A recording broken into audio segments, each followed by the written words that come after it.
March, 1960. Nanluo Guxiang. Courtyard No. 97. I opened my eyes. An unfamiliar ceiling. Peeling, paint, a smell of wood, coal ash, and soap all mixed together hit my nose at once. Terrifyingly familiar. Where am I? My head was splitting.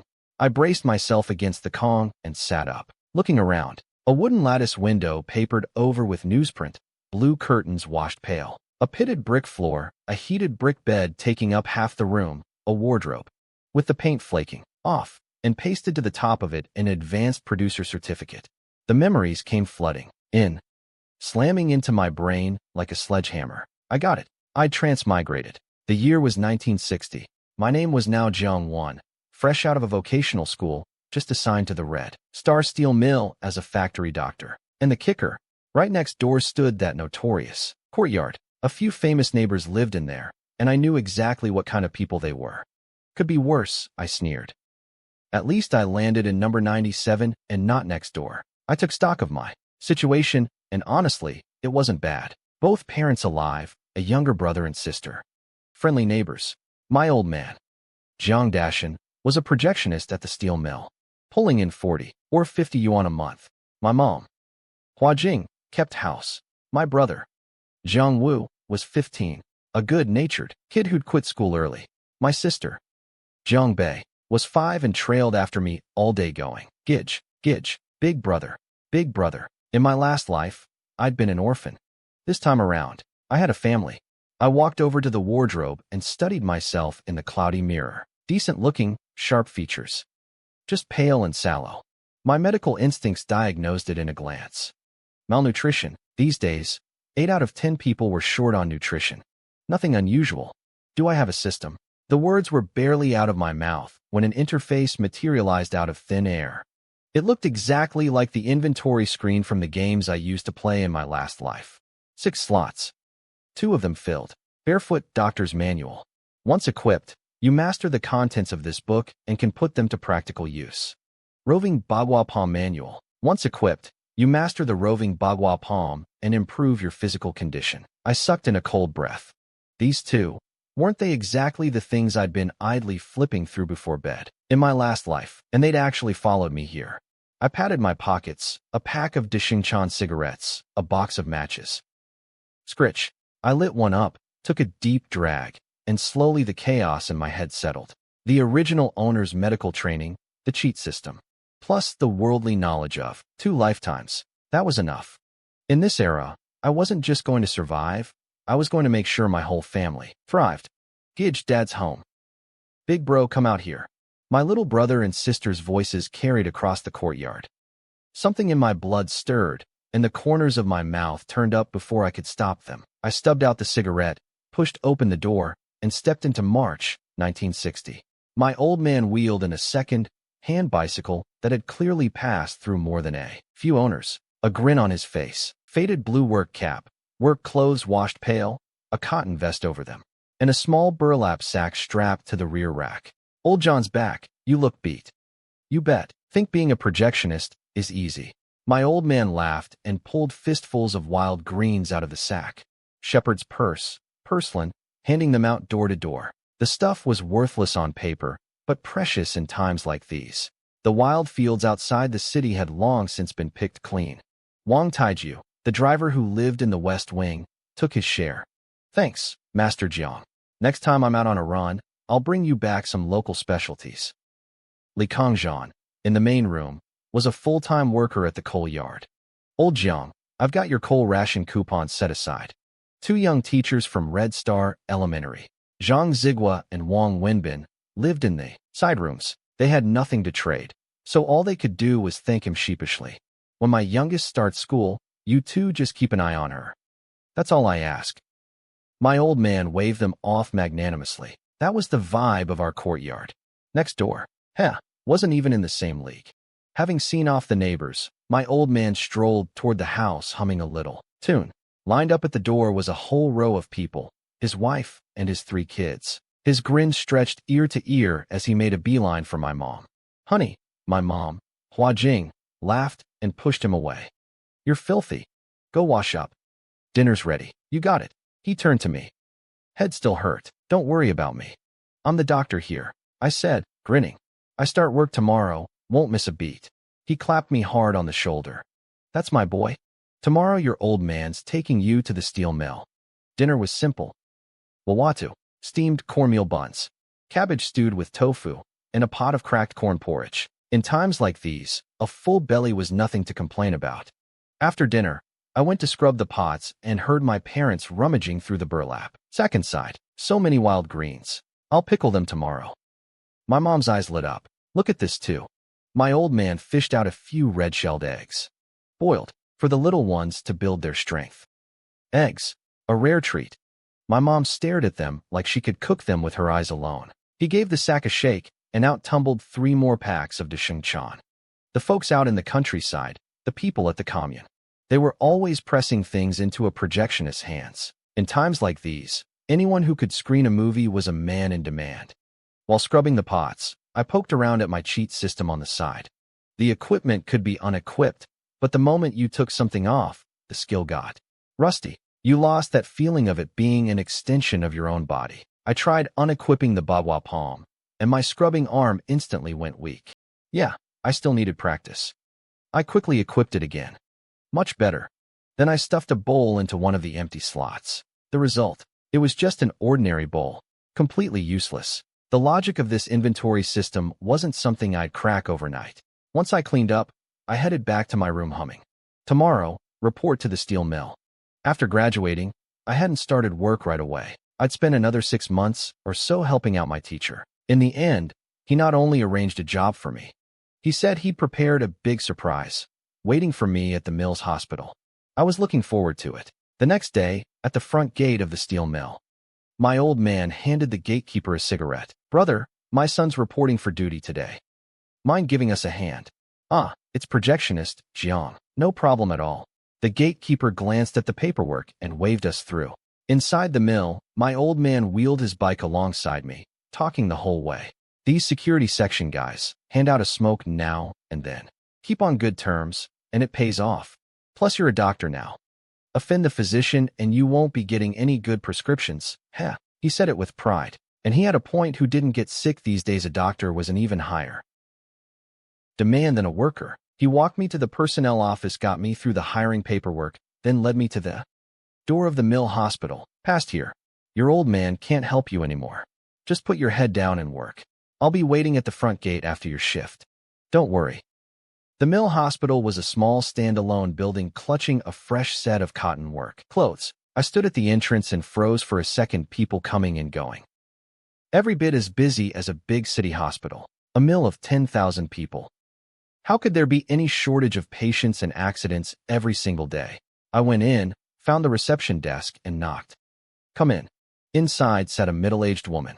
She looked up, and her eyes brightened the moment she saw me. She took my documents. Comrade Zhang Wan, you're in internal medicine, 4th floor. The new director's been waiting for you. Word came down before you even arrived. Something clicked in my mind, but I didn't ask. I headed straight for the stairs. 4th floor. The internal medicine director's office. I knocked. No answer. I stood there holding my stack of stuff, wondering whether this director was even reliable. When the door creaked open, a face appeared in front of me. Familiar. Way too familiar. Teacher. Du Weihua looked thoroughly pleased with himself. Well, little Jiang, your teacher said he had a surprise for you. Does this count? It counted. It counted big time. He'd been my teacher in vocational school. I'd spent 6 months at his side. I knew his whole family. Knew which alley they lived in. The works. It counts. You're going to be my boss from now on. Definitely counts. I sighed. But could you scoot over first? I'm still holding all this stuff. Huh. Come in, come in. There's more surprises. He yanked me into the office. Doctors. Every one of them strong as an ox. Inside. Deweywa lit a cigarette and tossed me the pack he'd just opened, though his eyes were sizing me up. Say what you will, I'm still your teacher. Why are you so down in the dumps today, kid? Surprise not surprising enough for you. I caught the pack, pulled one out and lit it, then tucked the rest into my pocket. Kid, he said, tugging at the corner of his mouth. Those are peonies. You need a grade, a cigarette, coupon just to buy them. Director, this time last year you and I were sharing the same calm. Our bond went past teacher and student a long time ago. Your cigarettes.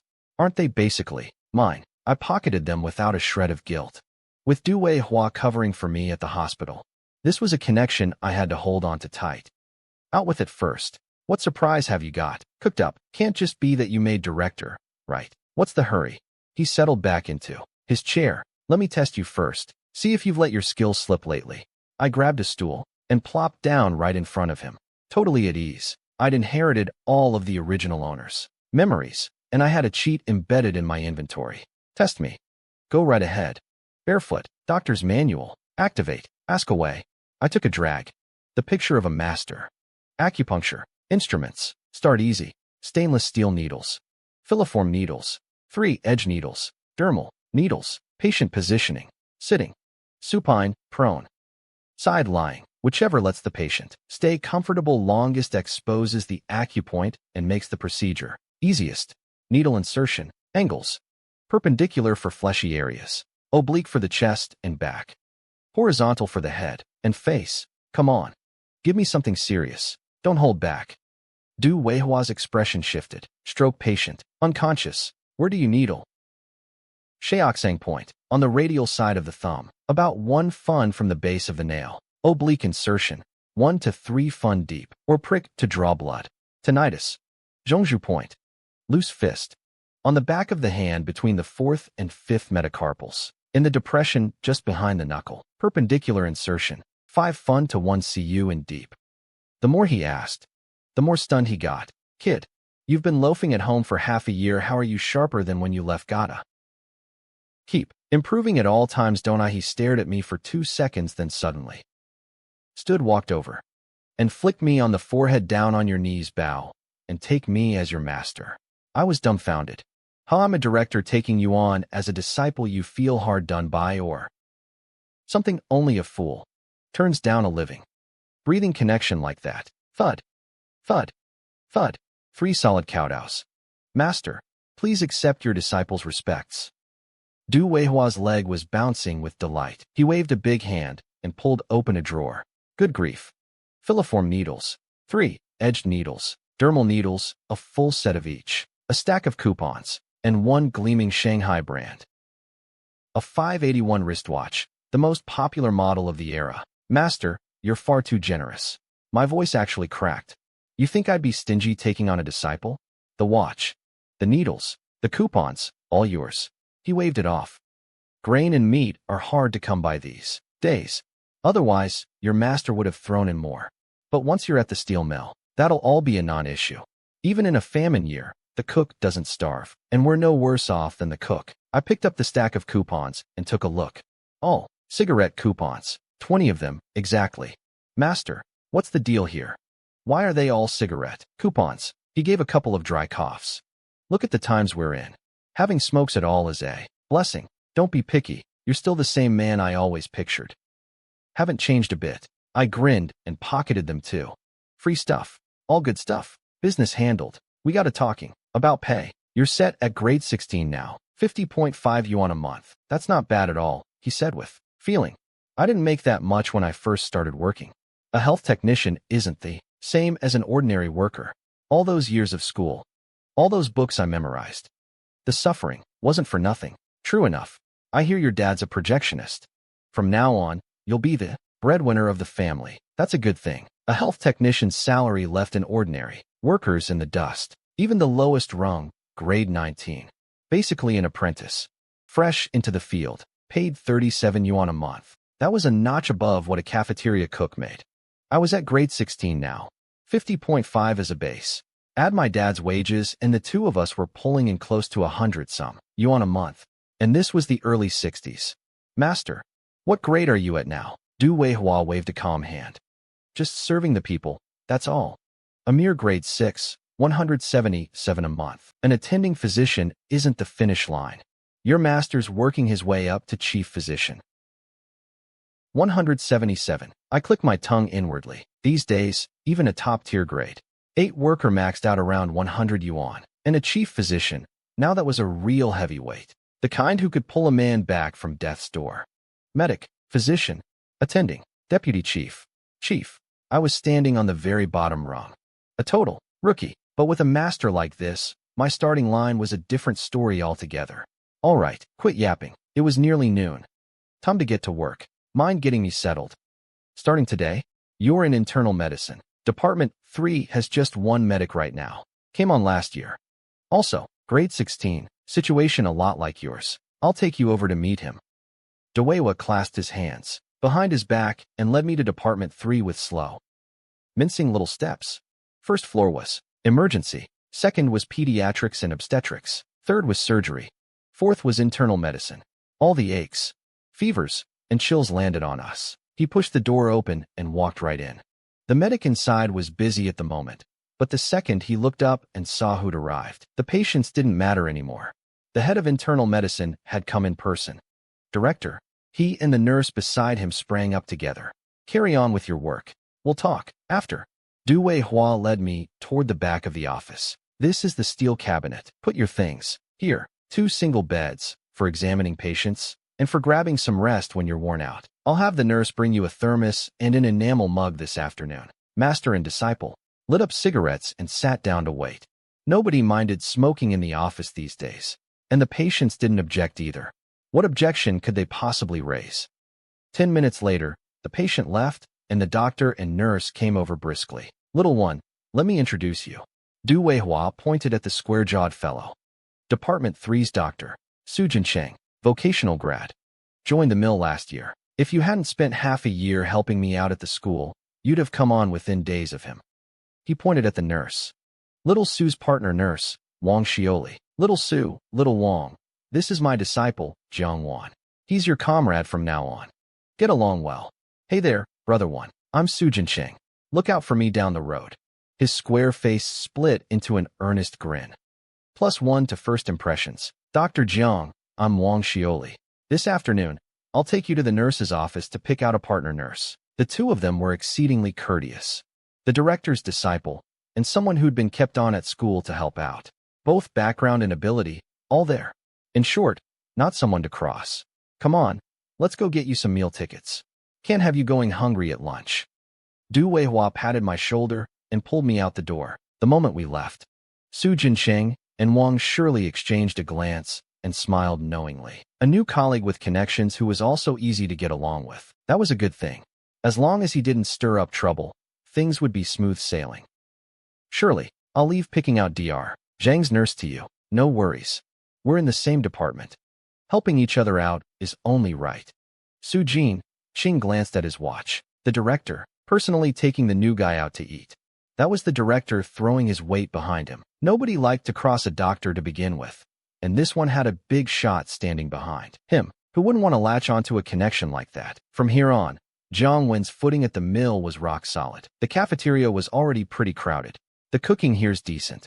A cook nicknamed Silly Zhu finished his apprenticeship and now holds the whole place together. Even the bosses go to him for their private meals. Du Weihua walked with a light step. The moment he came through the door, the greetings didn't stop. Director Du, care to eat together? Afternoon, Director Du, head of internal medicine. Solid gold credentials, no matter how big the boss. When he got sick, he had to come begging the doctor. Everyone understood that logic. No, just showing my disciple around today. Du Weihua smiled and waved off every invitation, introducing me around as he went. This kid should have come on last year, but I held him at the school for half a year to help me out. What a handsome young man. Gentle as jade, clearly got real talent. Anyone Director Du kept on back in vocational school. How could he be anything but good? I flashed an earnest grin at the circle of big shots. The mill director, deputy directors, department heads, they crowded one table. Even deputy section chiefs couldn't squeeze in. Full section chiefs could only stand at the door and nod. This was the surprise my master had given me, standing in my corner. From today on, in this little patch of turf, I wouldn't say I'd be untouchable, but I'd absolutely get a fair shake at the basics. Anyone who dared bully me, oof. Master, thank you. Don't mention it. Now get back to your nest. I need a nap at noon. This afternoon, have that little Wong in your department take you to pick a nurse. Skip the male nurses, dump those onto the surgery crew, that bunch of meatheads. We in internal medicine are all cultured folk. We don't compete with them. That afternoon, 4th floor, Department 3. I knocked and went in. Wang Shuli wasn't there. Su Jincheng had his head buried in a medical textbook. Brother Wen. Hey, Jincheng, real eager to study, huh? You don't slap a smiling face, and besides, we'd be stirring the same pot in the same department from now on. A good relationship made everyone comfortable. I tossed him into Tianmen. He struck a match with practiced ease, lit up, and took a satisfied drag. He'd smoked a Kaiman's before. Connections like this one, a him, he hadn't latched onto before. These days, no proper doctor at a proper work unit was ever short on money. Even the lowest rung. Grade 19. Out. Earned a cook, and on top of that the patients brought thank you gifts now and then. Cook, or doctor, who really came out fatter was honestly hard to say. Brother One. In our line of work, you keep learning your whole life. Right you are. I sat down across from Sujinqing, puffing away. A mill of 10,000. Yet the number of actual patients each day wasn't large. Internal medicine alone had 6 departments, and split among them. There was nothing to do all day. Brewing tea. Reading. Smoking. Chatting. The days passed, easy and pleasant. When Wang Xioli gets here in a bit, she'll take you to the nurse's station too. Pick a sharp one, register the assignment, then bring her over to the 4th floor nurse's office. Patients go to the nurse first, then get brought over to us one at a time. Except for those few days when the seasons change, we're always at our leisure. Su Jincheng took a swig of water and grinned. That patient you saw today, he was my first in 3 days. What could I even say? Nice gig, hands down. A pure desk job. Beautiful. This is the life. Not bad at all. You said it. Be even better if there were a little more grain to go around. Su Jincheng smacked his lips. Even a doctor like him had a sallow tinge to his face. Made sense. This was 1960, a famine year. Count your blessings. I stretched out my arms and poured another mug of plain hot water. How could I not count my blessings? The cheat system was all in place. My days ahead were set to be just fine. I'd just been busy these couple of days and hadn't gotten around to studying that inventory. Screen closely. Tonight when I got home, I'd give it a good once-over. Shame. There's no tea. I smacked my lips. Tea was precious these days. Needed coupons. Needed connections. Or else the black market. And even then good leaf wasn't guaranteed. Around 3 o'clock the door opened, and Wang Shirley came in. In her nurse's uniform, I glanced at the new watch my master gave me. Shift should have started at 2. But her showing up at 3 was fine, as long as nothing got delayed. The nurse's station wasn't far from the medical building. A cigarette's walk away. A stack of files was laid out in front of me, all female nurses.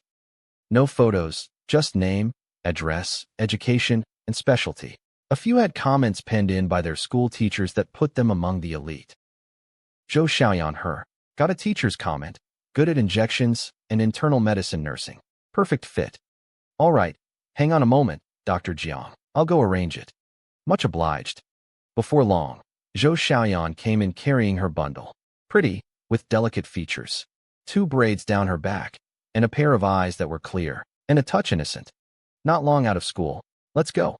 Up to the 4th floor. I'll show you. The nurse's office. You'll be in internal medicine from now on. Yes. Dr. Jiang. I had no other intentions toward the girl. My family hadn't climbed out of poverty yet, and I was only 19 or 20. What was the rush? On the way back to the medical building, I checked the watch again. Getting the housing sorted today was probably out of reach. I'd have to jump on it tomorrow. Our little courtyard still had 2 empty days Wufang. The south-facing back rooms across from the main house, and I wanted to grab them. Don't knock the back rooms for their poor sunlight. Housing matters were easy to handle down the line. As for number 95 next door, even if the main room opened up, I couldn't be bothered to move in. A courtyard that toxic, whoever wanted it could have it. The moment the end of shift bell rang, the silent steel mill instantly came alive. 4th floor, Department 3. Su Jincheng and I exchanged a glance and a knowing smile. All day long, we'd handled exactly that one patient of his from the morning. Brother Wen, the life in internal medicine's not half bad. Pretty darn good. I gave him a thumbs up. Trade it for a busy job, and you'd be in for a world of misery. See you tomorrow, Brother Wen. See you tomorrow. I slung my bag over my shoulder and headed for the director's office.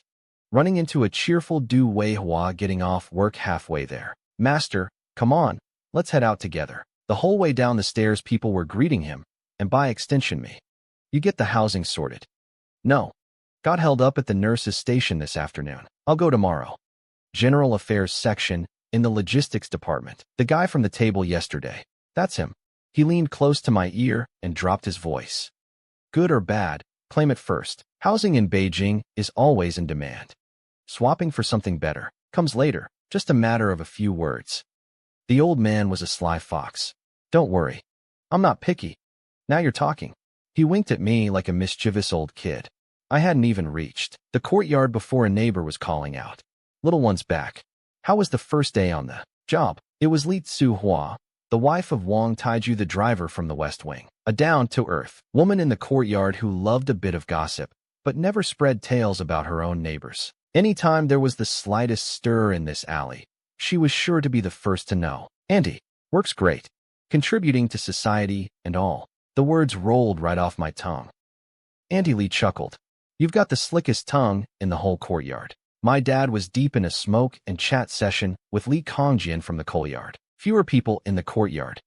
Yet the warmth between them ran even deeper. Miles better than next door. Mid-conversation. Zhang Zigua and Wang Wenbin from Red Star Elementary came home from work, a whole pack of people streaming into the courtyard. You wouldn't believe it, that Yen. Bug at our school, he's stingy beyond belief. Wang Wenbin rolled his eyes. Today he collected the chalk dust from every classroom. The bag was practically leaking. I asked him what he wanted it for, and he just shook his head like a rattle drum and didn't say a word. I smacked my lips off. In the corner, that really did sound like something Eun Byug would do. Just an ugly look on him. Little one, you're a vocational grad. You've got book learning. What's chalk dust good for? All I know is it absorbs moisture. Wang Wenbin wasn't about to let it go. If he learned of some other use today, he'd be racing Eun Byug for the stuff.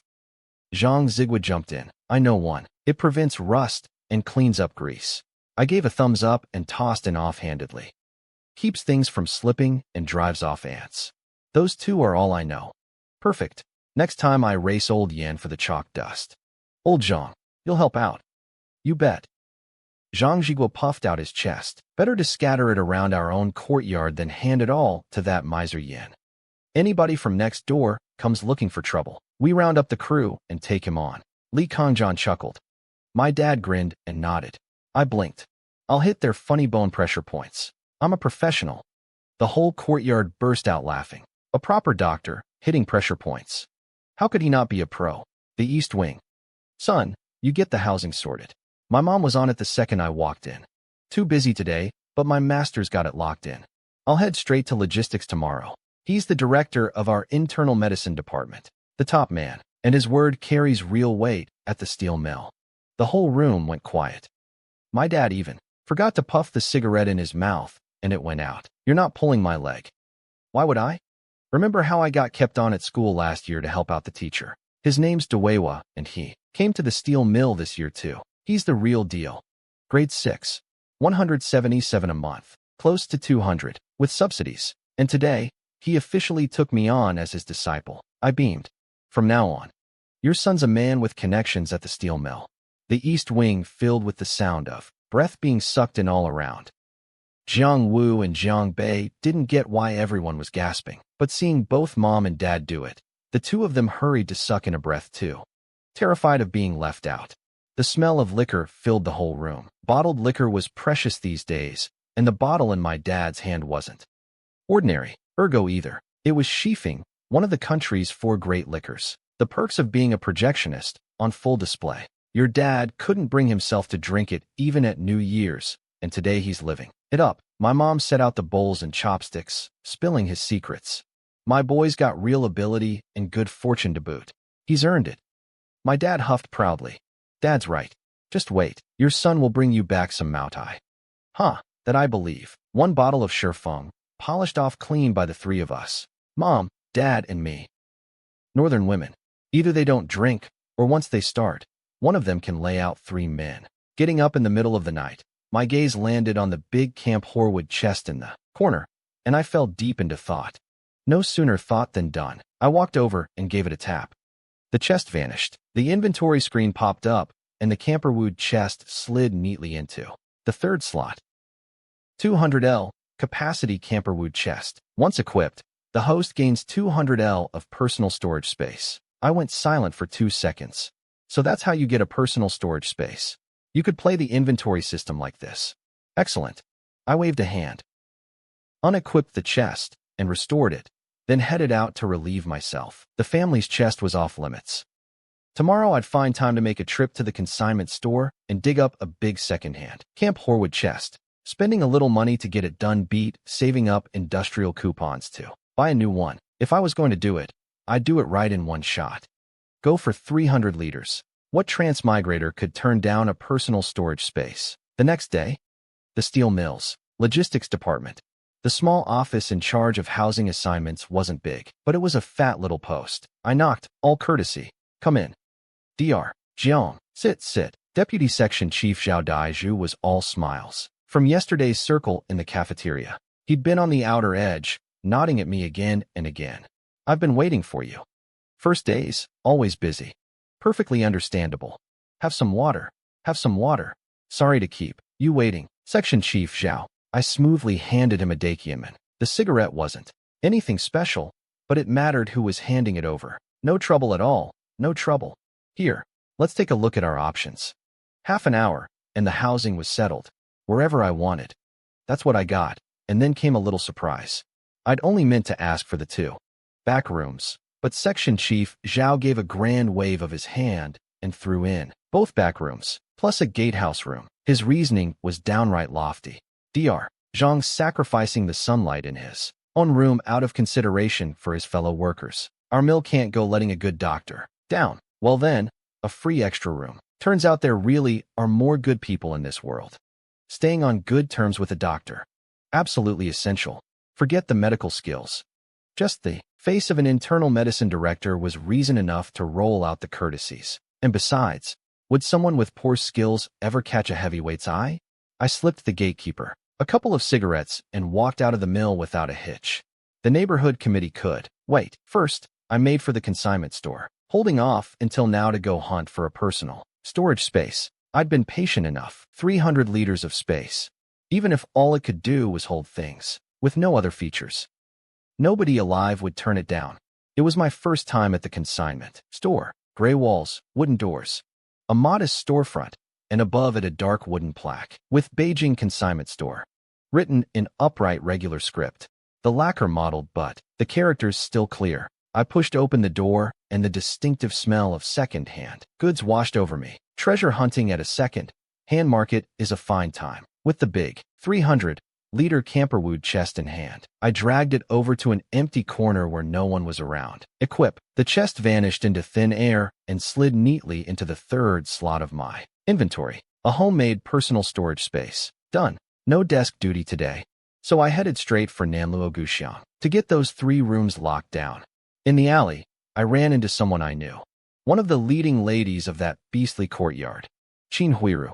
The 1960 version of her had a figure that had gone a bit soft, but the face still held up, above average. All in all, Jiang, little brother. She tested the waters with a greeting. Of all things, a transmigrator like me hates being called little. Silly Zhu's sister, Qin, straight to the throat. Her face fell on the spot. She shot a wary glance around, and only after confirming neither Mrs. Jia nor Jia Dongshu was in sight did she let out a breath, glaring daggers at me, before turning and ducking back into her own courtyard. You want to spar with me? I gazed at that big gate of number 95, feeling rock solid inside. I'm not living in your courtyard. You bunch of menaces, you don't get to pick me. The neighborhood committee. I produced my letter of introduction from the steel mill and got in without a hitch. The old man at the front desk casually picked a clerk to handle my paperwork, and it went off smoothly. The doctor's identity. Welcome anywhere. Come on. Dr. Jiang. I'll grab the keys and go over to the courtyard with you. The clerk, little Wong, was warmth itself, chattering the whole way about how a close neighbor beats a distant relative. That kind of silver tongue was just the thing for the neighborhood committee. Not like me. All I had was the cheat, the skills, and the powerful connections. Silver tongue? The only thing I'm good at talking is people into the grave. When we reached the courtyard gate, Li Sihua was picking through vegetables, though her head kept craning over toward number 95 next door. At the gate next door, Mrs. Jia stood with her hands on her hips, pressing down on Qin Huiru's head and letting loose a torrent of abuse. Quite the show. Annie, I got a place assigned. The comrade from the neighborhood committees. Here to let me in. Oh, right business. Auntie Lee instantly dropped her appetite for gossip, turned her head, and bellowed into the courtyard. Jing. Little Win's back. He's been assigned a place. Come give a hand. That voice of hers. Loudest in the whole courtyard. A clatter of footsteps, and the whole courtyard came pouring out. Not to grab the rooms, but to help. We weren't that kind of courtyard like the one next door. Gidge, Gidge. My little sister Jiangbei latched onto my leg, begging to be picked up. I swept her up in one arm, grinning ear to ear. The clerk unlocked the door and took the lock away with him. Public property. With the procedure done, I still politely walked him out. A little extra courtesy never hurt anyone. Son, my mom started directing. The westernmost room against the wall can be your bedroom. It's far from the gate. Sunlight's a bit poor, but cut 2 windows facing the street and it'll do. The room next to the gate gets windows too, but we'll leave it empty for now. The gatehouse room you can use for your medical books. How's that? Sure, we'll do it your way. I paused, but the room by the gate, let Zhang Wu have it. He's old enough now, and the room the two of us would have shared, let little Bei have to. Herself, she ought to start getting used to it. My mom thought it over. No good. Once you get married, there won't be enough space. The light in my brother's eyes dimmed a little. I switched tacks, then let him take the gatehouse room. I don't need much space for reading anyway. Once he finds a master and learns a trade, things you'll work out down the road. This time my dad nodded. That works.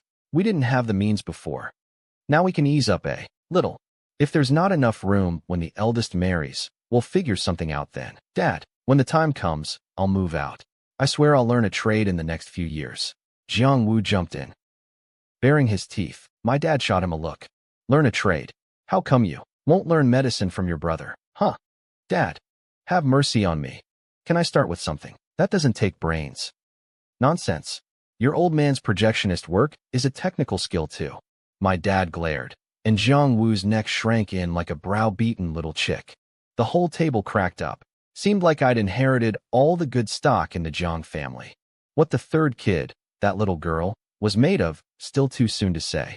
After dinner, I headed straight for the outer courtyard. From today on, I had my own place. Sweet.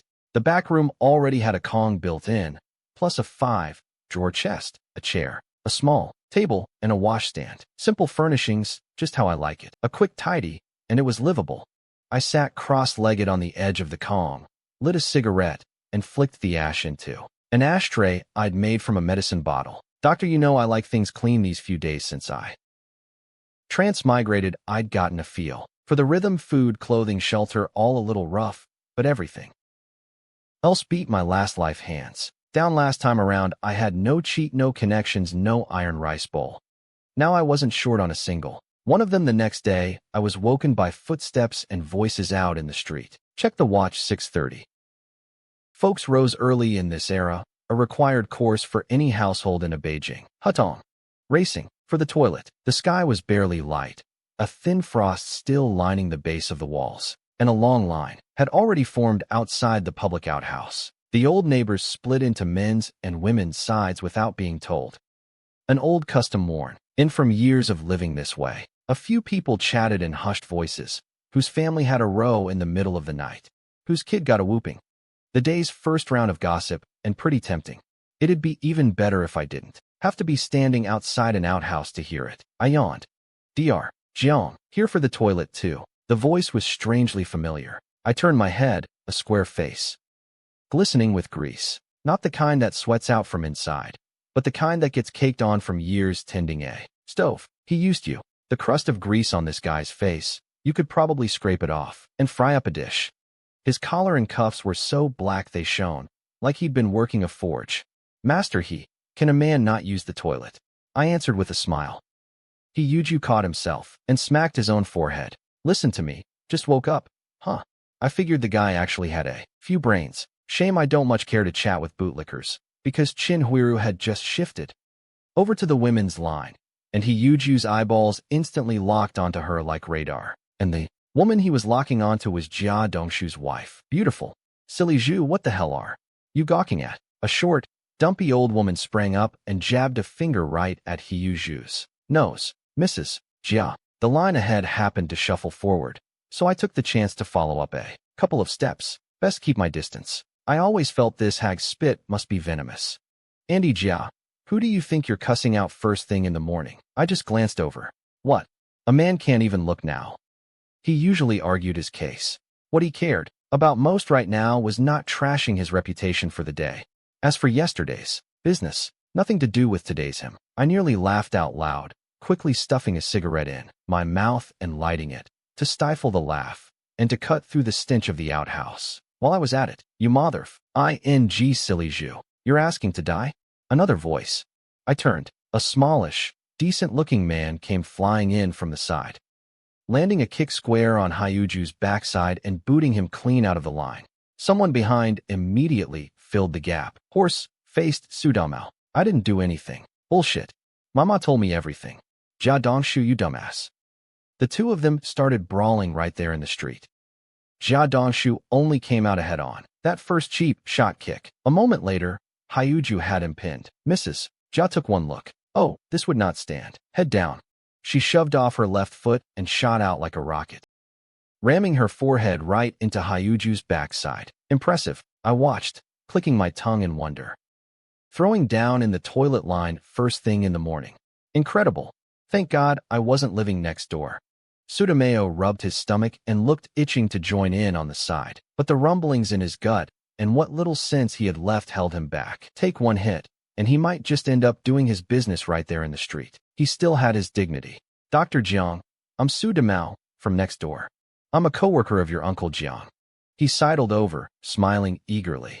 Brother Damao, I know, we're acquainted. You don't slap a smiling face, and besides, he really was my dad's coworker.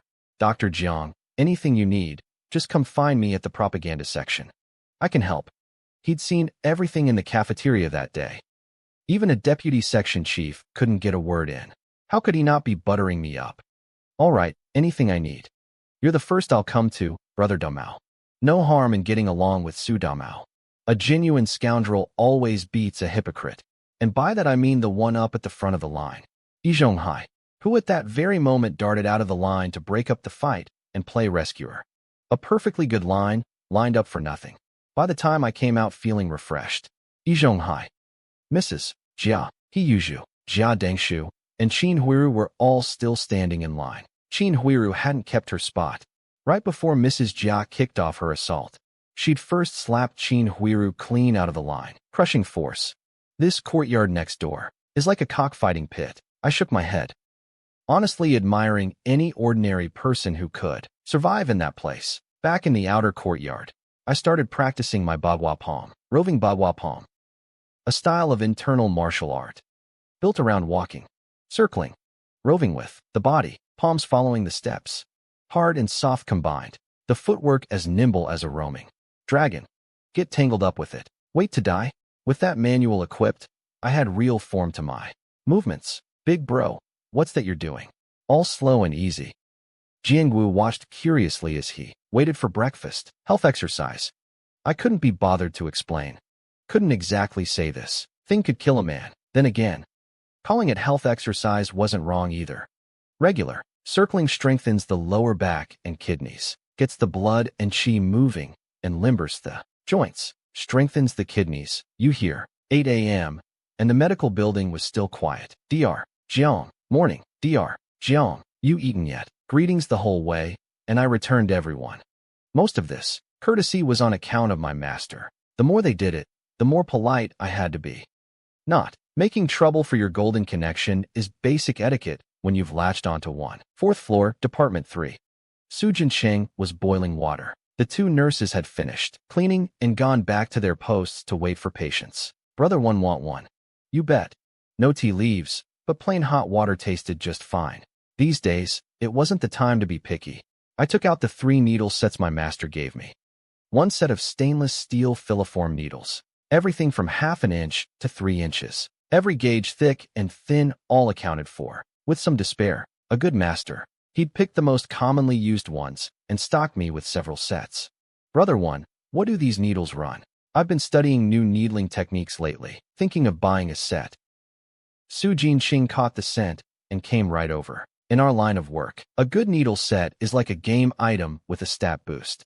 Master gave them to me, so I'm not sure either. I smiled. If you really need them, just say the word. You're welcome to use mine. Once you've got the hang of it, just apply for a set at the mill. Thanks, brother one. I'll learn first, though no rush. Nicely put, but he didn't dare just accept on the spot. A man's got to read the room. The second set. 3. Edged needles for bloodletting. Run into high fever, heat stroke, or an acute sprain. Prick the shurshuren, the jingwell points, or the ear apex to let a little blood and recovery's quicker. The third set. Plum blossom needles. 5 needles bound together is a plum blossom needle. 7 is a 7-star needle. The tips are blunt and rounded. You tap lightly on the skin to treat headaches and insomnia. But the most common thing at our mill is bone injuries, so this one doesn't see much use. Learn it slowly. Su Jinxing nodded like a chicken pecking grain. More skills, more paths. I'll keep at it. I taught him straight, no holding back. Teaching the apprentice doesn't starve the master. And besides, I'm not like other people. Done maintaining the needles, I opened up a copy of the Factory Health Workers Manual. The Barefoot Doctor's Manual was thorough enough, but extra learning never hurt. And this one recorded all the cases most common. At the steel mill, right on point. Knock, knock, come in. The door opened. It was Zhou Xiaoyan. Brother one, this one's yours. Su Jinxing dropped his voice with a grin. Dr. Jiang, the patient has diarrhea and abdominal pain, with rumbling and cramping. Eased somewhat after passing stool. 5 or 6 times a day. Watery and loose. No pus or blood. Aversion to cold. Cold hands and feet. Fatigue. Dizziness. Cold sweats. No taste in the mouth. No appetite. White, greasy tongue coating. Zhou Xiaoyan delivered the report clear and organized. I gave her a mental thumbs up. Having a professional partner nurse is a blessing for a doctor. Master Zhang, is it? Have a seat. I'd already read the nurse's station notes, so I had a sense of things. The rest I'd ask in person. Zhang Jinghua, pale-faced, sweat beading on his forehead. Doc, is this easy to treat? Relax, it's nothing major. Give me your hand.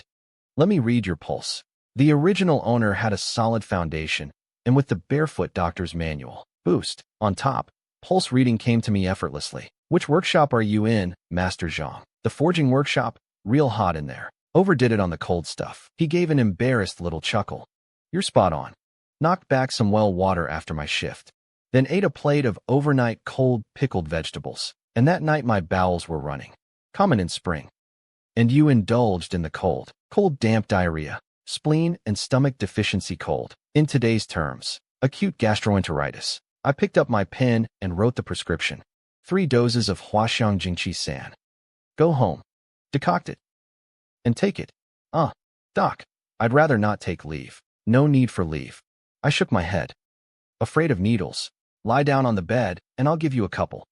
What's a grown man got to fear? From needles? The moment he heard he wouldn't need leave, Master Zhang perked right up. I sterilized each filiform needle with alcohol.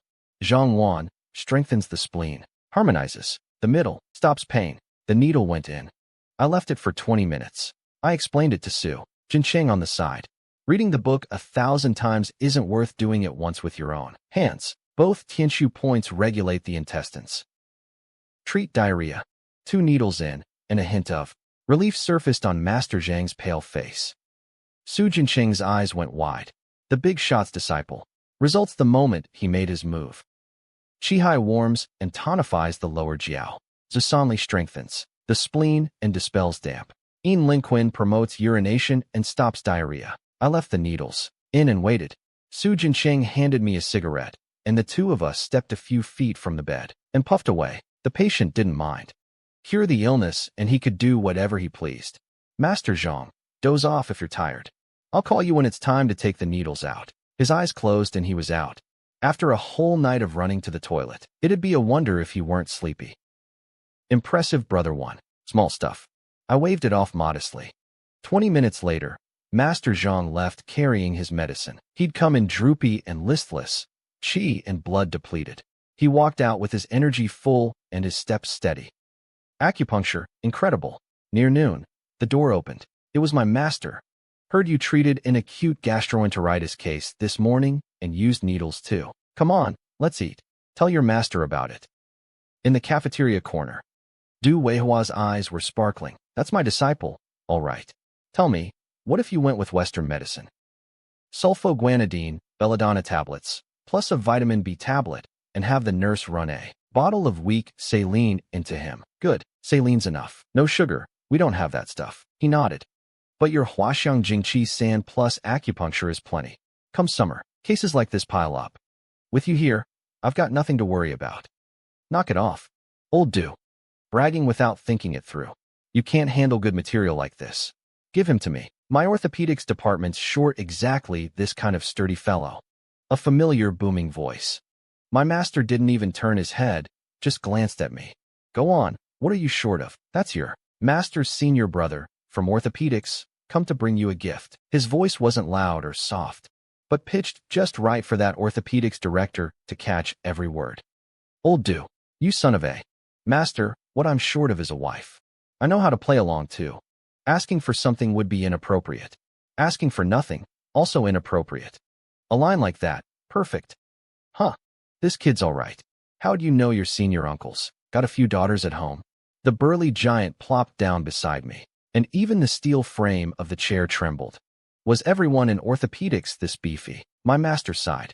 Foolish child, you picked the most unsuitable thing of all.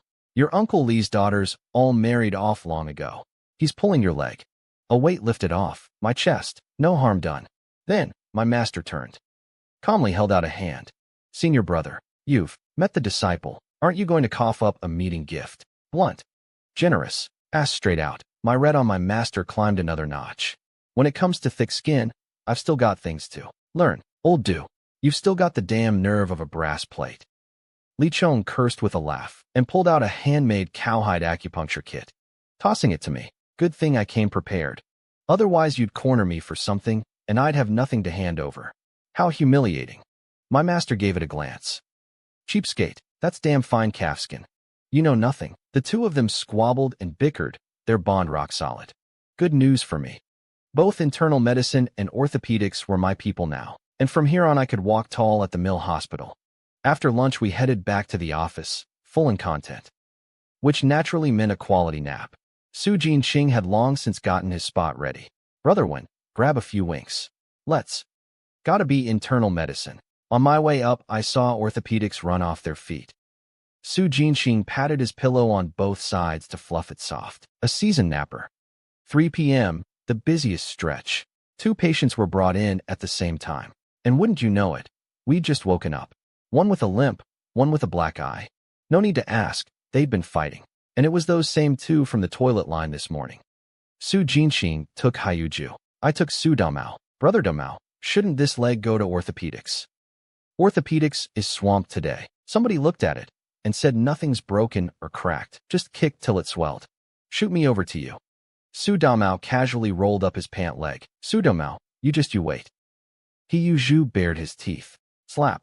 Su Jinqing smacked the table. This is a clinic, not your wrestling ring. Behave.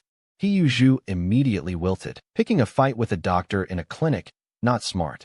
I pressed on Su Damao's calf. Bruised purple, nothing serious. Hurts to walk. Doesn't hurt. Only hurts when you press it. Small problem. One treatment. A few taps with the plum blossom needle, then hot towels at home. 3 days of that, and you'll be good. Brother, does it hurt? A little. You want medicine. Su Damao waved his hands frantically. Forget it. Your sister-in-law and I are trying for a kid. I don't take medicine willy-nilly. I took him out to treat him. Inside, he usually put on a thick-skinned face and asked Su Jinqing, Doc, can needles bring down this eye? Su Jinqing's pen paused mid-prescription. That spot of yours. Can I really put a needle right next to your eyeball? Take the medicine. Poke an eye blind. And who'd be on the hook? Medicine was the safer bet. The 2 of them were still glaring at each other as they left. Quite the temper on them. Brother Wen, those 2 from your courtyard. Next door. What? Su Jinqing spread his hands. These 2 come in here at least once a month, every time from a fight. Either orthopedics or internal medicine. He clicked his tongue. If only it were a man and a woman. They wouldn't be reporting in month after month. Huh. A small scrap every 3 days. A big one every 5. This morning in the toilet line, that dopey Haiyuju you patched up got into it with Jia Dongshu's whole family too. I tossed in a little promotion for Haiyuju on the side. Oh, I know about that. Heard he's got eyes for Jia Dongshu's wife. Su Jinxing caught the gossip bug. Our medical building is the biggest rumor exchange in the whole mill. What's known here, the whole mill knows. What's not known here, the whole mill might not know either. That Jia Dongshu's wife, is she really good looking? I stroked my chin and lit a cigarette. Honest answer. Average. He usually a dope who acts like he's never seen a woman. Someone a big fool takes a shine to. How good looking do you figure she can be? And think about his reputation at the mill. Besides being quick with a walk, has he got any other good points? HSSS, Su Jincheng drew in a breath. Right. The word reputation doesn't seem to apply to this guy at the mill at all. Plus, I spread my hands. There's an event over at our courtyard. What event? Next door. Whenever a fight blows up, the elder in charge loves to call an all-hands meeting. Our courtyard. We love to lean a ladder up and climb the wall to watch the monkey show. He usually used the monkey snap. I click my fingers. Congratulations. Correct. That evening, I came home to my own normal 2-section courtyard. The ladder was already propped against the wall, and a whole row was perched on top. Jiang Wu, my dad Wang Taiju, Li Kong, Zhan Ziguo, Wang Wenbin. All present. Hey, little Jiang. We've been waiting on you. Get up here. Wang Wenbin waved. The monkey show was about to start. Couldn't miss it. The drama next door beat the movies. The courtyard's women were chattering away. These men, climbing up to watch by themselves. Come on. Sisters, let's just go right over there. Li Tsuwa gave a grand wave and led the group, including my mom and a wide-eyed Jiangbei, straight next door. A heart for gossip, cultivated from a young age. The middle court next door. Hiyuju had just set up the 8 Immortals table, looked up, saw a wall full of people, and his face went black on the spot. Su Domeo's reaction was the opposite. He waved at me eagerly. Dr. Jiang, my leg's a lot better. I'll come find you at the medical building tomorrow to keep up the needling. The whole row on the wall burst out laughing. Son, your skills are something else. My dad grinned. It's not easy for our courtyard to produce a doctor. We've got to look after him well. Li Kongzhan chimed in. Today both Master Zhang and Su Damao had gone back to their workstations and talked me up for all they were worth. My reputation was climbing fast. Brother Damao, what's your all-hands meeting about this time? Su Damao, shameless as ever, ignored the black-faced Yi Zhonghai beside him, the frowning Lu Haizhong, and the smiling Yin Byug, and blurted right out. Nothing much. Just that business this morning with silly Zhu fighting the Jia family. I tossed him a cigarette. Have a smoke. Thanks, Dr. Jiang. One wall between them. One normal courtyard. One beastly courtyard. And the two of us chatted away like nobody else was there. That's enough, Sudameo. This is our courtyard's business. Why are you blabbing everything to outsiders? Word gets around, and the neighborhood committee thinks poorly of us. And we lose outstanding courtyard this year. You planning to make it up to everybody? Yi Zhonghai erupted. Su Damao dug at his ear, didn't pay him the slightest mind, and went off to find his wife. Up on the wall, Wang Taiju roared with laughter. Oldie, don't think you're such a big deal. That's sorry business of you lot fighting in the toilet line this morning. The whole mill knows. Even the coal yard's hurt. What are you putting on airs for? I can vouch for it. Li Kongzhan raised his hand to twist the knife. Yi Zhonghai might be somebody next door, but in our courtyard. Come looking for trouble, and we'll bust your third leg. Yi Zhonghai, quit throwing your weight around in front of real men. We're up on the wall to catch a breeze. Whether your courtyard holds a meeting, what's that got to do with us? My dad rolled his eyes, not cutting him an inch of slack. One after another, the men on the wall ground Yi Zhonghai's face into the dirt. Lu Haizhong was struggling to hold back a laugh, and Yin Byug watched the show beside him, grinning away. A chance to see Yi Zhonghai eat crow didn't come along often. Jia Dongshu stepped up. What breeze are you catching? You're up there in summer rain and winter snow too. Grown roots on that wall, have you? I was a little surprised. The kid had quite a temper. Made sense though. The meeting coming up was about docking. He usually paid to subsidize the Jias, so how could he not be anxious? Jia Dongxiu, quit your whining and get lost. I'm arguing with your master here. Wang Taiju cursed from the wall. Others feared the Jia family. He didn't. Our courtyard was small and few in number, but there wasn't a single coward among us. Wang Taijian, what did you say? Got the guts to come down here.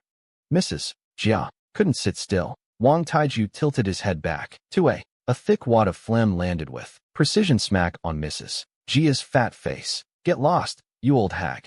Watch it, or I'll report you. For superstition. One move, opponent down. Mrs. Jia shut up on the spot. She really did believe in that stuff. Jia Dongshu also backed off a couple of steps, afraid the phlegm might fly his way. Are you lot done yet? Quit holding up our meeting. I Zhonghai caved and just decided to treat the gang on the wall like a flock of sparrows. Ignored every one of them. Up on the wall they all chuckled away. Wang Taiju cracked open a pack, lit one for himself, and passed the rest back. By the time it went down the line, everyone had one. Except Jiangwu. If he'd dared smoke today, he'd probably have caught a few smacks across the face. I Zhonghai next door is the most fun. Li Kangzhan looked down at the courtyard, his expression less like he was watching people and more like how I used to look at pets in my last life. I got it. It's cricket, fighting, the playthings being that pack of beasts next door. Marvelous. Looks like I've still got plenty of this craft to learn from my elders. Down below, the verdict came in. Zhu, you pay 5 yuan, and that's the end of it. Yi Zhonghai laid down the final word. See, told you I was right. In the end, it's still he Yuzhu who pays. Wang Taiju cackled. I said 5 too. 5 and 1. More. My dad's side. I bet on 10. Damn it. I gave Yu Zhonghai too much credit for being a beast. The whole wall burst out laughing and climbed down. Yu Zhonghai heard someone curse him as a beast. 10 yuan. No way. That was close to 10 days of he Yuzhu's wages. He wasn't quite that rotten. Retaliate against my dad. Want a fitter. Want a projectionist. He wasn't a cadre. What the hell could he retaliate with? And besides, my family's eldest was a doctor. Offend a doctor, and still expect an easy time. Yi Zhonghai was rotten, but not stupid. He usually gave a cold snort, paid up, and walked off, all in one smooth motion. Nearly a reflex by now, but he didn't regret one bit beating. Jia Dongshu this morning. A real man never regrets. The outer courtyard my room after dinner, I studied my cheat and noticed something. The 2 books in the inventory, the Barefoot Doctor's Manual and the Roving Bagua Palm had. Faded in color, it was only after taking the books out that I realized without the equipment boost my understanding of these 2 was actually deeper than it had been a couple days ago, and my stamina had gone up too. HSSS I fell into thought. Once these 2 books fade completely from the inventory, does that mean I've fully mastered them? It would. It definitely would. A couple of days' practice could never produce this effect. The only explanation was, once the time was up, my body would fully absorb the abilities in these 2 manuals. So, books, to me, were skill books. The Camperwood chest was still sitting where it had been. Seemed like purely physical things, with no knowledge to them. Couldn't be absorbed. Since I've got the time, let me test them one by one. I pulled a heap of belongings out of my personal storage space. A 10 yuan note, a 1 jean grain coupon, 3 needle sets, and a little wooden figure for practicing acupoints. Back when I was practicing needling at school, my dad had someone carve it from pine wood, heavy and hard. 3 slots still open. Money first. The 10 yuan went in, and I sensed carefully. Nothing happened. I quietly took the money back out. I was overthinking it. This is an inventory, not a treasure bowl. Next, the grain coupon. Money I wasn't short on these days. My wages were enough to spend. But coupons, those were the killer. Money without coupons, and you still couldn't spend it. The grain coupon went in. Hey, there it is. 1 jean grain coupon. Within 1 calendar week, produces 1 jean of grain through breakdown. All coupons can be broken down, with durations varying by type. Grain and cloth types, 1 week. Oil and non-staple food types.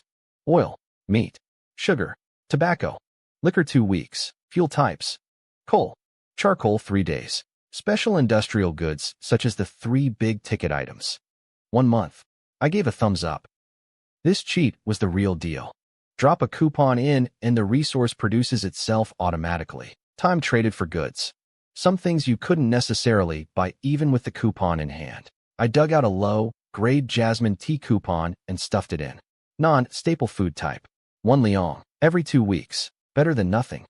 Haven't had tea since I got here, and this one I swiped from my master's drawer at that. A man's got to count his blessings. Next, the needles. 1 set of filiform needles went in, and the response was instant. Filiform needles set. Man and needle is 1.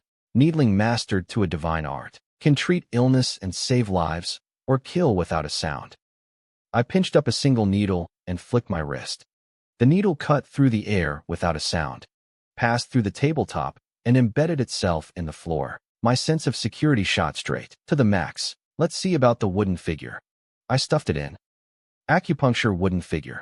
Acupoint memory never forgotten. The body resists blows. Hard as this wood. HSSS. I drew in another cold breath. If the needles maxed out offense, the wooden figure maxed out defense, with enhanced medical skill on top. Fists and palms clashed with no sensation of pain, yet my movements weren't slowed in the slightest. I drove a punch into the packed yellow earth of the floor. Bang. A clear fist print branded into the ground. Self-defensibility. Maxed out. I lay back down on the con. From here on, this young fellow was good not just with the pen, but with the fist too. Open with the bagua palm. Drive a needle into a death point. Land a punch that rattles a man's brains. Sweeping that pack of beasts next door wouldn't be a problem. Anyone who wants to ruin my good days had better ask my needles and these iron cast bones first. And with that, all 6 inventory slots were full. The next morning at 6:30, I was right on time near the front of the toilet line, 10 minutes at most, and it'd be my turn. Looking at the line growing longer and longer behind me, I felt rather pleased. The early bird gets the outhouse. Morning. Dr. Jiang, little Dr. Jiang, greetings the whole way. My dad stood behind me, grinning so wide his mouth nearly reached the sky. The crowning achievement of his whole life was his eldest son. No beasts clawing at each other this morning. Calm and uneventful. I made it to the office without a hitch. Boiled water, read my books, got to needle Master Zhang, and sued him out one more time today, and once more tomorrow. Then they're done. Here's hoping nothing new comes in. I sipped my plain hot water, somehow squeezing a hint of tea flavor out of it. The tea coupon was still breaking down. 14 days minimum before I could drink the real thing. Su Jin Ching handed out cigarettes with a grin. Hard work, brother one. That silly Zhu cook probably won't come looking for me today. I prescribed him Chinese medicine. What an unreliable guy, actually wanting me to stick a needle right next to his eyeball. I laughed.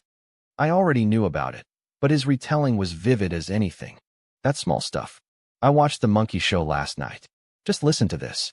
After I'd told the whole thing, Su Jincheng's eyes went wide and his nostrils flared. Holy hell, where'd this giant fool come from?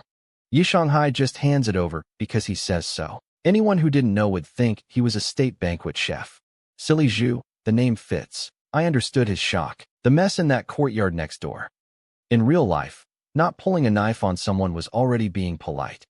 Knock, knock, knock. Dr. Zhang, Master Zhang is here. Doc, thank you. I'm already a lot better today. Master Zhang strode in, color back in his face. He went to bow, but I stopped him with a light one-handed catch. The enhanced body, no effort at all. Master Zhang, take off your shirt.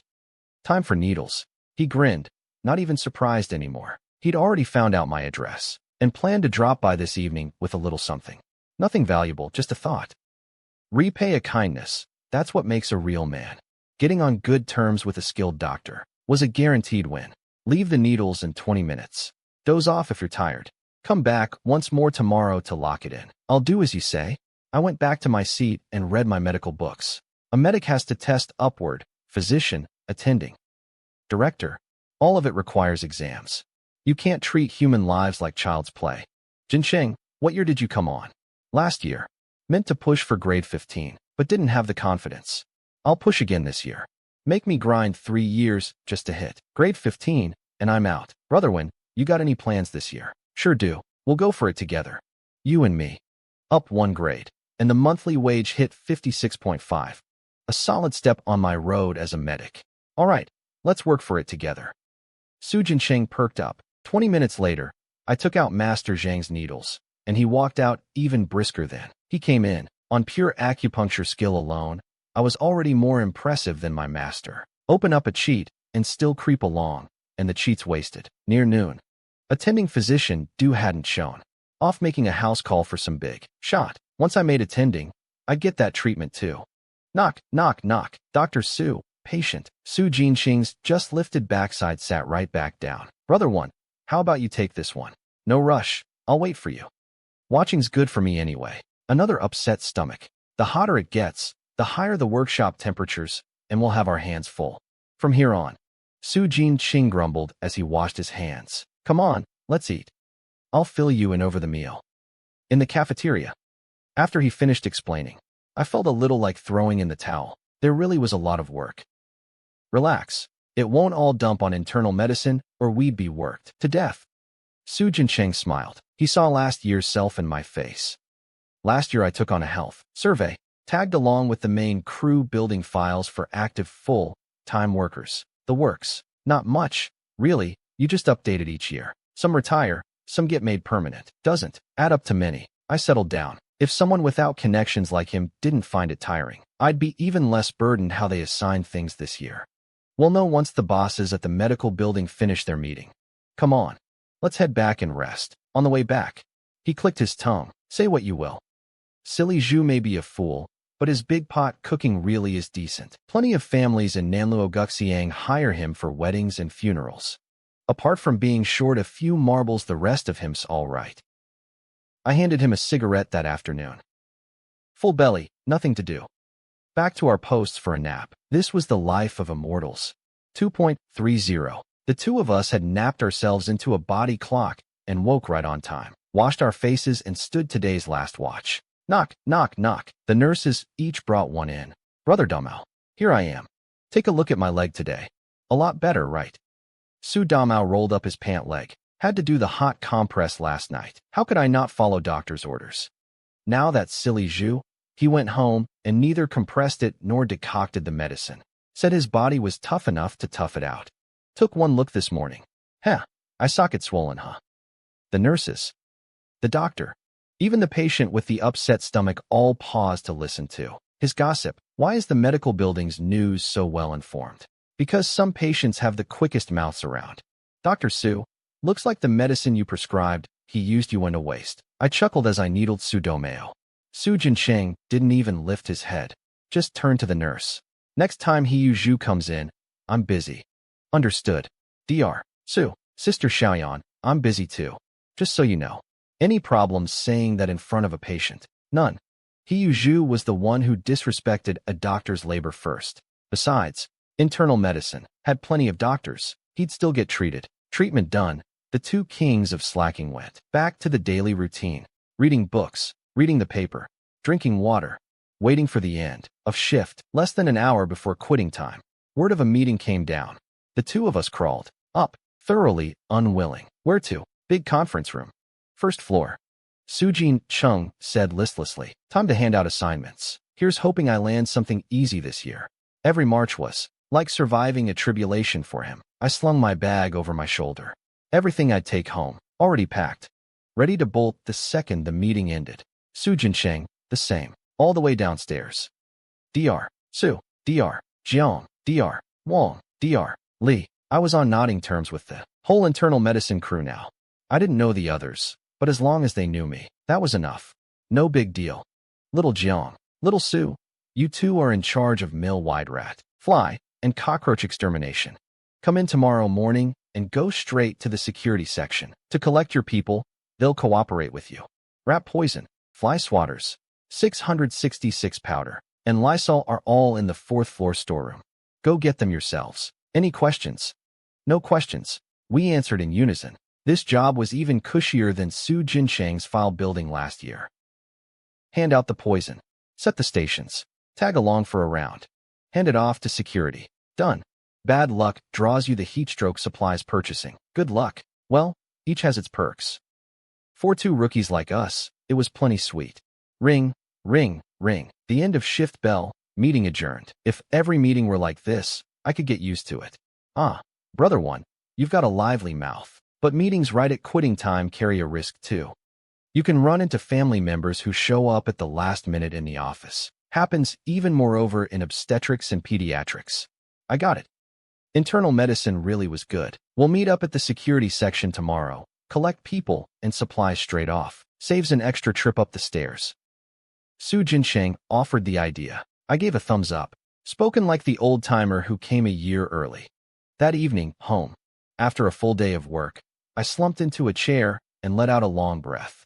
Big bro. Jiangbei threw herself into my arms. Jiangwu was half a beat behind, crouching obediently to the side. The three of us together made the liveliest scene in the whole courtyard. Little Wu, figured out what trade you want to learn yet? Not yet. Dad said he'd help me look into it. I can read. Knowing how to read means I can do anything. Reading's about all you've got left going for you. I rolled my eyes. This brother of mine, honest, few words, can read. That's it.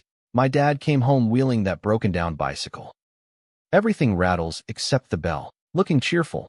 He parked it, locked it, and plopped down beside me. I talked to the section chief. Got this hopeless kid set up to learn projection from me. Huh. I blanked. Don't underestimate your old man. All these years at the steel mill, you think I don't have that much pull? Humble in his words, just a temp worker.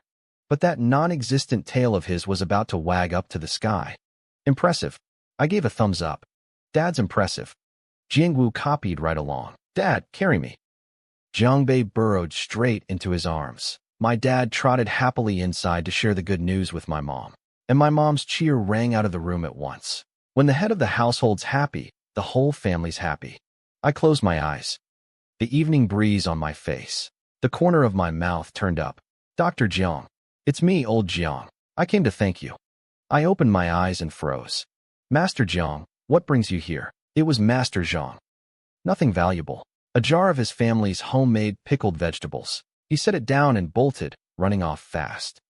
Terrified I'd chase after him and give it back, I cradled the jar of pickles, and something extra welled up in my chest. Get to taste these tonight. The old neighbors all came out and watched the whole thing. Old Jiang, your Dr. Zhang's really something. Li Kongzhang's booming voice rang out, and my dad's back went a little straighter. Come, come. Everyone present gets a share. Have a taste. My mood got even better. The sense of security a good courtyard gives you. It's right here. The same thing next door, and there'd surely be someone sour. Someone cursing. Over here, it's all praise. Crunchy enough, got a nice bite. Not too salty, just right for my old teeth. Old lady sure. Wang Tieju's mother. Chewed away with relish. Those dentures of hers, bought by her driver's son, worked great. She was nothing like the deaf old lady next door, just an ordinary, warm-hearted old woman. There wasn't a single young person in this courtyard she hadn't looked after as a kid, me included. Granny sure eats slowly. Don't worry. Too salty, I drink water. Too hungry, I eat. And my head works just fine. The whole courtyard burst out laughing.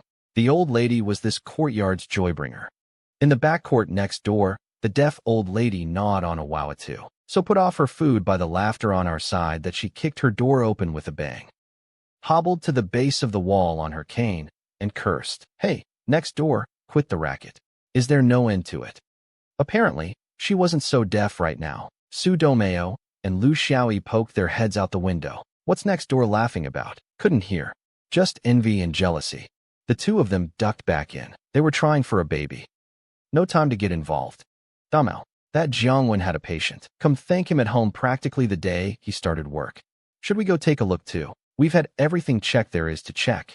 You're fine, and I'm fine. We can't just go on like this forever. Lu Xiaoyi rubbed her belly, her face drawn. Su Damao smacked his lips. All right, let's give it a shot.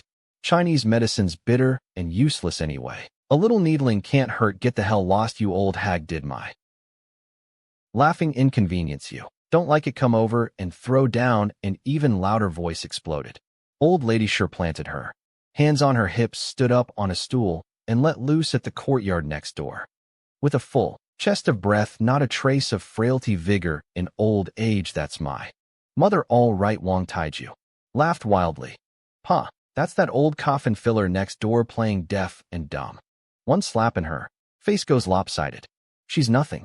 The older folks, when they cursed, actually returned to a kind of pure, no frill sharpness. Get lost, you old thing. You're just envious and jealous of our courtyard.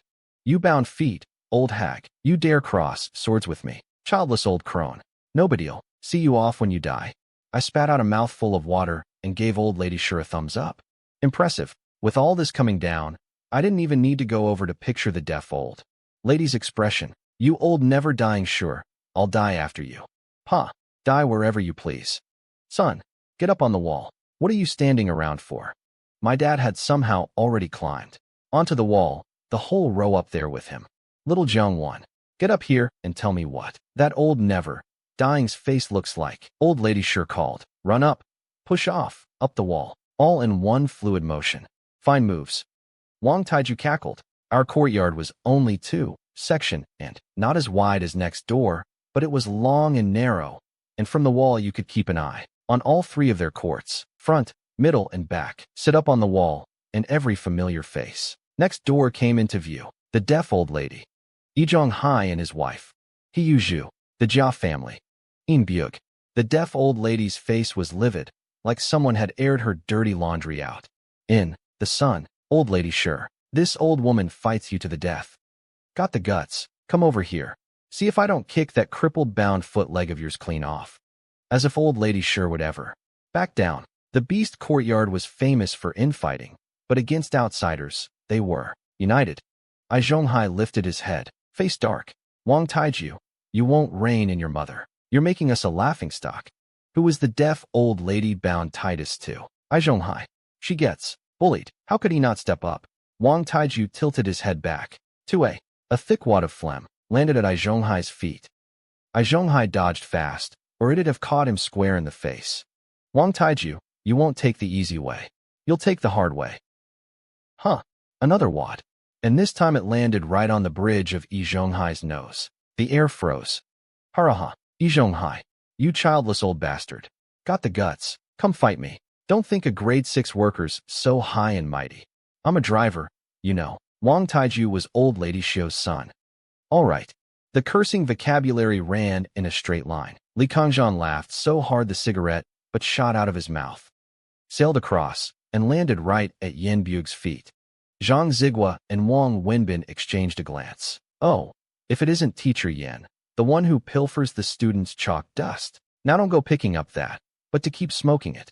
Listen to you, that's not smoking it again. That's clearly being thrifty. The two of them sat up on the wall cackling, their laughter like slaps, landing again and again on Yin Byug's face. He flushed red with rage, jabbing a trembling finger. You'd better not push your bullying too far. Pa, don't get into a war of words with us. 2. Go take a look at the kids you teach. Dead last in their grades. Every one, the flowers of the motherland, and their roots rot in your hands. Good grief. Cultured folks curse even nastier. Old lady sure against the deaf old lady. Wang Taiju against Yi Zhonghai. Zhang and Wang against Yin Byug, a whole courtyard's worth of old scores. All dredged up today. It suddenly struck me that the kind of story I'd watched before transmigrating, where the protagonist single-handedly slaughters his way through everything, was too monotonous for pure satisfaction. Nothing beats our courtyard. Enough. Wang Taiju, and that never-dying mother of yours. All of you shut it. For me, she's one old woman. What gives you the right to bully her? What's any of this got to do with first elder or third elder? He Yuzhu blew up. I spread my hands to show I didn't get it. My dad copied me and spread his hands too. Li Kangzhan had one virtue. When he didn't get something he asked, he raised his hand and spoke slowly. Silly Zhu. Didn't your dad? He Daching run off to Bushing. How come you're out here defending Yi Zhonghai and Yin Bugay? Those two your dads too. And are you short on love or something? You're this devoted to one deaf old lady, even calling her grandma. Why don't you call me grandpa? I happen to be short, grandson. Damn you, Li Kangzhan. He Yuzhou detonated. Screw your grandma. You cuss out my mother. Come die. Wang Taiju roared, then leapt straight off the wall. Silly Zhu, take your grandpa's flying sit down strike. Bang. His whole body slammed down. My eyeballs nearly popped out. The men in my memory weren't this reckless. Don't just stand there. Don't leave. Taiju on his own. We're going too. Next door's all beasts. Li Kangzhan laughed and jumped down. After him, charging straight at Yi Zhonghai. Wang Wenbin and Zhang Zigua exchanged a grin and tumbled over the wall like dumplings into a pot, making for Yin Bugway. My dad stopped being choosy too. Get down there first. Sort it out later. Bang, one more down. I grabbed Yung Wu by the scruff as he was about to jump. What are you joining in for?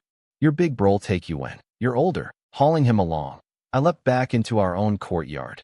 Mom, I'm heading over to check things out. I am a doctor after all. Go on. My mom was all cheer, not the least bit worried. Her own son getting beaten up, out of the question. I sprang up the wall and down again in another. Single bound. Like a swordsman out of a storybook. Su Daomao's eyes lit up, and he hurriedly waved me over. The fight in the back court was plenty heated and didn't need one more from me. So I walked over. Brother Daomao, what's this? Don't get the wrong idea. I've got no wish to spar with you. You just cured me. I'm not that ungrateful. I want you for something else. He held out a cigarette. I took it. Watch the show, have a smoke. Nice. After a bout of muttering, Su Daomao and Lu Xiaoyi were both red in the face. I didn't laugh. A doctor doesn't mock his patients. That's the rule. Brother Daomao, Sister Xiaoyi, you trust a young one like me. We've had checked what there is to check. Real causes and imagined ones. Not one missed, and there's nothing for it. Neither of us has any major problem, and we've just been taking medicine to regulate it. Su Daomao crouched, on the ground smoking. I was going to come find you tomorrow. Didn't expect to run into the chance. Today, Lu Xiaoyi, eyes red, gave him a shove. All right. Brother Daomao's my dad's co-worker. No problem. If I can't handle it, there's still my master. Du Weihua, the head of internal medicine, a real heavyweight. Thanks, brother. Su Daomao grabbed my hand. Lu Xiaoyi's eyes rimmed red. Don't rush. I'm not prepared today. Tomorrow morning, I've got to lead the extermination crew. The two of you come to my office in the afternoon, or wait till I get off, and I'll bring my gear home to examine you. Honestly, I couldn't stand watching Lu Xiaoyi get schemed into being He Yuzhu's wife and named only by that deaf old lady. The deaf old lady was no good, and given a real chance, I'd be happy to mete out a little justice on heaven's behalf. As for the rest, you treat me well, I treat you well. The rest is none of my business. I opened a cheat, I didn't become a saint. I'm just in it for my own satisfaction. Back to the center of the action, it had reached a fever pitch. Wang Taiju drew power up from his danshin and drove a fist into He Yuzhu's chest. Bang! This, god of war, couldn't get his breath back and crumpled straight over. Over there. Yi Zhonghai had strength in his hands, but Li Kangzhan had strength in every inch of him. He sat astride Yi Zhonghai, hoisting him like a little chick. Slapping away. Smack, smack, smack. Yin Buge had long since been pinned by Zhang and Wang. Poor dad. Circling frantically at the edge of the battlefield, couldn't get a hand in, slapping his own thigh till it turned red. Zhu, Yi Zhonghai, and the deaf old lady wailed in unison. Wang Taiju came back to himself out of his frenzy, looked at the crumpled He Yuzhu, and got a little panicky. No need to panic. Brother Taiju. I darted over, pinching a filiform needle. He's just out cold. One needle, and he's up. Want to keep going. Coming out of a doctor's mouth. That line was a touch out of place. Wang Taiju grinned. His nerves settled. Zhang and Wang beat on Yin Buge, all the smoother. And Li Kangzhan swung his slaps, all the merrier. They'd forgotten their own ranks. Included a military medic. And a military medic doesn't just save his own side. He can also revive the opponent, so his own side can keep on beating them. The needle went in, and He Yuzhu sucked in a sharp breath and woke. Good. Silly Zhu. Your grandpa'll trade you a couple more rounds. I'd needled He Yuzhu awake, and Wang Taiju immediately issued him another combat invitation. But Su Daomao and Lu Xiaoyi, their eyes were lit up like they'd been wired to a current. Xiaoyi, I've got a feeling. Brother Jiangwen's definitely going to be able to help us. Daomao, this time I believe you. The center was still chaos. He Yuzhu scrambled up, turned to me.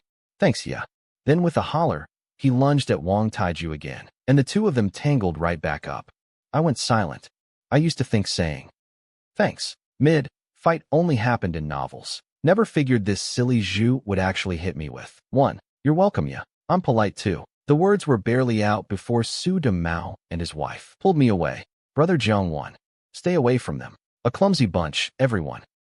Can't have you getting hurt. Your brother Daomao's right. You're a cultured man. We've got to keep you away from them. I didn't know whether to laugh or cry. Great. I'd become this couple's protected species. But honestly, the feeling wasn't half bad. I'd come over to throw in and beat up next door, and ended up fishing a thank you out of the beast courtyard and being treated as a guest of honor. Where do you even begin to make sense of that? My dad stood off to the side, practically drooling. Couldn't get into the fight, and didn't have my standing either. What did I even come over for? He tilted his head back and lamented, the picture of a man conceding to age. I climbed back over the wall, and Wang Taiju, Li Kangzhan, Zhang Zigua, Wang Wenbin, and my dad all came over the wall one after another, leaving the courtyard next door in shambles. The women of our courtyard strolled out the front gate with total composure, leaving a trail of sneers behind. The men next door are real weaklings, limp every last one. And they dare arm wrestle with our courtyard, aren't they afraid we'll pop their shoulders out? Every word landed in the ears of the men who'd just been in the fight. Worse than another beating. He, usually especially self-styled god of war, knocked flat by Wang Taiju twice, while usually was never as hard as Taiju. Jade Pillar's no match for Iron Pillar. Su Dimao hadn't joined the fight, so his reputation was intact, and he pulled his wife home in high spirits. Xiao Yi, buy a few things tomorrow, and wait till I get off work. We'll go next door to see Brother Jiangwen. It's not convenient for you to go to the steel mill. Better to see him privately. And if that really doesn't work, we'll beg his master. Got it. Spending a little more is fine. As long as it gets fixed, I'm glad to spend whatever it takes. Lu Xiaoyi said it grandly. She was a certified little rich lady, after all. The next day, the steel mill security section. Section chief's son, all smiles, had Su Jincheng and me sit down. Nobody likes to cross a doctor, and behind this one stood a heavyweight. Dr. Jiang, Dr. Su, how many men do you need? I can free up 20 full-timers and 40 or 50 temps. All sturdy young guys. Use them however you want. The section chief didn't put on any airs at all. Gave whatever we asked. Su Jinxin glanced at me. His meaning simple. I just got here, not familiar with the process. Just arrange it however you've done it in past years. Then I'll send you the lot. More hands, more strength, faster work. We'll dig the steel mill 3 feet down. No problem. Su Jinxin took a sip of water. Last year, someone took only 5 full timers and 10 temps and was busy for half a month. This year, 70 or 80 people right off the bat. Even the rat's ancestors would get dug up. Then thank you so much for your support of our medical section. I quickly shook his hand. Medical section. Who would dare treat that pack of ancestors as an ordinary section? Section chief, Sun knew it well. Those big shots were fought over by division-level units, and provincial and ministerial level VIPs sent special cars to fetch them for treatment. What was one little section chief like him in comparison? Don't mention it. All in service of the steel mill. A smooth talker, section chief's son gathered the manpower, held a short meeting, saw us off as we led the crew out, and even sent a deputy section chief along. Uncle, what's this for? A young man at section chief's son's side asked. Curious. How many times have I told you? At work, use titles. He went back to the office and lit a cigarette. How long has Dr. Jiang been here? And how many people has he cured? No medicine. Pure needling. That one skill alone is enough. And he's polite and humble. What would I target him for? That poor, prideful fool from last year. No skill and no backing. This year he got transferred to a township clinic. That's the reason. His master is director, Du Weihua. In a couple of years, he'll be a deputy chief physician, waited on hand and foot, wherever he goes. Jiang Wen's his disciple, and he's got real skill of his own. You stick with your uncle. Watch and learn. There's a whole art to all this. Understood. Thanks for the hard work. Brothers, shall we get started? I smiled at the crew of fired-up men. No trouble at all. In perfect unison, like a military review. It made me a little embarrassed. The deputy section chief murmured a few words to me, then chest out. Head high. Went off to arrange it. Split into batches. Split into teams. Deploying rat poison across the workshops. Sudge and Ching. And I didn't have to worry about a thing the whole time. We just had to wait for the inspection. Back in the office, the two of us stared at each other and drank plain hot water. Brotherwin, if only you'd come sooner. Had I known the security section would put on a face like this, I'd have dragged you out of that vocational school no matter what. Su Jincheng said with feeling. It's all on account of my master. My face today, solid gold. Us two sitting here, while they do all the work. Is that not a bit off? Honest fellow that I am. Never having enjoyed privilege before, I felt a little bad. You're overthinking it. You go over there and they'll get nervous and work worse. I'll go make a round in a bit, that's all. Su Jincheng knew his position, clearly. Bask in a big shot's glow, then do solid work on the big shot's behalf. All right, leave it to you. I agreed without hesitation. I've got a conscience. Just not too much of one. That afternoon, only I was left in the office. Su Domao lay on the bed and let me needle him. Just you. Su Jincheng's overseeing the extermination. Can't leave the office empty. The needles went in one by one. The bruising on his leg was already invisible. Recovery was going well. Proof my medical skill was still online. Leave the needles in 20 minutes, and you'll be good. Su Domao had no objection. In truth, he'd been fine after the first day's hot compress. Then got in a round of high-intensity exercise on the second. But that order-defying silly Zhu. His eye socket hadn't healed. Took another beating last night. Wanted to get seen. Some internal medicine doctors were busy, so he had to go to emergency. Where he got shoot out again. I laughed out loud. This silly just of your courtyard's kind of interesting. Foolish, truly foolish. Su Domao lowered his head. Everyone in Nanluo Guxiang knows our courtyards. Got a famous silly just. Right, brother. Should I prep in advance tonight? No need. I'll take out the needles and examine you first. Then look at your wife in the evening. Remember not to eat. It affects the pulse reading. No problem. I can starve all day. No need for that. Just normal, light eating today. These days you couldn't eat heavy if you tried. Su Domao grinned. That pack of beasts at the courtyard could pick his family clean. Su Domao's face flushed, his heart pounding like thunder. I handed him a cigarette and lit it. You can smoke. Take it, slow. Don't rush. We'll read the pulse after you finish. Soothing a patient's nerves is part of a doctor's job too. The moment I took his pulse, I frowned slightly. Su Domao's heart leapt right up. Jiang 1 brother. Brother Domao. Sir lower back and weak knees. Aversion to cold. Icy hands and feet. The lower body especially chilled. Right. He nodded dumbly. Listless. Spirit. Easily fatigued. Complexion gray and dull. I freed one hand and pinched his cheek. Roll your eyes up. He obediently let me lift his eyelids. Distended lower abdomen. The perineum. Cold and bearing down HSSS divine Dr. Liver Chi. Stagnant chest tight, with sighing irritable. Temper insomnia, and too many dreams brother save me. Yesterday, it was Dr. Zhang 1 then brother. Zhang 1, and now it had jumped straight to brother Dumbo. Isn't it inappropriate for you to call me that? He shook his head like a rattle drum, each thing on its own terms. It's not shameful. It's fitting. His face. First rate thick. You really want a child. Su Domao's eyes rimmed red on the spot. Brother, I really do. As long as we can conceive. From now on, whatever you say goes. It's not untreatable. You've got a sense of your own troubles. Don't you? I paused.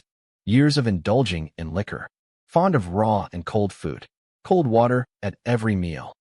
Damaged your spleen and kidney on. Reckless in your youth. Excess in the bedroom. Drained your kidney. Essence. Quick to hold grudges. Liver Chi knotted up. Congestion in the lower jiao. Years of late nights. Your spirits unsettled. Quietly wearing down chi and blood. Am I right? Su Domao went silent. Feeling stripped completely bare. Without a single point to dispute. Brother. You're right. And you even left me some face. I'm a petty man. Fond of scheming and intrigue. He gave a sheepish laugh. Can you change? Quit the liquor. Quit the fighting. Quit the temper. Gently nurture your disposition. As long as it gives my Su family a child, I'll change. He gritted his teeth. Truly, no regrets. Regret what? They're all bad habits. I've thought it through. No more reckless carrying on. I'll just stay home and live a steady life with my wife. This is heaven's punishment, and I accept it. All right, your wife. You know there's no major problem too. Cooperate with my needling, and it can be treated. How long depends on you. I fixed my eyes on him. Remember, my needling is only an aid. If you pick those bad habits back up during this period, all the prior effort is wasted, and there'll be no hope going forward, either. Understood. Needle me. He nodded hard. Whatever else. He was a grown man, true to his word. Next time the cravings hit, he'd slap himself silly. All right. Brother Damo, you've changed my opinion of you. Come on. Big brother, my whole bottom's been laid bare. Do as you see fit, with my full trust. Why did he trust me this much? He'd had this looked at before, but no one had ever spelled it out so completely. Even reading. His temperament and disposition clear as day. How is that any different from having opened a heavenly I convinced one word covers it can't needle, now has to be evening. Half an hour to quitting time. No time fine, I'll be home, watch me perform, stop calling. Me brother, you'll age me, just remember what you promised, and leave the rest to me. Seeing as you came to me to be treated, I'll give it my all. Besides, you and my dad are co-workers. I added one more thing. But the environment in your courtyard really isn't good for recuperation. You'll have to put some effort into getting along with the neighbors. Tomorrow I'll take leave, drag my mom and dad over to deal with that pack in the courtyard, and Xiao Yi and I will focus on recovering and mind nothing else. A decisive man. I nodded. Then sorry to trouble Uncle Su. I'm his son. Trouble's only right. He said it with total conviction. Being Su Damao's father had to be genuinely hard. I only hoped my future kid wouldn't take after him. Though for now, I didn't even have a girlfriend. But that wasn't a problem. Let word get out that Dr. Zhang's looking to settle down, and the threshold of our Jiang household would get trampled flat. End of shift, and Su Damao walked home alongside my dad and me, passing that whole pile of people. Yizhong Hai Yuzhu, Jia Dongshu. He didn't pay them the slightest mind, nor go over to tease Hai Yuzhu, or his own kidneys, and his future child, which mattered more. Anyone not a fool could tell. Brother Zongwan, I'll come find you the second I drop off my bike. All right, I'll wait for you two in the back room of the outer courtyard. My dad knew I was going to treat Su Damao, and had no objection. Su Damao's reputation next door was poor, but he got on fine with my dad. And besides, the man had come to be treated. Why turn him away? In a doctor's eyes, patients are all the same. People who need help. Son, that condition of Su Damao's might be hard to treat. Use your own judgment. Don't worry. He's got problems of his own. But as long as he follows doctor's orders, a year or so of recuperation will pull him through. Whether it works, he'll know for himself the moment the first needle goes in tonight. Treating Su Damao would be a bit of trouble, but it was no terminal illness. Shame your old man hasn't even got an achy old leg, or I could have let you take a look. My dad was beside himself with joy. Next to him, Jiang Wu grinned foolishly. He was learning projection from dad now too. Had been in that crowd earlier, just nobody had noticed. I'll go wait for them in the outer courtyard. I'll come back to eat. No need. My dad waved a hand. Have your brother bring it over to you. Leave it to me, big bro. Running errands is way more fun than reading books. Bang. My dad planted a kick on Jiang Wu's backside. Get lost. Jiang Wu ran off with a string of dopey laughs. My dad and I looked at each other, lost for words. Dad, you'll have to put some effort into the second one. Just hearing that voice is enough to worry a man. Don't worry. Leave it to your old man. Watching my dad go hopping and skipping after Jiang Wu, father and son, cut from the same cloth, I really couldn't put my mind at ease.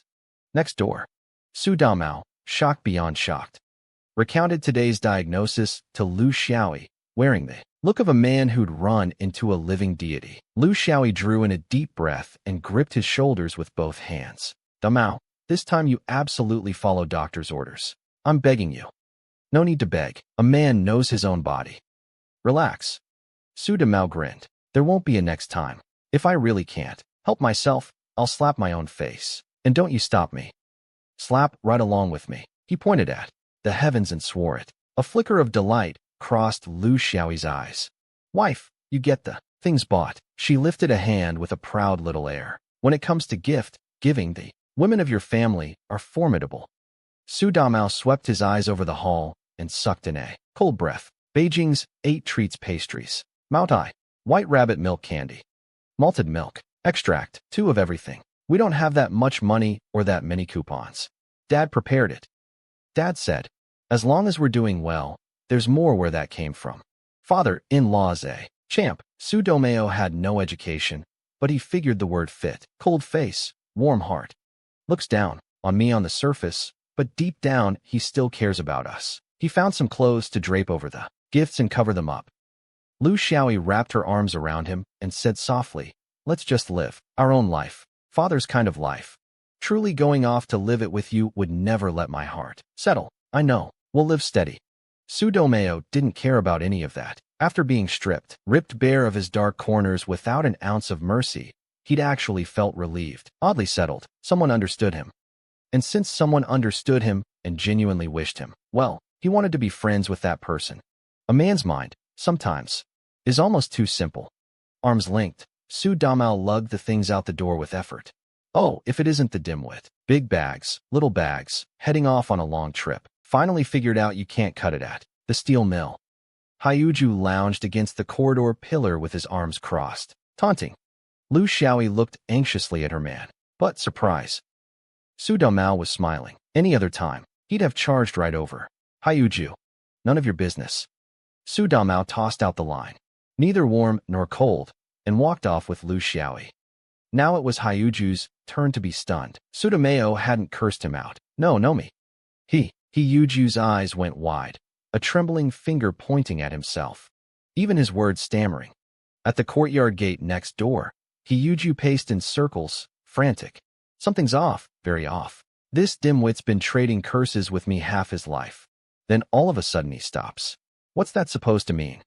Could he have been struck by some evil spirit? Maybe I should find someone who treats hexes to take a look at him. Hyuju stood by watching her big brother, and suddenly felt Big Brother was probably done for.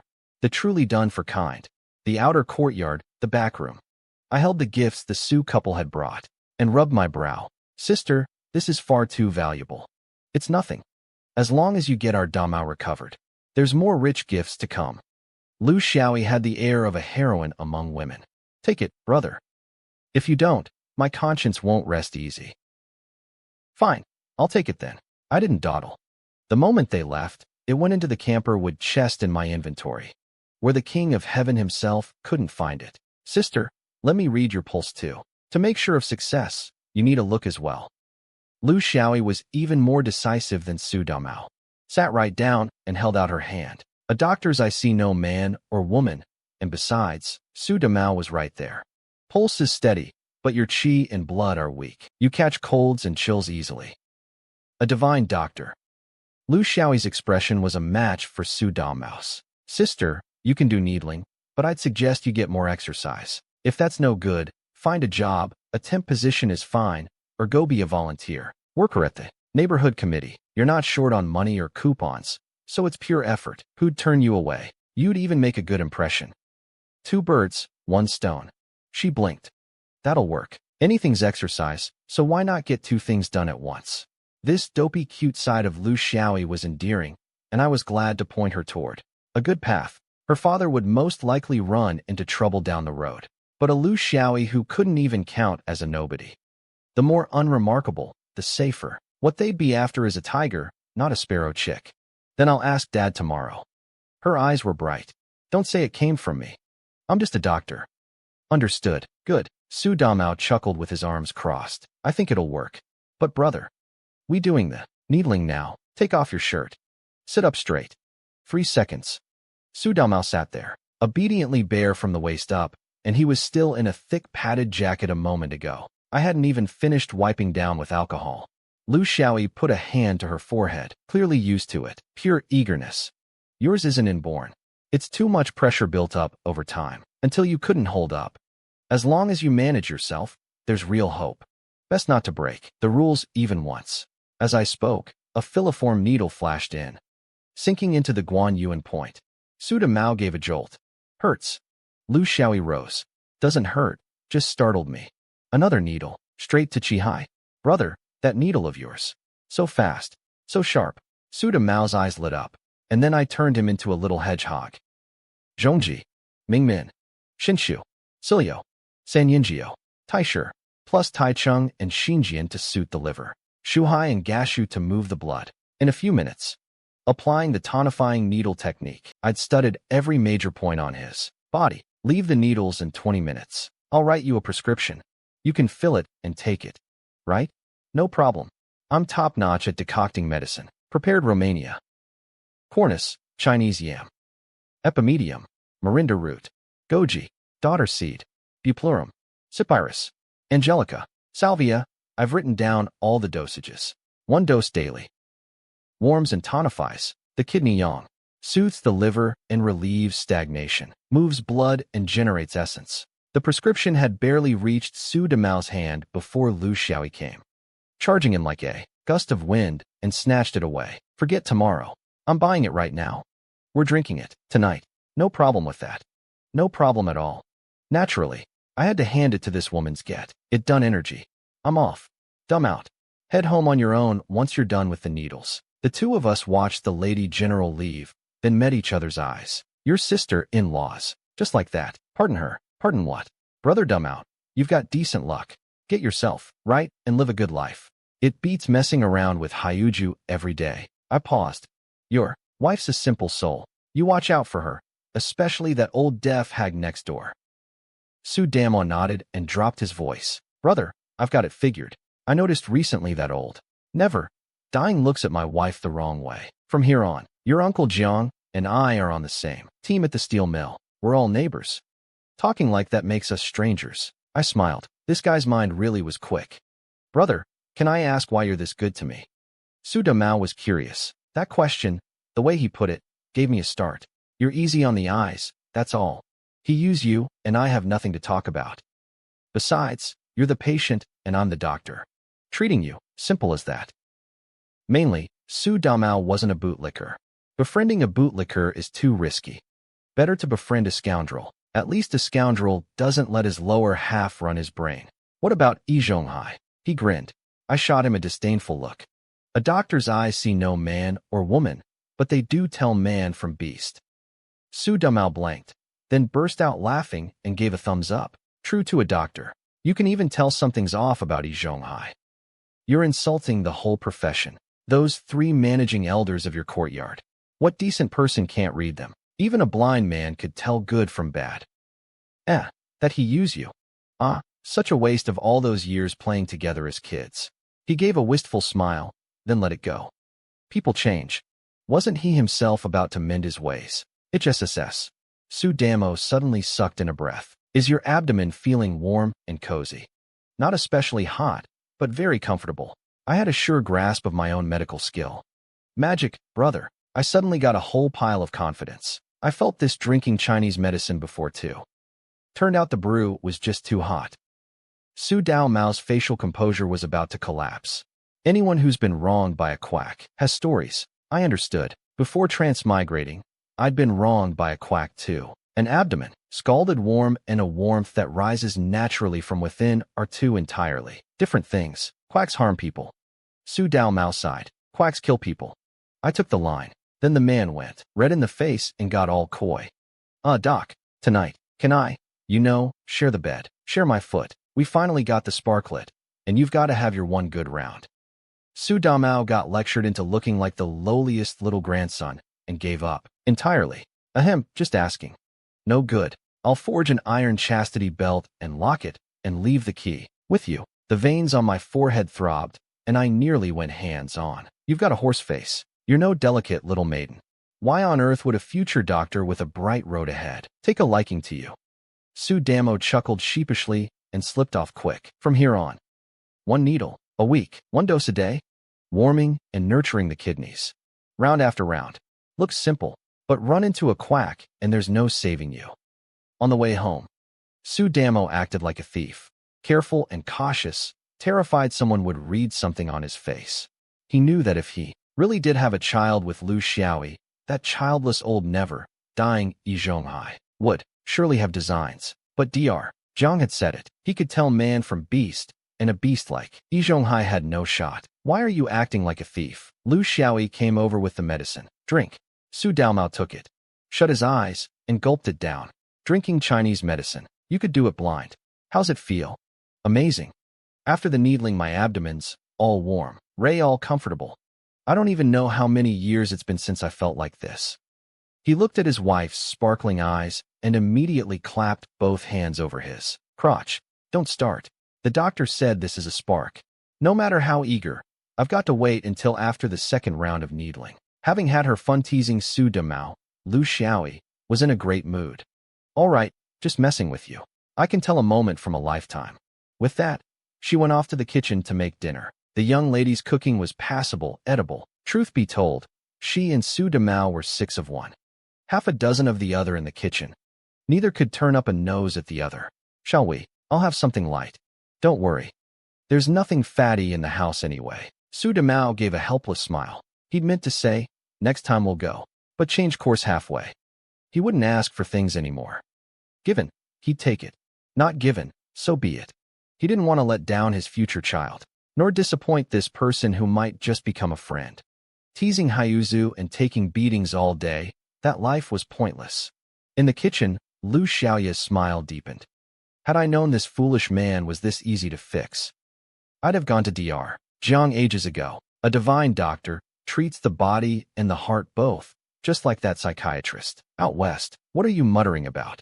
Saying you should have gone to young Jiang when ages ago. Oh, and don't spread it around. He wants to live a quiet life. Understood. I'm planning to take leave tomorrow and call my mom and dad back to hold down the fort. You know the situation in our courtyard. Brother Jiangwen told me to mind my mood and not let it get affected. My dad's fierce. Bringing him back is just the thing. Sure, you call it. Lu Xiaoyi supplied the emotional support in full. The next day, clear skies, still March. Yet pedestrians on the street could already feel the sun's warmth. Of course, in another couple of months when the yellow dust winds kicked up, no amount of sun could keep its heat. Fourth floor of the medical building, Office 3. By the time I got there, Su Jinsheng had already swept the room clean. I thought a new hand would lighten his load. But cleaning was still his job. Morning, Jinsheng. Brother Wen's here, water's just boiled. Perfect timing. I chatted with him as I changed clothes. Want to take a stroll and do the inspection in a bit. Got to at least make a show of it. Just don't be too outrageous about it. That'd be great. Let's go around 10 something together. Finish the inspection right in time to eat. Su Jinsheng's little abacus was clacking away. Now you're thinking like me. I gave a thumbs up. When things weren't busy, being a doctor really felt fine. After the day's first cup of water, a patient came. One sprain, one diarrhea. I took the sprain. I looked down at the case the nurse had written up. Organized, neat handwriting. Far better than the chicken scratch of some doctors. Wang Daqiang, 36. Hot rolling worker in the steel rolling workshop. 12 years on the job. At 10 this morning, he'd been steadying a 120-kilo billet that had shifted, twisted, and bent to put his weight into it, and felt a clunk in his lower back. Severe pain and stiffness in the right lumbosacral area. Couldn't straighten up and was carried in by 2 co-workers. Acute lumbar spring. Master Wang, find a position that doesn't hurt and sit down. Let me take a look. The nurse and I helped him slowly get settled. Can you walk upright? Master Wang gritted his teeth and shook his head, both hands bracing his lower back. No, can only hobble bend over. Hurts to look up or down. Can't even breathe heavy. I lifted his shirt and pressed a finger near the Shun Shu and De Cheng Shu points. He sucked in a cold breath. No need to ask. Acute lumbar sprain. Tear in the lumbar muscle fascia. Doc, is it serious? Master Wang looked apprehensive. Made sense. A serious injury meant taking leave. And these days, every household had several mouths waiting to be fed the moment you opened your eyes. Not serious. I'll give you a couple of needles to ease it first. My guess is you'll be able to walk upright after the first one, then once a day from here on. And in 3 days, you'll be about right. Doc, thank you. Sometimes I really wished my cheat were the medical rewards type. Get a patient's heartfelt thanks and earn a bonus. Sadly, no, but a man should count his blessings. This cheat I had now felt plenty solid in use. Master Wang went to instinctively stand again, and Zhou Xiaoyan jolted to push him back down. Mustn't move on his own and worsen the injury. Su Jinxing lunged forward. 2. I struck last, but landed first, pressing him gently back onto the stool. Doc, I got a little excited. Sorry for the trouble. It's fine. Sit tight. I'll needle you now. The filiform needle drove into the back of both his hands. 1 CUN below the wrist crease, between the 2nd and 3rd and 4th and 5th metacarpals. The lumbar pain points. Bilateral. Before he could react, I added 1 each at Hoshi 2. The last needle landed at Rinzhong. The due meridian connects to the lower spine. Indispensable for acute sprains. HSSS. Master Wang gasped sharply. Huh, it doesn't hurt anymore. He nearly leapt up for joy. Only to be pinned left and right by Zhou Xiaoyan and Su Jincheng, like 2 guardian deities. Don't rush, sit tight. I placed another needle each at the Ashi point and Weizhou. For Weizhou, I used the 3-edged needle, drawing 3 to 5 drops of blood. Dispels stasis. Stops pain. Magic. I really don't hurt anymore. The life came back into Master Wang's eyes. Nurse Zhou, fetch a few cupping jars. Cup Master Wong once the needles are out. There's cupping too. This Master Wong was a chatterbox. Most likely he got distracted at work and tweaked his back. When I asked later, that was exactly it. 9.30. Having seen off the talkative Master Wong, I slumped onto the stool. That one, mouth never stops. Sujin Chung laughed, got distracted at work and wrenched his back, no doubt about it. But brother one, that acupuncture of yours is something else. I've got to learn it from you properly. The eager, earnest spark in his eyes made it hard to refuse. Teaching one more doctor is a good thing. Want to learn? I'll teach you. When have I ever shut you out during a treatment? In a while, when a stable, mild case comes in. I'll watch from the side and you'll do the hands-on. I paused. Reading 10,000 books isn't worth walking 10,000 miles. Great. Sujinqing clapped. 10 o'clock.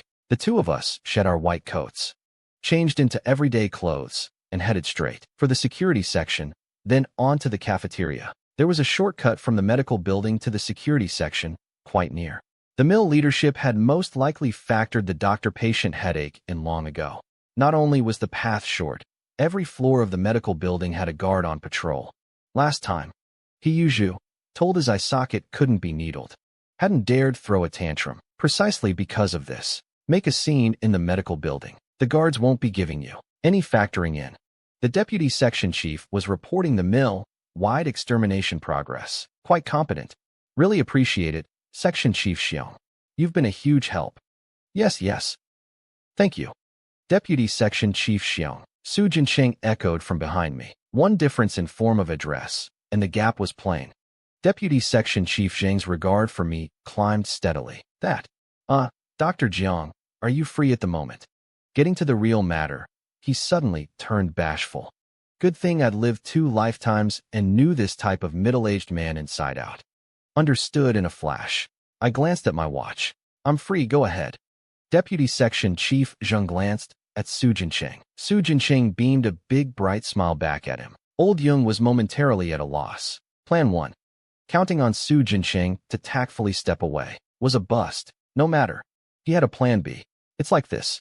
Dr. Jiang, I have a friend. I nearly couldn't keep a straight face. The classic. I have a friend. Section Chief Jung.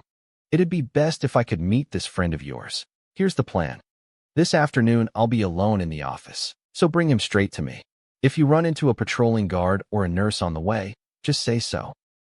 No one will stop you. I winked at him. Old Jun caught on instantly. Then thank you so much.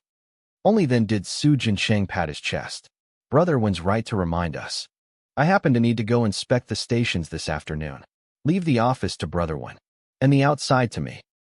Deputy Section Chief Zheng looked at Su Jincheng and suddenly relaxed. This fellow truly didn't read social cues. Made sense too. Medicine's a high-pressure field, and it draws all kinds. Lunch was a pleasure all around. Su Jin, Qing left with the security section team leader and Deputy Section Chief Zhang. After a beat, hurried after me straight to the medical building. What friend warrants this much face? For the sake of future happiness. Charge. I smiled and didn't blow his cover. In truth, one look at his face and I had it figured. It's the most common ailment among middle-aged men. The spirit's willing but the flesh is weak. Chinese medicine speaks of observe, listen, inquire, palpate, and my cheat happened to have all 4. Deputy Section Chief Zhang was sallow and weary. Dark circles around his eyes. His gaze dull. Signs of depleted vital essence. Around 40. Long toil had harmed the kidneys. The original owner's attainment in internal medicine far surpassed his cohort, or his teacher wouldn't have kept him on as an assistant after graduation. Add my whole array of cheats, and treating this was more than enough. In Office 3, I read Deputy Section Chief Zhang's pulse carefully. I could observe it, but the finer details still rely on the pulse, and I'm a professional. Dr. Jiang, my condition treatable. I let go, not mentioning that I deliberately held the pulse a bit longer. Doctors need connections too, and this security section deputy chief was very well suited to take the top spot in my network. Relax, it's not serious. Phew. Deputy Section Chief Zhang let out a long breath. Acupuncture too. Acupuncture is ancient, but it never goes out of date. It strengthens the foundation and nurtures the root. Treats the cause, more lasting than Western medicine's quick fixes. What matters most for you right now is warming and nurturing. In a few words, I had him steadied. Ask me where I got this gift of gab in my last life. 2 lifetimes lived. Plenty of books read, and a knack for reading people, that's all. HSSS, Dr. Jiang, I can feel the vitality. Once the needling was done, Deputy Section Chief Zhang sprang to his feet. Vitality he hadn't felt in ages. How could he not be thrilled? From this moment on, Old Jung was Dr. Jung's man. I wiped down each needle with alcohol cotton and sterilized them. Maintaining your weapons is a doctor's required coursework. Section Chief Jung, don't rush off when you get home today. Come back next week for a follow-up. Then once a month from here on. You know your own situation. You need warming and nurturing. Understood. Adults know what's important, and at his age a man has an even surer grasp of his body. How long does the nurturing take? He was already handing me a cigarette, reflexively. This is the standing of a good doctor. However mighty you are, there's still birth, age, sickness, and death. A year, once a month.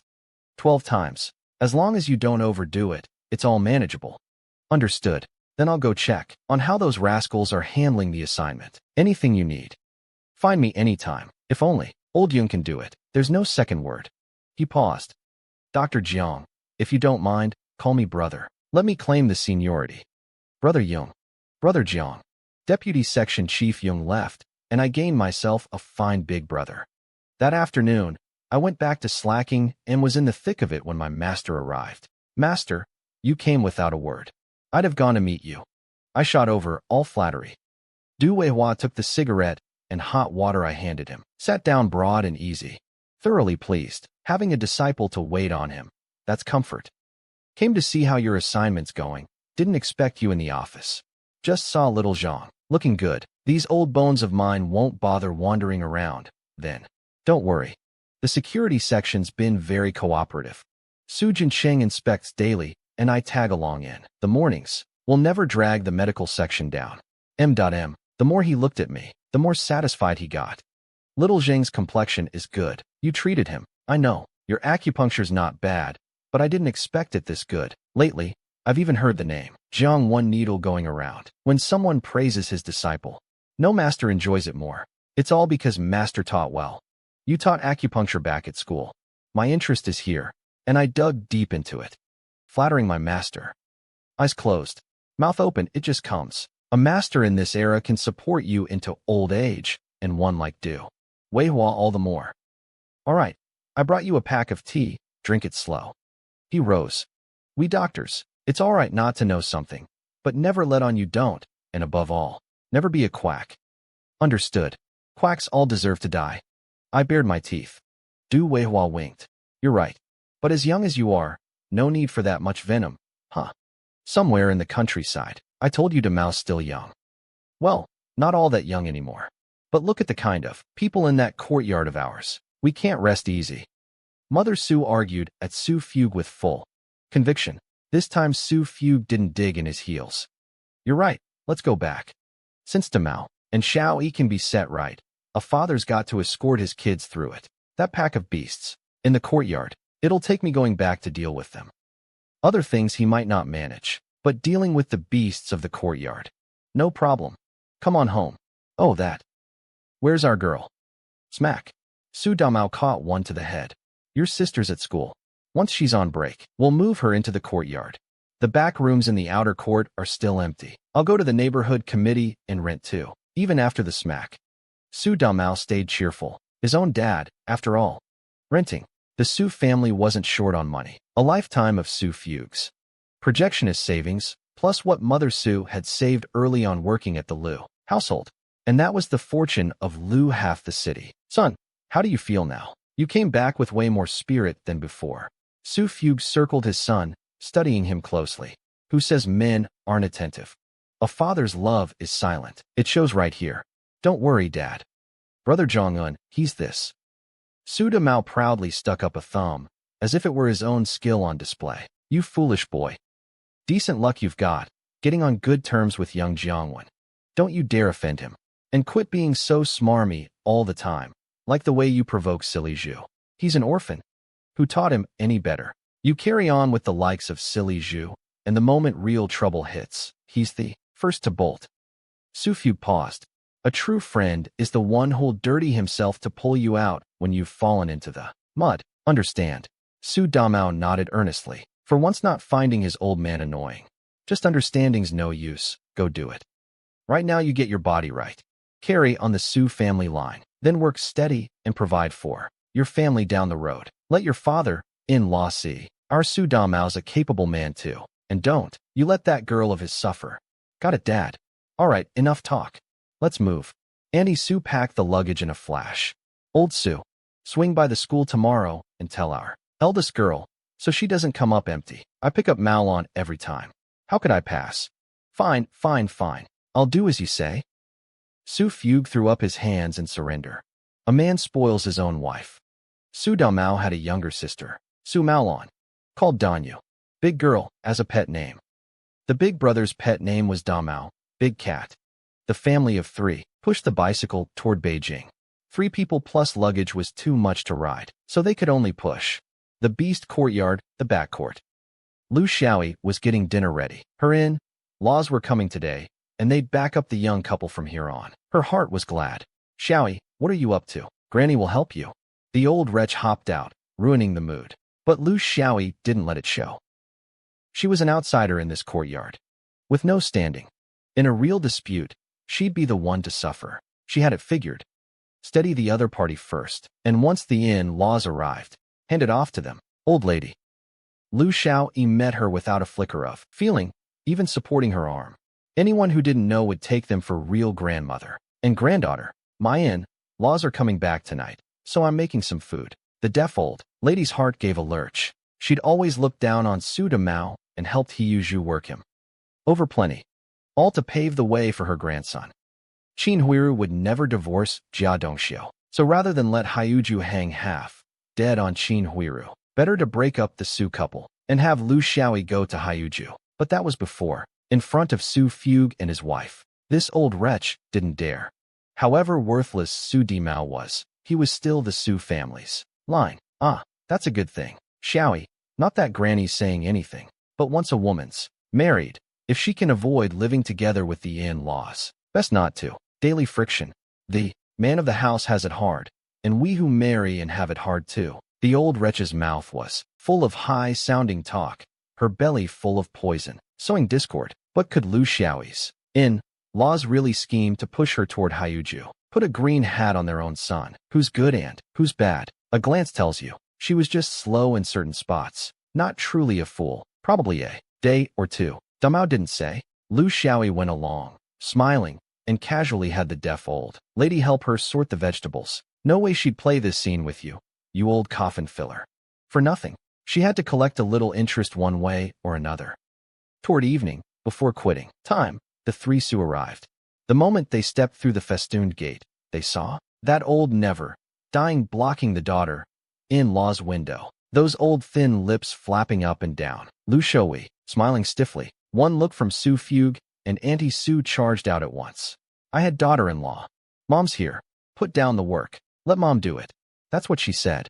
But she went straight for the window, shoved the deaf old lady aside with her hip, and slammed it shut. On the way down, she even winked at Lu Xiaoyi.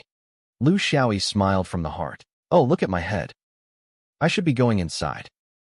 Auntie Su patted her own forehead, didn't spare the deaf old lady a single glance, and breezed off home on her own, targeting her. No, naked indifference is what cuts this old wretch deepest. Su Damao and Su Fugue watched the whole thing. The look on the deaf old lady's face was like there'd been a death in her family, but her family had long since died down to just her, truly awkward. On the way over, Su Damao had spilled all the courtyard's mess to his parents, especially the business with the backcourt's deaf old lady and Lu Heizhou. He knew he was no match for that pack of old foxes at playing mind games, but with his parents here, it'd be easy. A man's own mom and dad can't very well sell him out. Su Fugue and his wife quickly reached a verdict. Among those in this courtyard targeting the young couple, the one most deserving of death was the deaf old lady. Next to Zhonghai, then He Yuzhou. A fool. Not worth a big fuss. In the kitchen, Lu Xiaoyi poured out everything the deaf old lady had said today in one go. Auntie Su's heart ached, and she pulled her into an embrace. Xiaoyi, don't worry. Mom and Dad are here now. No one can bully you too. That old hag next door. Just wait. Tomorrow your dad goes to the neighborhood committee and rents the 2 back rooms in the outer court, and your dad and I will live in this courtyard, day in, day out. Anything at all. Come find mom and dad. Yes. Lu Shaoyi was truly happy now, living together. No, but with the in-laws right in the courtyard, her sense of security was full. Under the eaves at the gate, Su Fugue swept a grim glance next door. His mind starting to turn. Lu Haizhong came over, plump and round like a fat Buddha. Old Su, what brings you here? Nothing to do. Came to see my son and daughter-in-law. Stay a few days. Su Fugue rose to exchange pleasantries.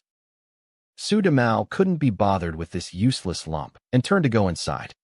Lu Haizhong had been no help at all during the all-hands meeting, and to think his parents had entrusted him with looking after them before going down to the countryside. This guy could look after nothing. Spent all day swinging a rolling pin at his 2 sons, Lu Guangtian and Lu Guangfu.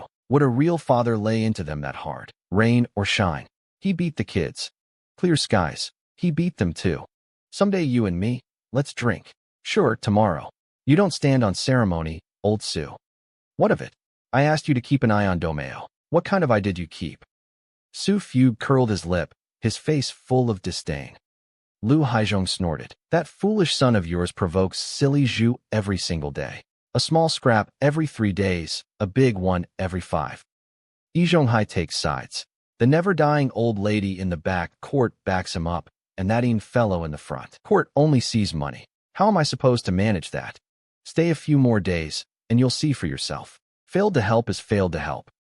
Lu Haizhong was shameless about it too, dragging everyone else down with him along the way. Fine, let's not talk about it. Dinner's ready at my place. I'm heading back to eat. Come eat at our place tomorrow. Next door, the 2-section courtyard. After work it got even livelier. Kids tearing around the whole courtyard. Done eating. Zhang Wu and I crouched at our own doorway, eyes on my little sister as she dashed about, scared she'd knock into something. Number 2. How's it going learning from Dad? Jiangwu scratched his head with a dopey grin. I got it. Progress wasn't great. Slow learner, haha. Still things you haven't got down. Haha, fine. Just stick with Dad and learn projection steady. You've got to have a trait. Don't worry, big bro. I'll definitely learn it well. As long as you don't make me learn medicine. Seeing I hadn't scolded him, Jiangwu perked right up. Brother, it's not that I look down on you. But with a little bit of ink in your belly, in our line of medicine, you'd be no different from an illiterate. Jiang Wu's grin froze. No, at least I can read. Is medicine really that cutthroat? Come on, my illiterate little brother. Just learn projection steady. Down the road, I'll be a doctor. You'll be a full-time worker. We'll both have bright futures. I clapped his shoulder. The picture of earnest sincerity. This feeling really wasn't half bad. Illiterate's second brother. Jiang Wu went silent. I couldn't hold it and burst out laughing. Jiang Bei, hands clasped, behind her back like a little grown-up, walked up to Jiang Wu and delivered that finishing blow in her milky baby voice. The Su household. Once the young couple had laid out the courtyard, business point by point, they went off to sleep, free of worry. Su Fugue and his wife exchanged a look and smiled. This kid, he really knows how to set people up with tasks. Su Fugue lit a cigarette. He'd figured that, getting on in years, he couldn't be much help to his son anymore. Never expected there'd be a day he was needed again. The feeling really wasn't half bad. I can see it. That old hag next door. Her whole mind set on our child. We've got to find a way to make her give up the idea. Andy Su rose to clean up. Don't worry. Leave it to me. Su Fugue had a plan in mind already. Figure out the why. No need. Find a chance and just bring her to heel. Simpler that way. You think he, Su Fugue, was some great saint, right? Don't you have someone you know at the neighborhood committee? Set Xiaoyi up as a volunteer worker. Got it. I'll handle it. The Liu family could do it. But the moment the Laos handled it, it'd feel off. It had to be the Zus doing it for it to seem natural. The next day, the steel mill, 4th floor of the medical building. I was back at that little office loyal to me, on desk duty. When a doctor has no work, it really is freedom. Brother one, I'll go do the inspection first. Go on, we'll eat together at noon. Su Jinxing knew his position clearly. The errand running small stuff was his, while a technical job like desk duty went to the more technically skilled one. Besides, No way I'd teach him for nothing. The office was left to me alone again. Open a book, pour water, brew tea, settle in, blissful. Knock, knock, knock. Dr. Jiang, a patient's here. 9.30, work arrived. Zhou Xiaoyan brought in the chatterbox Master Wang from last time. Master Wang, how are you today? No airs from me. A lot. Better. I did as you said. Didn't do any work that strains the back. Walking's no problem. Slept soundly last night. Just a twinge when I got up this morning. Sit down. Let me take a look. I lifted his shirt and saw. No worsening. Already improving. Doctors love patients who follow orders. Unlike he usual, blacklisted by this office, who had it coming. It's fine. You got up too fast this morning and pulled it. From tomorrow, ease into it after you wake before standing. 7 or 8 needles glided into the points. I didn't even have him lie down. No need. Leave them in 20 minutes. Come once more tomorrow and you'll be about right. A hot towel compress before bed works even better. Understood. Compress the second I get home tonight. Then straight to sleep. No wandering around. Zhou Xiaoyan signed the case record. These get filed. So next time Master Wang comes, I can pull it for comparison. Treating illness is meticulous work. A careless doctor is a quack. 20 minutes later, a glowing Master Wang was led away. You don't notice it when you're healthy. Only after being sick and getting well do you learn how much your body matters. My reputation had already spread in his workshop. Jiang one needle. A reputation takes time to ferment, but it's a good thing. Ordinary patients can't pick their doctor, so I'm not worried about treatment cutting into my slacking. Once the name gets big, anyone who can request me by name has to be at least deputy section level, and anyone lower just goes where they're assigned. Half an hour or so later, Su Jinsheng came back. 11 o'clock. Hang on a bit. They don't serve until 12. Perfect. Catch my breath then. He plopped down. Inspected the cafeterias today. Some cooks really don't keep clean. That silly Zhu. I could smell him just passing by. And boy was he uppity. No doubt about it. He usually had prepared him a surprise. Then a different cafeteria today. I closed my book. Different. Cafeteria 3 is the cleanest. There's a cook named Kai Yongqiang. His cooking's decent, and his clothes are spotless too. Not like that silly Zhu. Like, he's been working a forge. Cafeteria 3 then. Anywhere's fine to eat, as long as the taste passes. These days we're in no position to be picky. Su Jinsheng downed a big cup of plain hot water, lit a cigarette, and recovered. My rice jar's near the bottom again. Gotta make a run to the black market tonight. These days. Thank goodness I became a doctor, or it'd be truly hard to get by. The black market. The original owner had plenty of memories of it.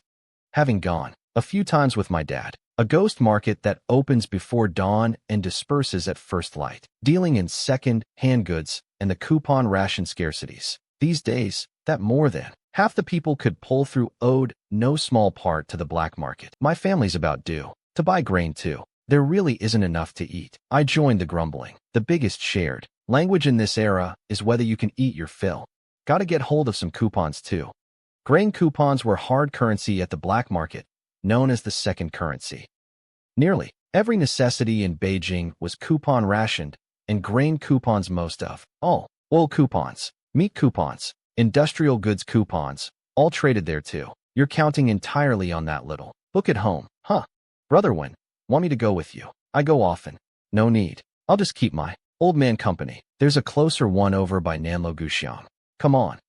Let's eat, or we'll have to line up. Cafeteria 3 had a fair crowd. Lucky we came early. The security section just called out Cafeteria 2 at noon. Gave them a whole loudspeaker broadcast. Who's going to Cafeteria 2 now? No kidding. The Cafeteria 2 director's probably about to catch hell. And after he catches it, he'll go back and chew out that silly just who got named, huh?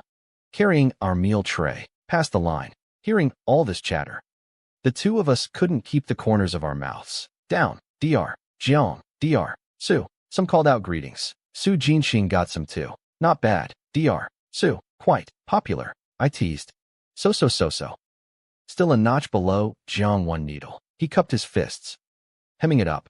Having a goofball co-worker has its perks. Having a dumbass co-worker has its downsides too. Like Cafeteria 2's back kitchen right now. He Zhu, Mahua, along with a few others caught in unclean attire today, were taking a baptism of the cafeteria. Director Spittle, So many were being baptized that today they had to send temps to the windows to dish out food. Luckily, Cafeteria 2 had fewer patrons and could manage. He used you. I'm talking to you. Lift your head. What did the security section comrades say? These cuffs and collar of yours are like you've been working a forge. A fly landing on them would break its legs. You come to work like this every day. This is where we cook for over 10,000 workers. And you're this filthy. How's anyone supposed to eat? Yuju lifted his head, the picture of indifference. Catch it chewing out. Yuju feared that. Seeing his unimpressed look, the director got angrier and cranked up the output. The others quietly breathed easier. Thank goodness there was a hard head to take the fire for them. When the security section came in this morning, they'd seen Hyuju wiping his pitch-black cuffs on the cutting board in the deputy section. Chief's face had gone dark on the spot. And so the director got called in for his scolding. You done? If you're done, I'm leaving. There's food to dish out front. Dish out my foot. You, good for nothing. Hyuju, you shouldn't be in our cafeteria at all. A disgrace. You're a stumbling block, a black sheep. Dragging the whole of Cafeteria 2's face into the dirt, Director Liu finally erupted. This Hyuju was a privy stone that took neither soft nor hard. By this point, he didn't care anymore. Curse him out first and worry later. A bare commander with no father, no mother, no wife, no kids. An ordinary leader truly can't get a grip on him. Full-time workers can't be fired in this era. The dismissal process is brutally strict, requiring the mill director to propose it, the workers' congress to deliberate, then reports to the supervising authority and the labor bureau, and approval from the local government. What power does a mere cafeteria director have? Transfer him out. He usually had a bit of skill at least, so he couldn't be transferred either, which made Cafeteria 2's director the most aggrieved of all the cafeteria directors. Screw your grandma. He usually drove a fist into the director's face, pinned with all those labels. Even a fool knew it boded ill. One wrong turn, and it could cost him. So he struck first. Catching the man off guard, the people around were unfazed. Used to it. Even his apprentice Manhwa didn't dare step in. A Zhu in this state couldn't tell who's who. Whoever comes near catches a fist. Even a passing dog gets a kick. Docking your pay. Finding you. Silly Zhu. I'm telling you, as long as I'm still director, you can forget about ever advancing in this life. 10 minutes later, the director left sporting a pig's head face, limping. Hyuju sat there broad and easy, drinking water and smoking, comfortable as could be. Doc Pei didn't care. His wages were enough to spend. No father, no mother, no wife, no kids. Nothing could get a grip on him. He'd nearly forgotten he even had a little sister. All he was after was a single breath of spite. One moment of satisfaction. The director's threats. Not afraid. Precisely because the director didn't have the standing to fire him. This was the backbone of his fearlessness. Manhwa, go check how things are out front. I've dressed like this for years. Nobody's ever gotten sick eating my cooking. So what gives the medical section the right to inspect on a whim and demand changes on a whim? How come nobody said anything last year? He usually fumed. Manhwa silently went up front, a master he'd chosen for himself. What could he do? Once you're on this leaky boat, you rot on it. He hadn't the means to get off. Lilon came in smiling and teased. Oh, our cafeteria's big hero. You even beat Baldy Lilon off to the medical building. How about that? He usually shot her a sidelong glance. Got nothing to do. Get lost. Quit being an eyesore. Lilon was passable looking, but he had no interest. His heart held only his sister Chin. Even if Sister Chin was another man's wife. Lulon, snubbed, left cursing. Never seen such a dead-lost man. Got the gall to pine after someone else's wife and offend the leadership too. Pig-brained. I'd have to be out of my mind to chase after him. He usually standing among the people at Cafeteria 2 was truly poor. The medical building, Office 3.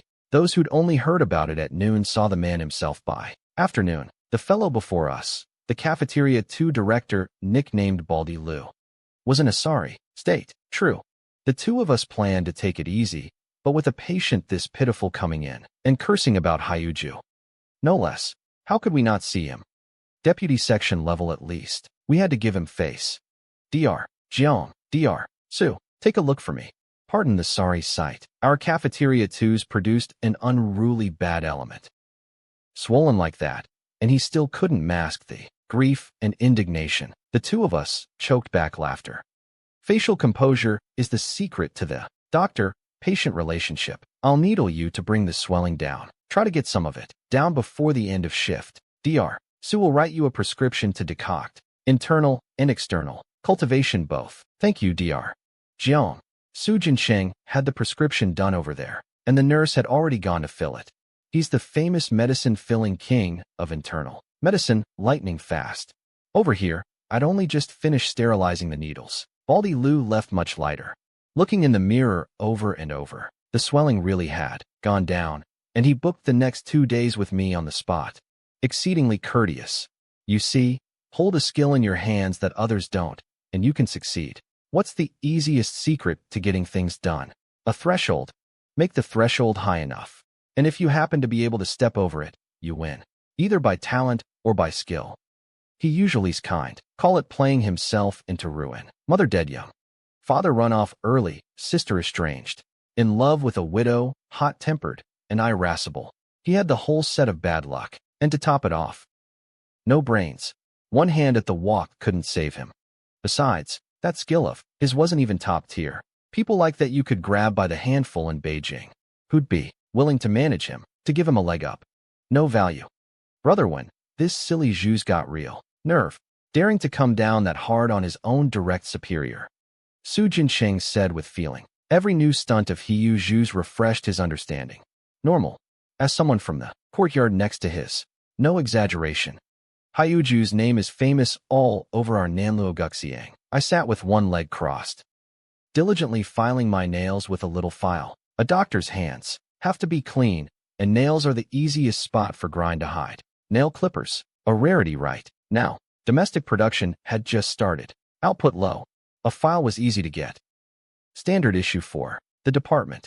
At the steel mill, they could fix you up with a small metal file in no time. Right up our profession's alley. Shame my family's not over that way, or daily life would definitely be lively, for sure. Every time next door holds an all-hands meeting, our courtyard loves to lean up a ladder and climb the wall to watch the monkey show. Now that's real living. Anticipation lit up in Su Jincheng's eyes. That evening, the West Wing, the family had just finished eating. Sitting and rubbing our bellies, savoring the moment. In this era, eating to 70% full was no easy thing, and the most satisfyingly full stretch right after a meal was especially precious. We were still in the time of hardship. Old Jiang, the rice and flour at home are down to under half. Got to make a run to the black market these next few days. My mom reported on the family finances. In the past, she wouldn't have said it in front of the kids. But now with the eldest a full-time worker and the second an apprentice, there wasn't much left to hide. Then I'll go take a stroll. My dad agreed at once. Dad, let me go today. I smiled at my parents. You even got money.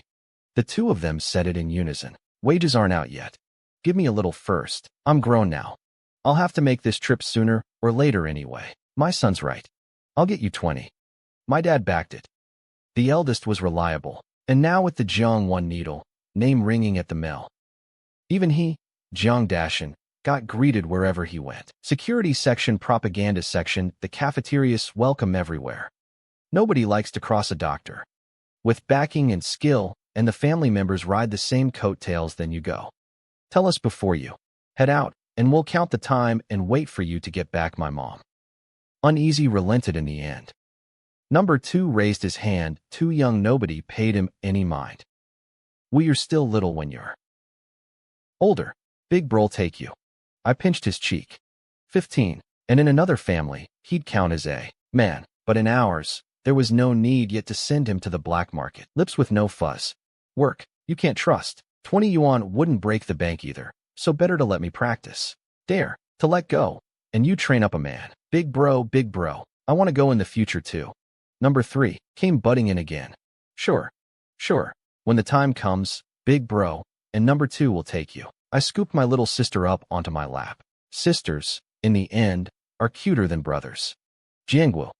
2 in the morning, I was already dressed and ready. All in dark colors, a black cloth over my face. My dad saw the outfit and grinned. Good lad, all kit out. Want me to open the gate for you? No need. Forget what I can do. I took the money, pushed off the wall with a foot, and vaulted out clean and crisp. Impressive. That's my son, all right. My dad, without a shred of modesty, credited the whole thing to himself. Then ducked into my back room to smoke and drink tea, the tea my master gave me no less, and wait for me to come back. A bit over half an hour later, outside Chongwonmin, the black market, I jogged over with barely a sweat. My physical condition was rock solid now. I kept low and made a circuit, clicking my tongue. Without coupons, grain really was expensive. Official price rice 19 cents, white flour 18, but the black market multiplied that by dozens of times. Coarse corn flour at 1 yuan 50 a jin, pork 6 to 10 yuan, a single egg 8 cents to a yuan.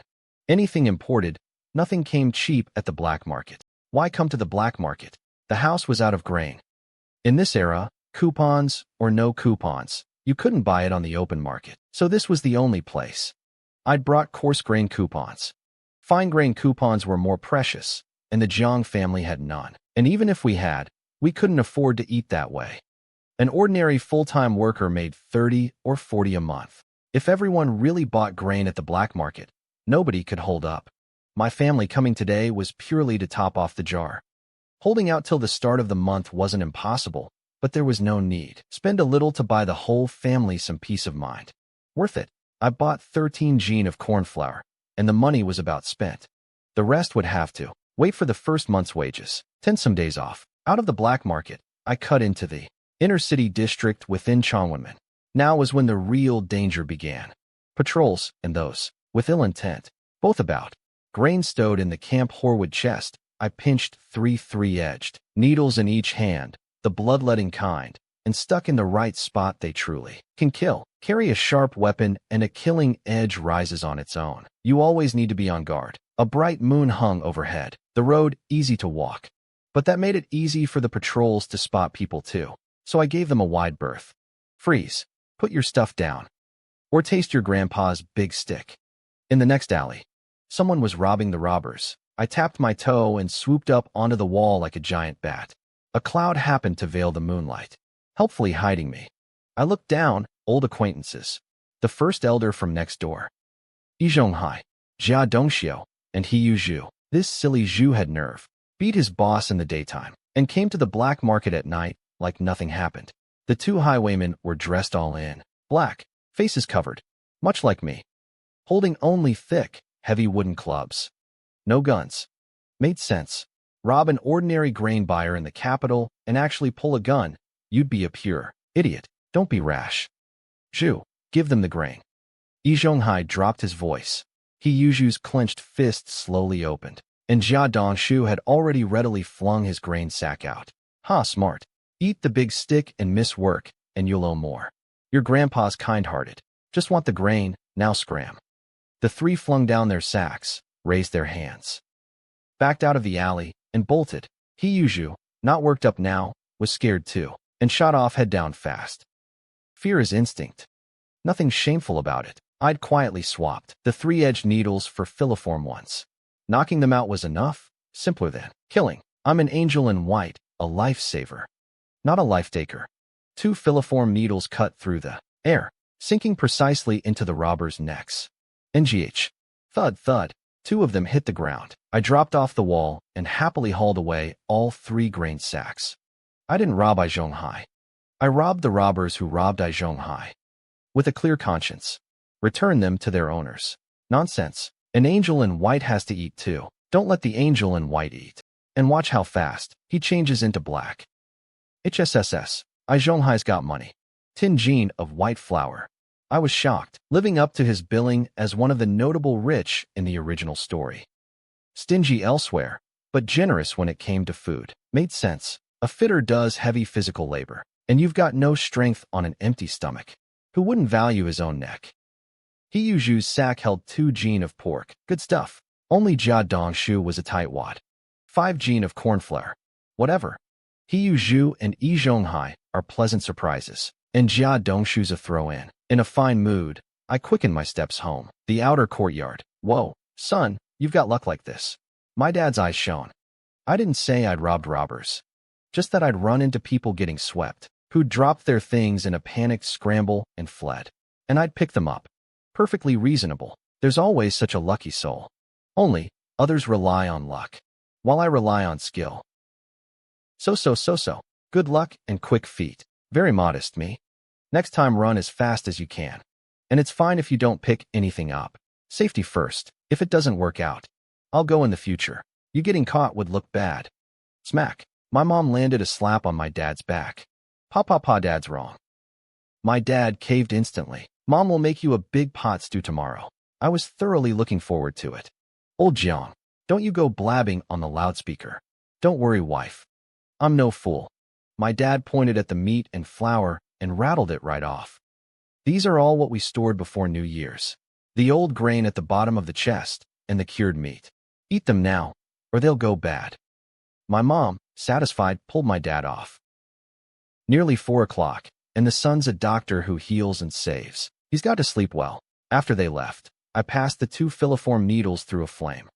Couldn't leave them in those 2 bumbling thieves. What a waste. Early the next morning, the courtyard came alive again. Someone next door was cursing first thing, and ask all you like, nobody would say. You could hear how furious he usually was. Anyone who didn't know would think he'd eaten the big stick last night. Close enough. There was a stick, just not on his body. And that much I could vouch for. Another beautiful day. I sighed on the way to work. Last night was a thrill. Hope I keep bumping into bumbling thieves next time. Among that crowd of gunless bumbling thieves. I'm a master running into street punks.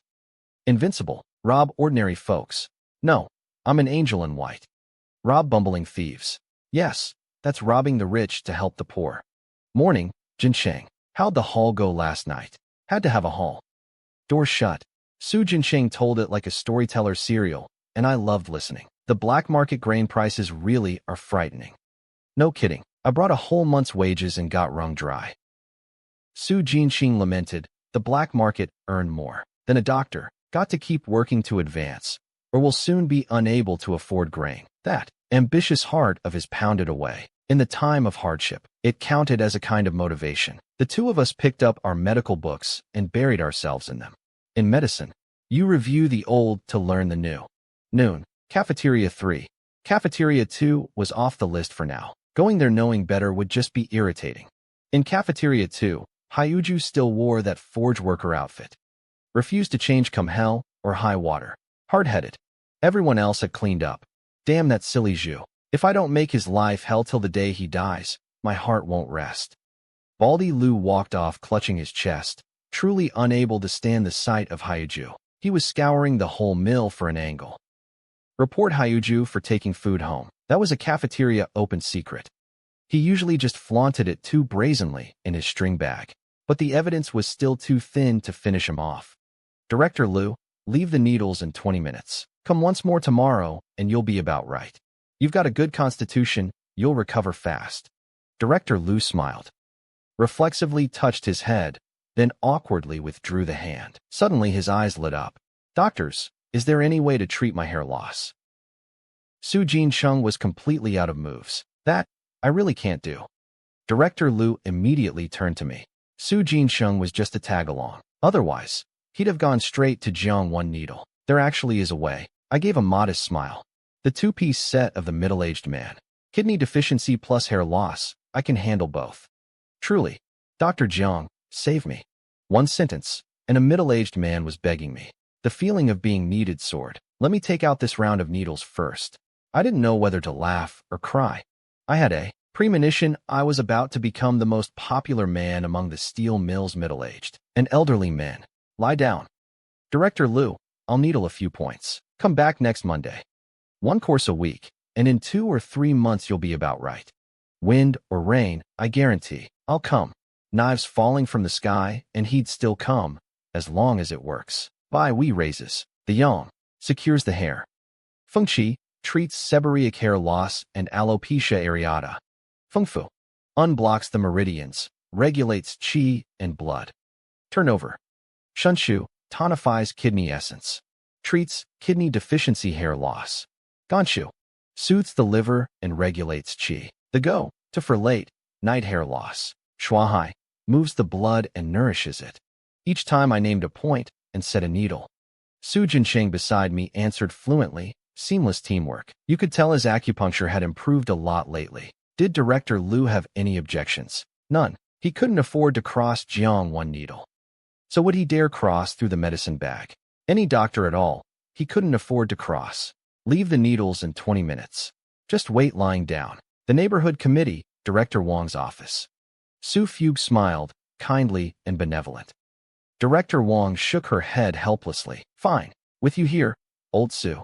How could I, a director, not agree? It's no big matter anyway.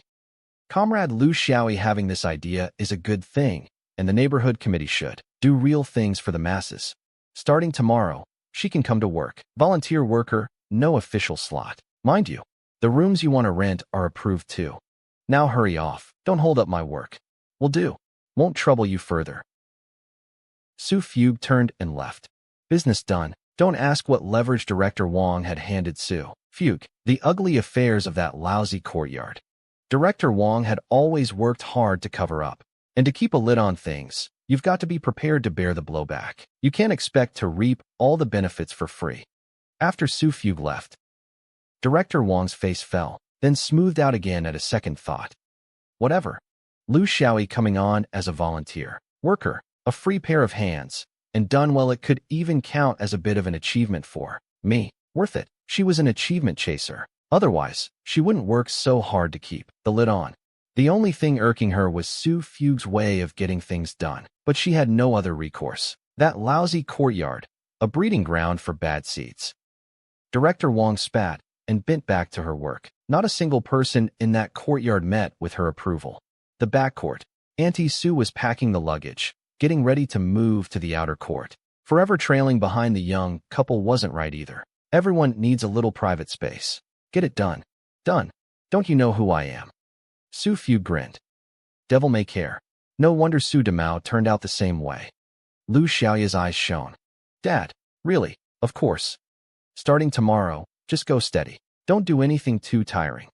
Dr. Jiang said exercise has to be in moderation too. You, just treat it as keeping fit. Don't stand out, but don't drag your feet either. Lu Xiaoyi nodded hard. Understood, Dad. This is the doctrine of the mean. Su Fugue laughed. True to my daughter-in-law. Tonight Dad'll go buy a roast duck to celebrate for you. Then let Xiaoyi off cooking tonight. I was so busy packing I forgot. Auntie Su laughed awkwardly. Small matter. Wait till I'm back. Su Fugue's legs gave a wobble, and out the door he went again. That evening, the two-section courtyard. After a full day's work, I finally got home. Deputy Section Chief Zheng's kidneys. Director Lu's hair loss. Both still in cultivation in my hands. No haul for now, but the moment they got well, the name would surely blow up, and by then both of them would have backup gifts ready for me. Recovered and still preparing gifts. Of course, who can guarantee they'll never have a problem down the road? So I wasn't in a hurry. I'd be at the steel mill for who knows how many years anyway. The family's one and only grain problem had been solved last night by a kind soul. 2. At dinner, it came up. Son, there's just one thing left for our family. No rush to do it, but you've got to give us a word. My mom got in first.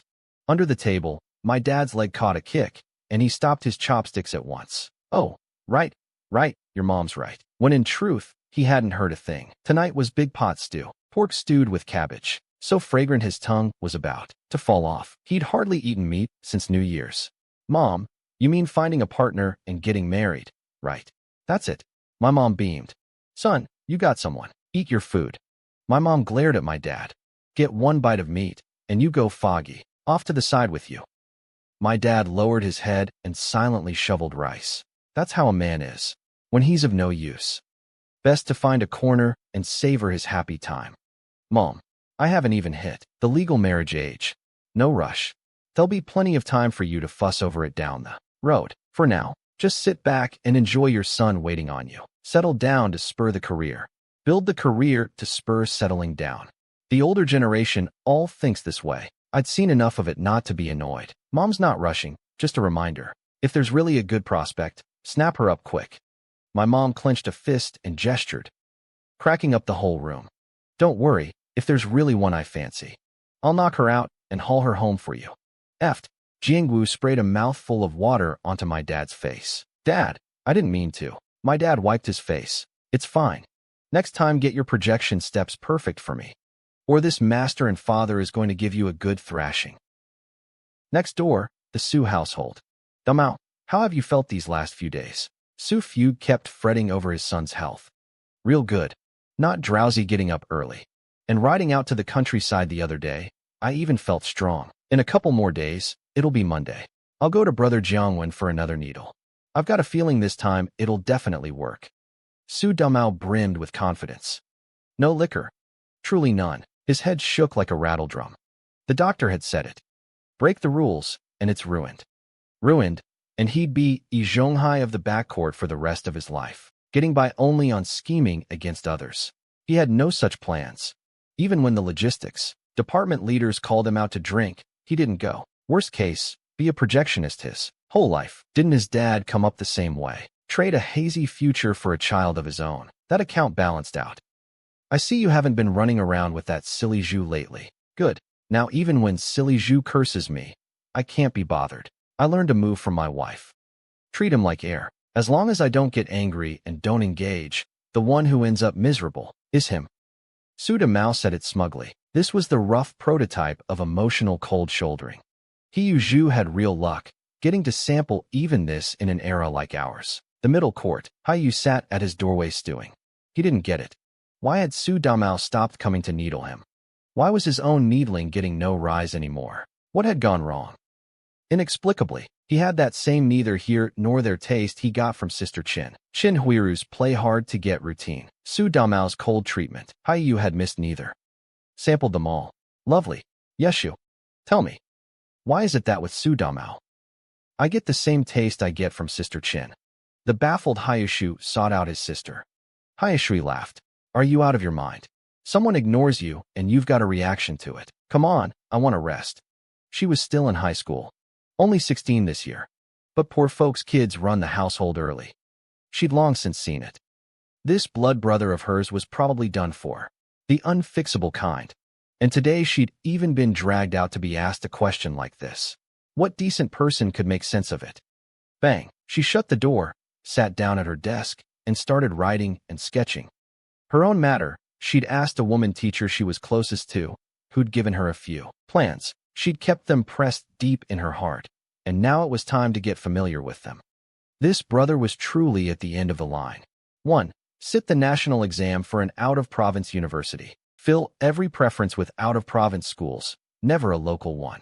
And the moment the acceptance letter came, transfer her residence registration, her grain and oil relationship, and her student status all out of Beijing. Rely on the grant and vacation work, and aim never to come back in this life.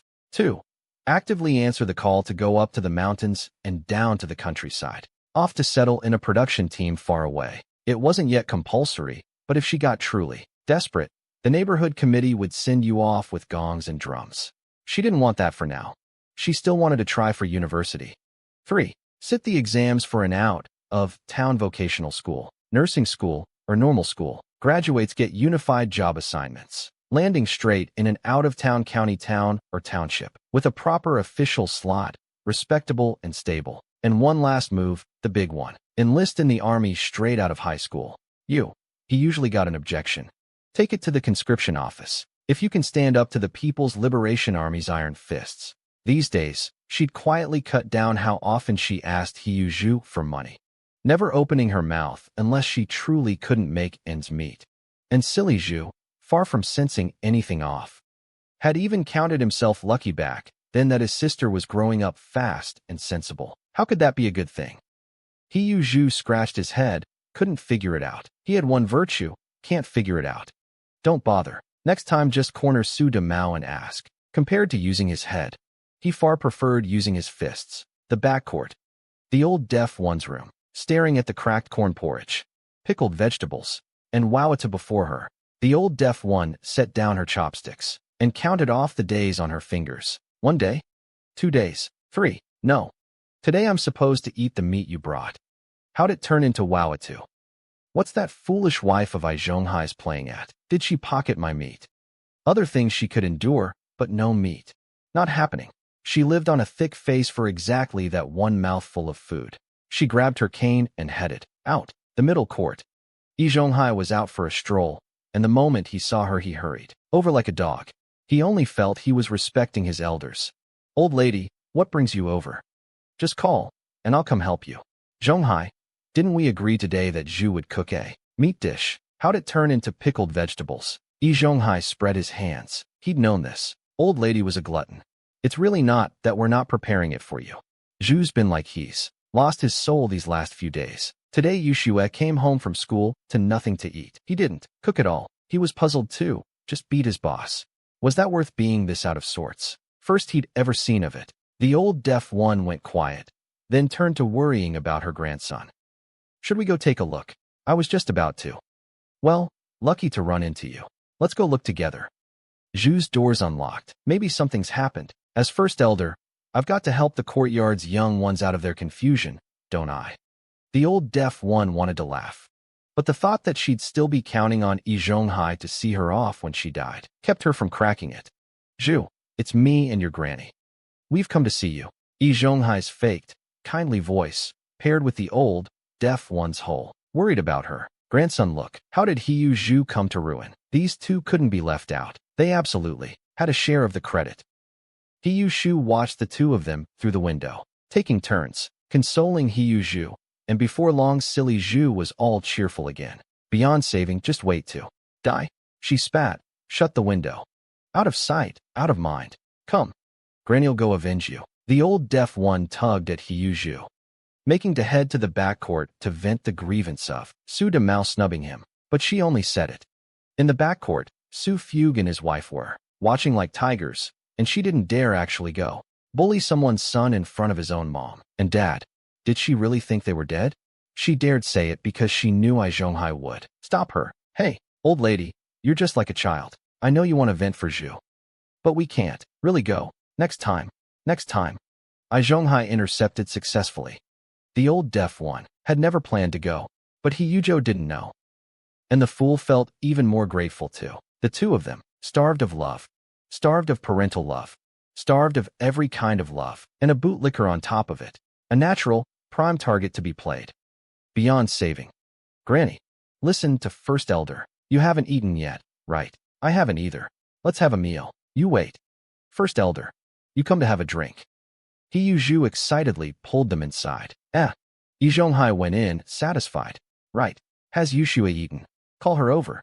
What's the point of minding her? Hungry. Can't she figure out to come eat?" Zhu couldn't care less. The old deaf one nodded along. "Zhu's right. Yushue's grown, and she's no fool. Zhonghai, you mind too much." Zhonghai didn't know whether to laugh or cry. Great. His fault again. Such a fine girl. That Yushue, what a shame. He said no more, found a spot to sit and smoke. He'd picked Jia Dongshu for his old age. Yushue was the spare tire. A spare tire's feelings have to be tended to as well. Like keeping a whole flock of spares, tossing out a sweet morsel now, and then to keep them, dangling till they die. As for the fish's feelings, not within his consideration. The next day, the steel mill, the internal medicine director's office. "So, you little rascal, you've got your eye on my bronze figure now." Du Weihua's face was streaked with black lines. There'd been no bronze figure last time he came. "I'll swap you for it." "No need, take it." Having checked over my recent learning progress, he gave a grand wave and handed it over without a second thought. A mere external object. How could it compare to a favored disciple? Master's generous.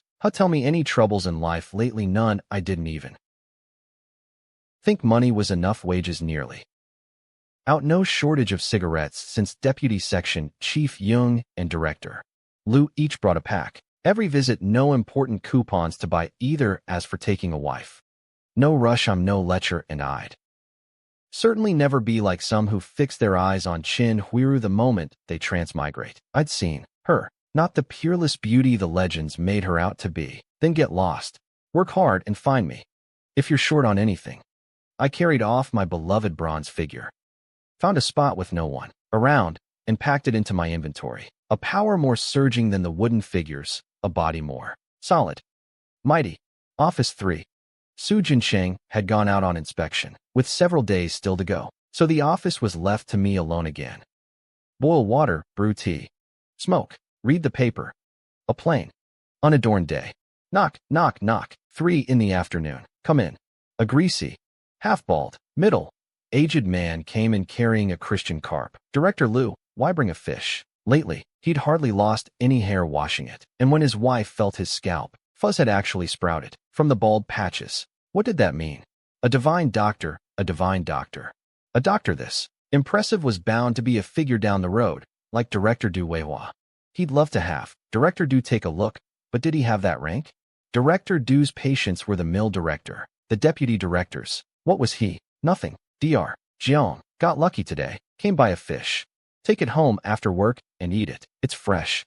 Then it'd be rude to refuse. I won't hide it from you. My sister's thin, and as her big brother my heart aches for her. So I'll take advantage of you. I took the fish, over 3G. Where he got it? How he got it? Don't ask. For a cafeteria director, getting hold of a little something is simple enough. What a coincidence. I knew we had a connection. Director Liu beamed. The gift give her happy. The gift take her happy. Win-win.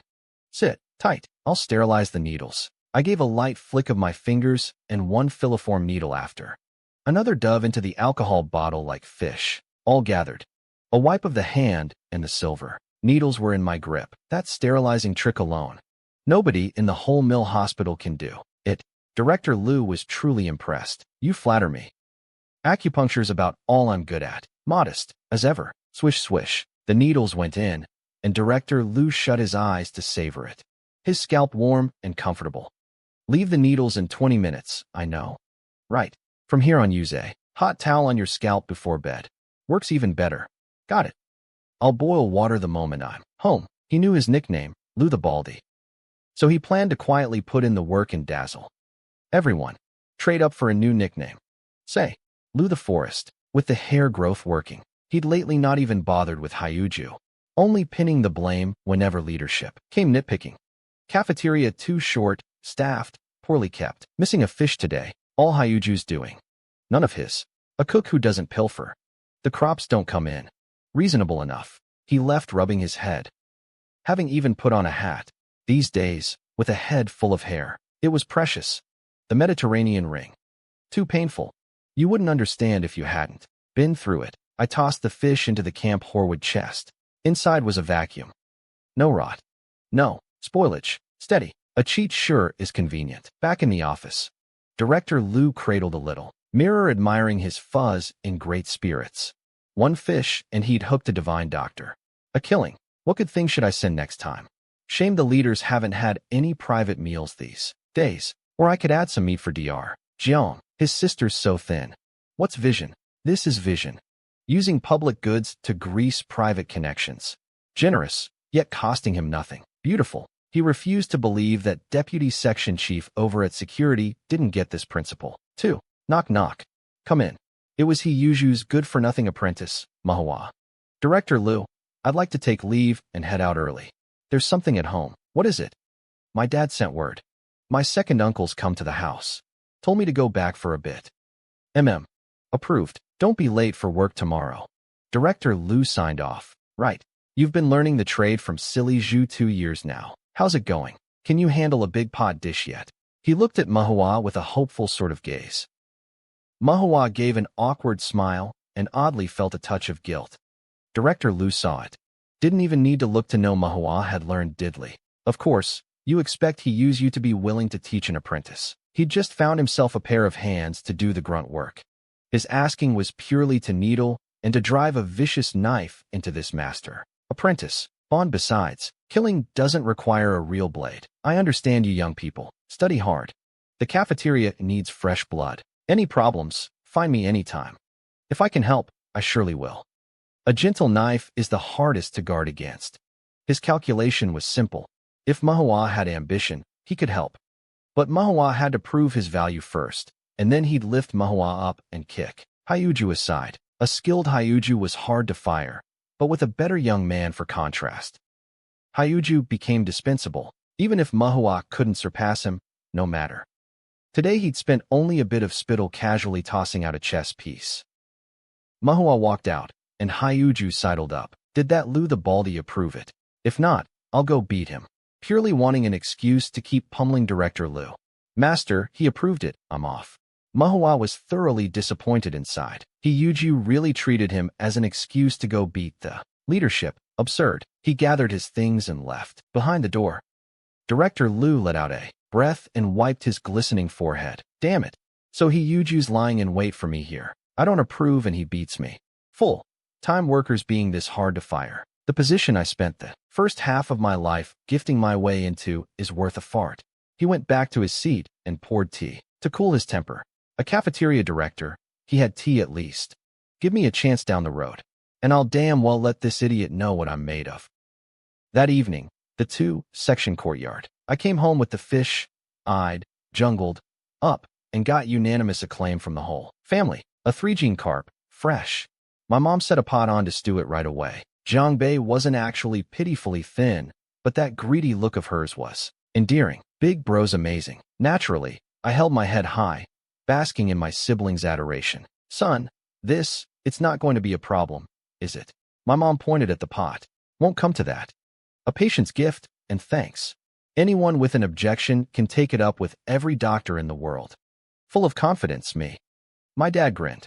Relax, the son keeps a low profile. Didn't let many people see. Not like that silly Jew next door who pilfers a bit of meal food and flaunts it to the whole world. Dad's right. Who's made of iron? Never sick a day all year. Step out and let me have a look. My mom couldn't be bothered to fuss anymore and stewed the fish. Heaven and earth are vast, but eating is the greatest of all. My dad leaned against the wall with a cigarette, lazy and content. Ever since I became a factory doctor, he plainly felt the load on his shoulders being taken over, bit by bit, by his eldest son, from buying grain at the black market to bringing meat home today. All of it me. As a father, he was proud, but one glance at number 2, and he felt the load come back a notch. An illusion, he muttered, looking at his own shoulder, then at Jiangwu. Not an illusion. Had he known back then, one would have been enough. He planted a kick on Jiangwu's backside. Dad, what's wrong? Nothing. Just felt like kicking. Ah, I thought you'd found out I botched a screening today. Jiangwu patted his chest, relieved. The room went quiet. I gave a wry laugh, scooped up my little sister, and walked off. This number 2, truly a number 2. The plain days flew by, and before I knew it, payday had arrived. Nobody doesn't look forward to wages, and neither did I. Our health technician wages were calculated separately from administrative ranks. They wouldn't merge until 81. Although there were whispers of pay cuts this year, my master had said those were for party members at administrative grade 17 and above, unrelated to the health system. So my base wage of 50.5 was still sweet. Brother one, the wages are out, right? Su Jinqing pushed the door open, beaming. Paid out. I waved the bills. The subsidies weren't small either. 2 yuan for washing and grooming, 5 for winter heating, 3 for the summer high-temperature subsidy, and 50 cents for night shifts. Shame internal medicine's night shifts had nothing going on. This month, it added up to 57.50, 7 more. Double. Check your grain and oil coupons. And the ready food too. No slip-ups, Su Jinqing reminded. 24 gene of grain coupons. Half fine and half coarse grain, plus 2 gene of national grain coupons. 2 liang of oil coupons. 1.5 gene of pork, 1 gene of eggs. Half a gene of white sugar. 2 bars of soap. That's right. Shame you didn't come last year. At year's end, our grade got 20 chi of cotton cloth too. You'll definitely get it this year. A medic's benefits went far beyond that. 20 chi of cotton cloth a year. 300 gene of heating coal in winter. Delivered to your door by logistics. Housing. 2 rooms if married, 1 if single. I claimed family housing but registered as single, with another room added once I married. Full labor insurance medical reimbursement for yourself, half for immediate family. Free care for your children. Full pay for sick leave within 3 months. Free schooling for your children through middle school, and every 2 years a month. Of public, funded convalescence. Beidou, Qingdao, wherever you like, with a 50 yuan subsidy if you don't go. 2 sets of work, clothes a year. 2 towels a month. 1 pair of gloves a month. Tallying it up, even a transmigrator like me sucked his teeth. Truly lavish. Full-time workers' treatment wasn't bad either, but it depends who you compare with. My dad had toiled the better part of his life, and a month's gains still fell short of my first month. The so-called 8 kinds of staff, sorry. Dr. Jiang doesn't recognize them. The truly good jobs never advertise themselves. Brotherwin, how's it feel? First payday. I could do this till I die. I hope to become a medical big shot soon. The benefits will be even better then. True to Brotherwin, thinking just like me. Sujin Sheng gave a thumbs up. Going home today, my spine's iron cast for another day. Knock, knock, knock. I glanced at the calendar. Busy today, both my regular patients showing up at once. One for hair loss, one for kidney deficiency. Come in. Su Jinxing tactfully left. Leadership coming for treatment. They don't want outsiders present. And he knew this drill cold. Director Liu, Section Chief Zheng, rare guests. Enough visits. And I could joke with these two. Nearly friends now. Dr. Jiang, it's payday today. I'll add a dish for you. Director Liu lifted the rabbit in his hand and shot a glance at old Zheng. How could Deputy Section Chief Zheng stand for that? He'd taken hold of the say-so at home now. His complexion better by the day. How could he not show something? He pulled out an item. Dr. Jung, take a look at this. A binaural stethoscope from the Shanghai Siling Medical Instruments Factory. I'm a doctor. How could I not know my stuff? Section Chief Jung, this is far too valuable. Deputy Section Chief Jung smiled. So wide his gums showed and glanced at old Liu. The gap was playing. Director Liu rolled his eyes. Old Jung really was no good, pulling off something big without a sound. Should have said so. He'd have brought a couple more rabbits. A fine sword for a hero. I didn't buy it. My wife's older brother works at that Shanghai factory. If you don't take it, I won't rest easy tonight. My wife said if I don't bring this stethoscope back, I'm not allowed on the comm. Deputy Section Chief Jung laughed heartily. An excuse, but with a man having said all that, I couldn't very well make him sleep on the floor. Word was the security section chief was about to retire, and barring surprises, Section Chief Zhang was set to be made permanent. Then I'll thicken my skin and accept it, but don't bring anything this pricey next time. Yes, yes, yes. Doctor's orders. That line cracked all three of us up. Director Liu first. The rabbit tossed aside. He lay down, on the bed like an old hand.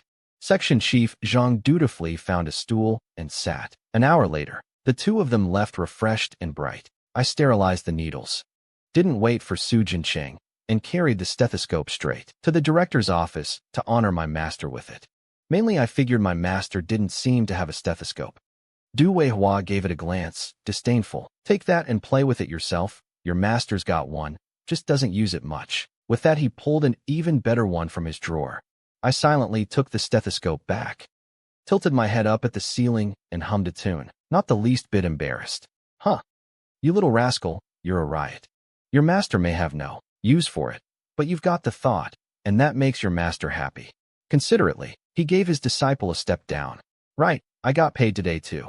Come on, see if there's anything you urgently need, your master'll get it. I took the step down, my master had money. One look, and I had my pick. Plucking out a peony cigarette, and flashing him a brilliant smile. Thanks for the reward, master. Get lost. There are 2 boxes of pastries too. Old Yong gave them.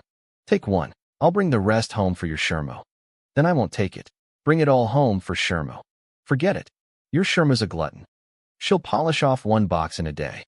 2 would burst her. I gave a wry laugh, scooped up a box of Zhengming's High's 8 treats, and left. Today truly lived up to being payday. Du Weihua watched me go cheerfully, then quietly opened his drawer, and pulled out a tin of premium Dianhom black tea, cradling it carefully. Good thing I was quick and hid it.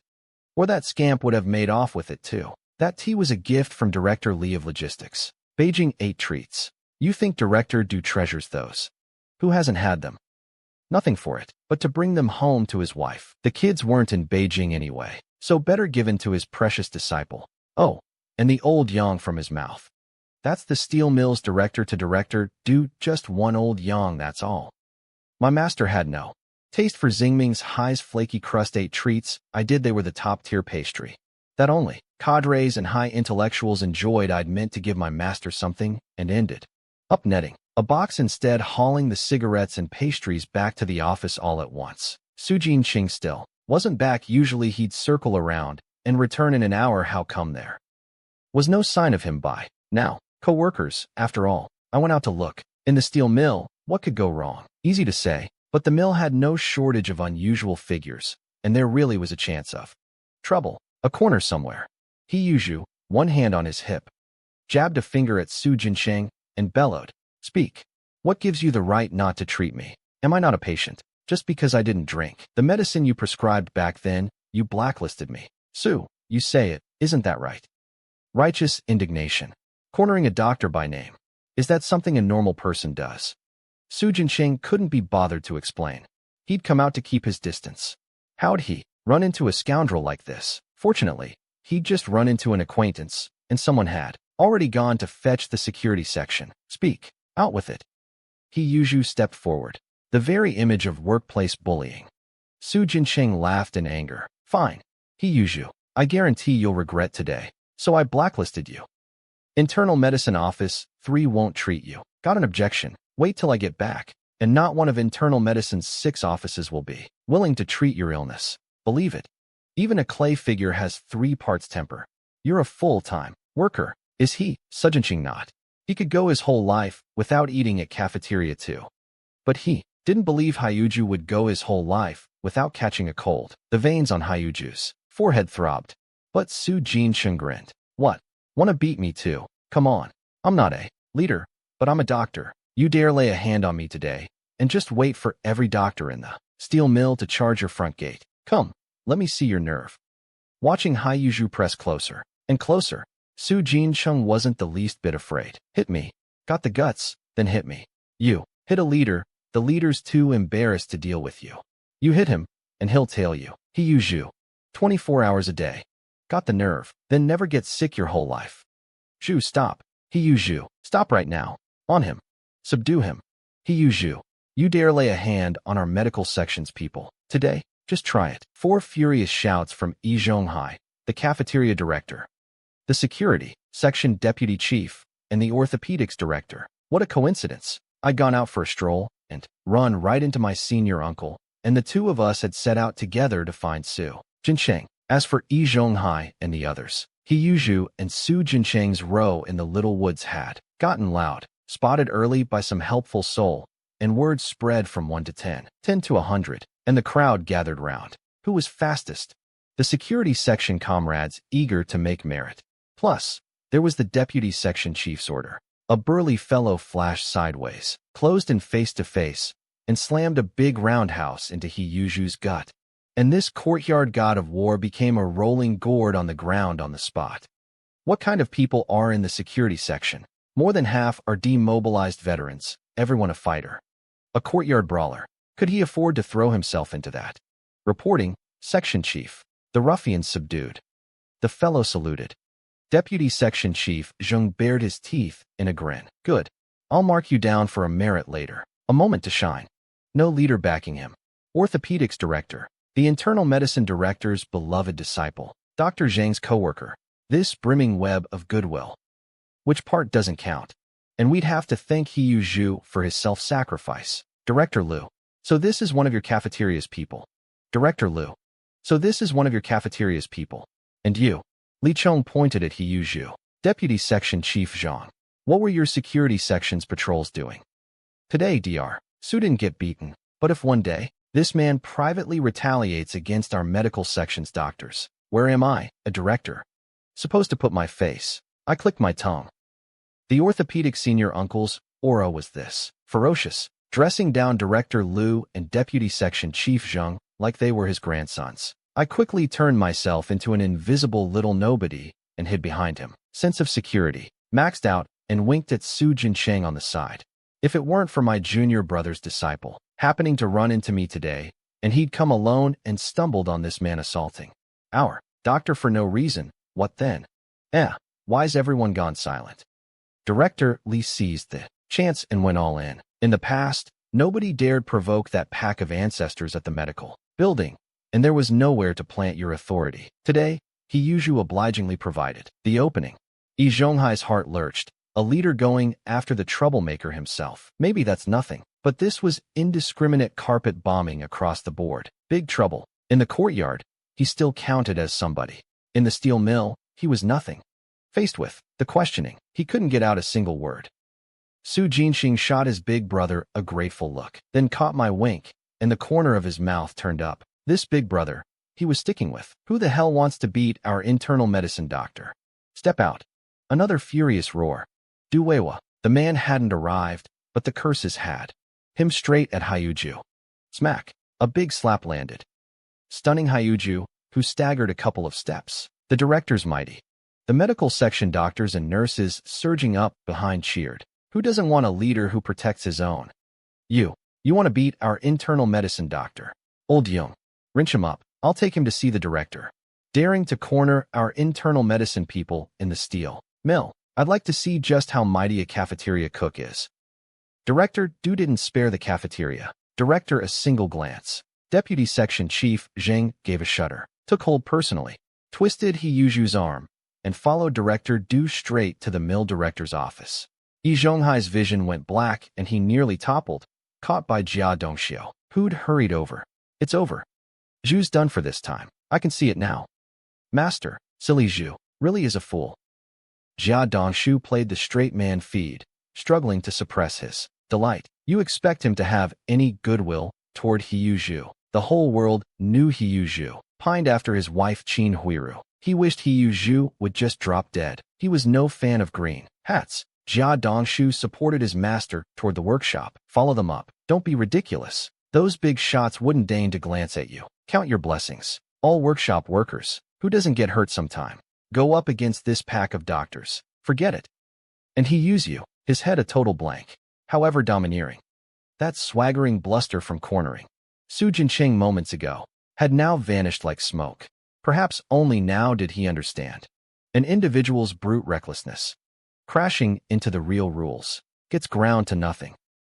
Su Jincheng was nearly moved to tears. They all said the medical section protects its own, and today he'd seen it with his own eyes. I summed it up in my heart. Two great Buddhas personally holding court, top-tier backers, during the fray. With a fuss like this, never mind Hyuju. Even a section chief would shed a layer of skin, and that's not counting the countless little punishments down the road. Hyuju's fate, getting fired, was probably a stretch. After all, he hadn't actually thrown a punch, but he certainly wouldn't get off lightly. The director didn't want to offend every doctor in the mill hospital either. The mill director's office. Director Yang was nearly sprayed full in the face. Du and Li had at least left old Yang a little face and not cursed at him. The director Li Hueda, who'd be quite well known down the road, was also in the crowd. His eyes at Hyuju like he wanted to flay the man alive. Disgraceful thing. And the cafeteria happened to be under him. So if today went badly, he might be implicated. That director Lu was his man, so he knew exactly what kind of goods Hyuju was. Having waited, Li Hueda had a plan. He'd take this hit, but not for free. A perfect chance to chuck this bomb called Hyuju out of logistics, to blow up wherever it pleased. Director Li, this comrade Hyuju is a cook in your logistics cafeteria. Yes, you're his direct superior. You tell us. Director Yang flatly passed the buck. Li Hueda had it ready and rolled it right out. Fire him. Thud.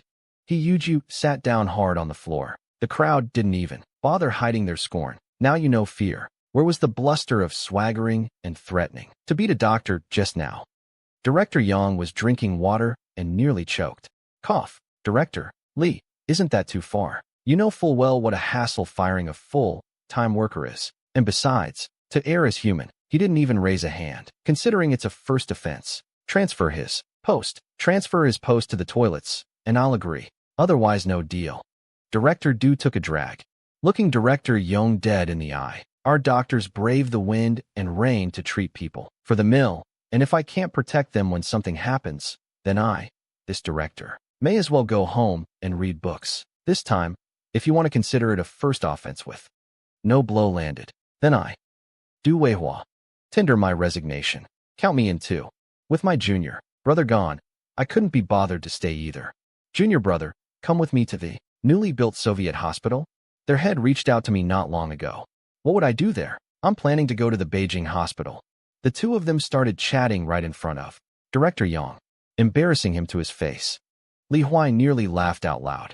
Serves you right. Old Yang fine. I agree to Director Du and Director Li's proposal. No good, there's one more condition. The orthopedics director didn't know how to spell push your luck, a mere director. Thinking he could get a grip on two heavyweights' dream on. Please go ahead, Director Li. Director Young drew a deep breath. His face was already utterly gone as for why he was protecting Hiyusu. So hard a certain. Someone had a bit of a connection to a certain old lady. We'll get to that later. This Hyuju may not be transferred off the toilet front line by any leader for any reason. For 5 years.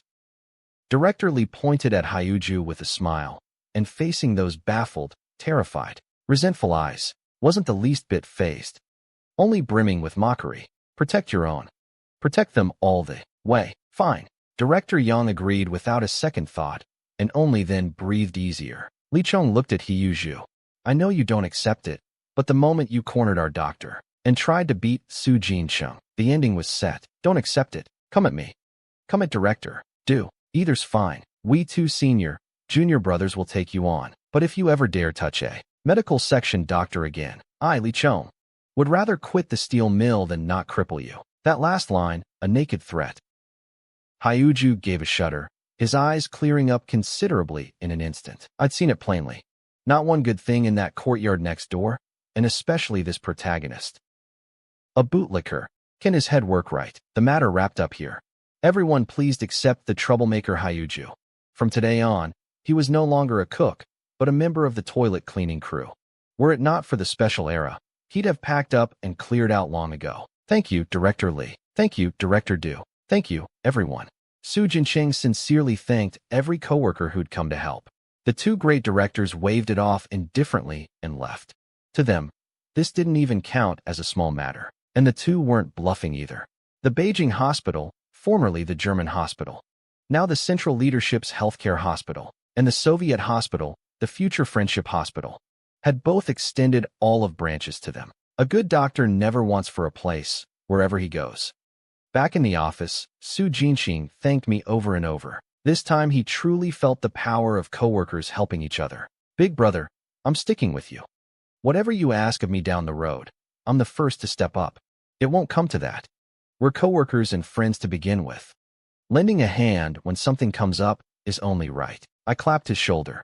The deeper reason, I had grounds to suspect the two golden connections were backing me up by proxy. If they protected the medical building doctors like this, then had Hyuju's target today been me, his fate would have been even worse.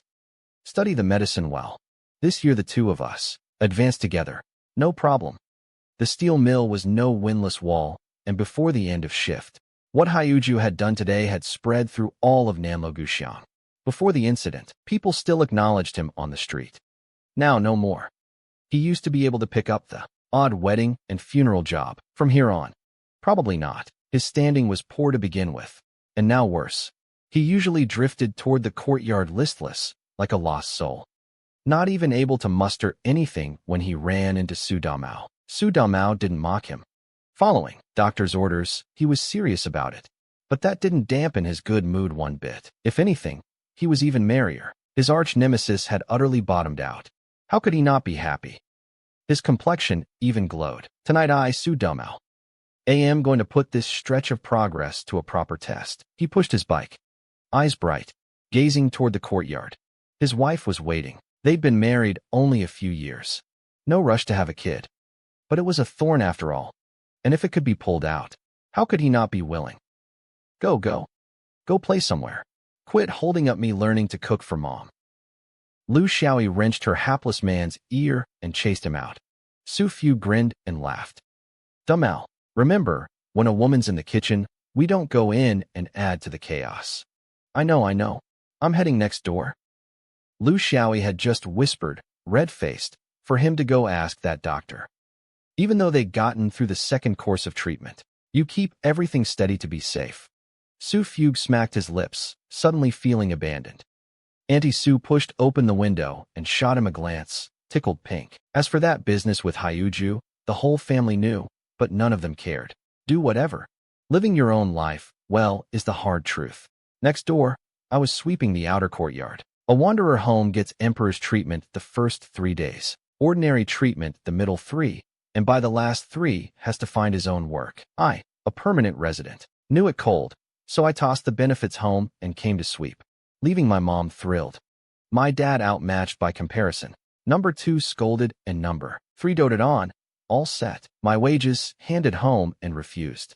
I simply pressed into the Camp Horwood chest to take out when needed. Dr. Jiang, Su Domeo came shooting over without even taking off his blue work clothes, like a blue rat, trying to startle me. Shame I was steady as anything. Brother Damao, not well hidden. I pointed at the doorway, and the two of us sat down, one on each side. He pulled out 2 packs of Zhonghua and tossed them to me. Whoa, Zhonghua. Keep it low. My wife brought them back from her parents' place today. Now that my father-in-law knows Xiao is a volunteer at the neighborhood committee, he's in great spirits. He probably gave these on purpose. I'm still recuperating, so he didn't give more. Once I bring him a big fat grandson, I'll clear out the whole Liu family's smokes and liquor. A bit of the old Su dumb-out flavor coming back. I split 1 pack to him. Keep a pack. Next time you've got good stuff, remember to bring it to me. Can do. He agreed readily, then suddenly went tongue-tied, his face reddening. I had a flash of understanding. After the second course, no problem. We're all grown men. What's there to be shy about? But remember, between the second and third courses, twice at most, more than that won't do. This condition has to be nurtured. Nurture it well, and you're a normal man. Nurture it poorly, and Zhonghai is your fate. Understood. He nodded briskly, his face no longer red. Embarrassing. I shot him a disdainful look. Hey you. And here I was planning to have my old man find you a good wife. Forget it. When would I, Jiang-Wan, have any trouble getting married? I stuck out my chest, head held high, the picture of pride. Su Damo studied my profile carefully, then left, dropping 1 line. Just hate being friends with you good-looking types. Step out the door, and I'm forever getting compared. I laughed heartily. Big bro, dinner's ready. Coming. April should be all flitting birds and growing grass. But for Beijing folks, it's a time to step up your guard. High winds. Yellow sand whipped along on the gales, howling and sweeping across every corner. Stepping outside was a real treat. 4th floor of the medical building. Office 3. Su Jinsheng and I had 1 patient each. Both heat stroke. Nothing to do with the sand, just plain heat. The steel mill. You know, heat stroke cases were especially many. Finally finished another one. No kidding. Good thing emergency set up a heatstroke station, or the 2 of us would be even busier. Su Jinsheng downed a big mug of plain hot water. A whole morning without a break, not even time for a cigarette, and interspersed with relatives' colds and chills. Inexplicably feel obstetrics has it good. Let's not go to obstetrics. Singles like us, we'd take off running at the side of that obstetrics crowd. See how mighty the director is. 1 look at obstetrics and he's gone. The orthopedics one's the same. Only the emergency folks aren't scared, and they're rushed. Su Jinsheng laughed merrily. After the He Yuzhou incident, the medical building was united as never before. The 4th floor internal medicine had openly blacklisted He Yuzhou, and the mill director, knowing it, didn't dare make a peep. Make a peep, and what if this pack of ancestors blacklisted him? Even Zhonghai got caught in the dragnet. A while back he tweaked his back, and walking from the east end of the 4th floor to the west, not a single one had time for him. Either the door was locked, or they shut the door in his face and left. He'd come to office 3 once, when I was needling Director Liu and Section Chief Zhang, and before I could open my mouth, a director and a deputy section chief teamed up to drive him out. Grade 6, grade 7 worker. Get lost, we don't recognize that. How many did you take this morning? 7. I counted the case records. 6 for me. This workshop crowd insists on gritting their teeth and toughing it out. Can you tough out heatstroke? I don't even dare imagine summer. We'll be run off our feet. It won't come to that. People don't learn their lesson. It's like this every year. Once this April batch of heatstroke cases gets treated, they'll remember, and summer might even. Be slow. I also heard logistics is going to sign a contract with the popsicle factory to safeguard the workshop environment. That directorly wide really does come up with ways to look out for the workers. The medical building's got plenty of gossip, well informed. My tea was on semi-stable supply now. The tea coupon refreshed once every 2 weeks, and the other day I'd gotten a 1 Jasmine tea coupon off a certain director. So drinking it sparingly, I could even stockpile. Director Liu was generous. Right, big brother. You seen Hyuju lately? That much circles around over by the toilets all day? Bring up Hyuju and Su Jinxing got excited. Watching an enemy suffer. Delightful. Seen him a few times. The man knows shame now. Sees an acquaintance and turns to leave. Leaves fast. Had he known it had come to this, why bother in the first place? Hadn't smoked all morning. Now with no one around, I lit one to reward myself. He's a pure idiot. Agreed. Right. I hear Cafeteria 2's got a new master chef. Come on. Let's give it a try. Let's go. Change. Clothes. No wandering around in white coats. Cafeteria 2. Packed to bursting. Director Liu stood in a corner gazing out with satisfaction, ran a hand over the bristly hard fuzz on his head, and his back straightened up a fair bit without his noticing. Dr. Zhang's treatment. Mighty. Old Liu. Rubbing your head again. Deputy Section Chief Zhang came over. Oh, old Yung walking without bracing your back now. Now that's the bearing of a security section deputy chief. Huh. You lot who used to swing the big ladle. Now you swing it in the toilets. It's nearly mealtime. Don't sicken me. Heard you dug up a champ chef. Your buddy's here to show support. Dr. Jiang. Dr. Su, you're here too. Deputy Section Chief. Yung had a sharp eye. No white coat. But the handsome Dr. Jiang still stood out brightest in the crowd. Old Liu, fix up some food. No problem. Old Yung, take Dr. Yung and them to find seats. Director Liu set right off. This was him treating. The two of us couldn't stop him, and Section Chief Yung held us back. Let Director Liu do his host duty. They changed chefs. We're here to show support. How could we let you spend money? I'm riding the coattails too. Director Liu carried over several plates himself. Rather harried. Old Yung, you didn't even help. I'm busy. For plates of big pot dishes. Wawata stacked into a little hill, a bowl of cabbage soup each. Looked simple, but the aroma really wasn't bad. Director Liu was still chattering away with his introductions. The three of us exchanged a look and just dug in. Hey, you three are too much. Director Liu hopped over and joined in. For men. Guarding clean plates and bowls. Gave a synchronized belch. I told you. The cafeteria turns no matter who leaves. No need to let one fool hold it hostage. Deputy Section Chief Zhang cursed the cook the moment he was full. Get lost. You're not in the cafeteria. You understand my troubles. Most of the leader's private meals used to be silly Zhu's work. Without something big, would I dare swap him out? Leaders don't eat well, and they nitpick me. Director Liu dropped his voice and grumbled. Now with song dashing, the whole cafeteria is. Tasted his cooking, and my heart's finally at ease. When a man's future is on the line. Who could not take it to heart? Song dashing he dug out of a guest house with great effort. Nearly offending the man's work unit. But this one meal made it worth it. A bright future ahead, and no more grief. This man knew to respect leadership. You give me a foot, I give you 10. How nice. It was precisely this principle Yu didn't understand. And who could he blame? Old Liu's life will be much easier from now on. Come on, can't compare to your promotion, old Zhang. Nothing's set yet. Section Chief Zhang waved it off again and again. I'd figured it out. His promotion was a done deal.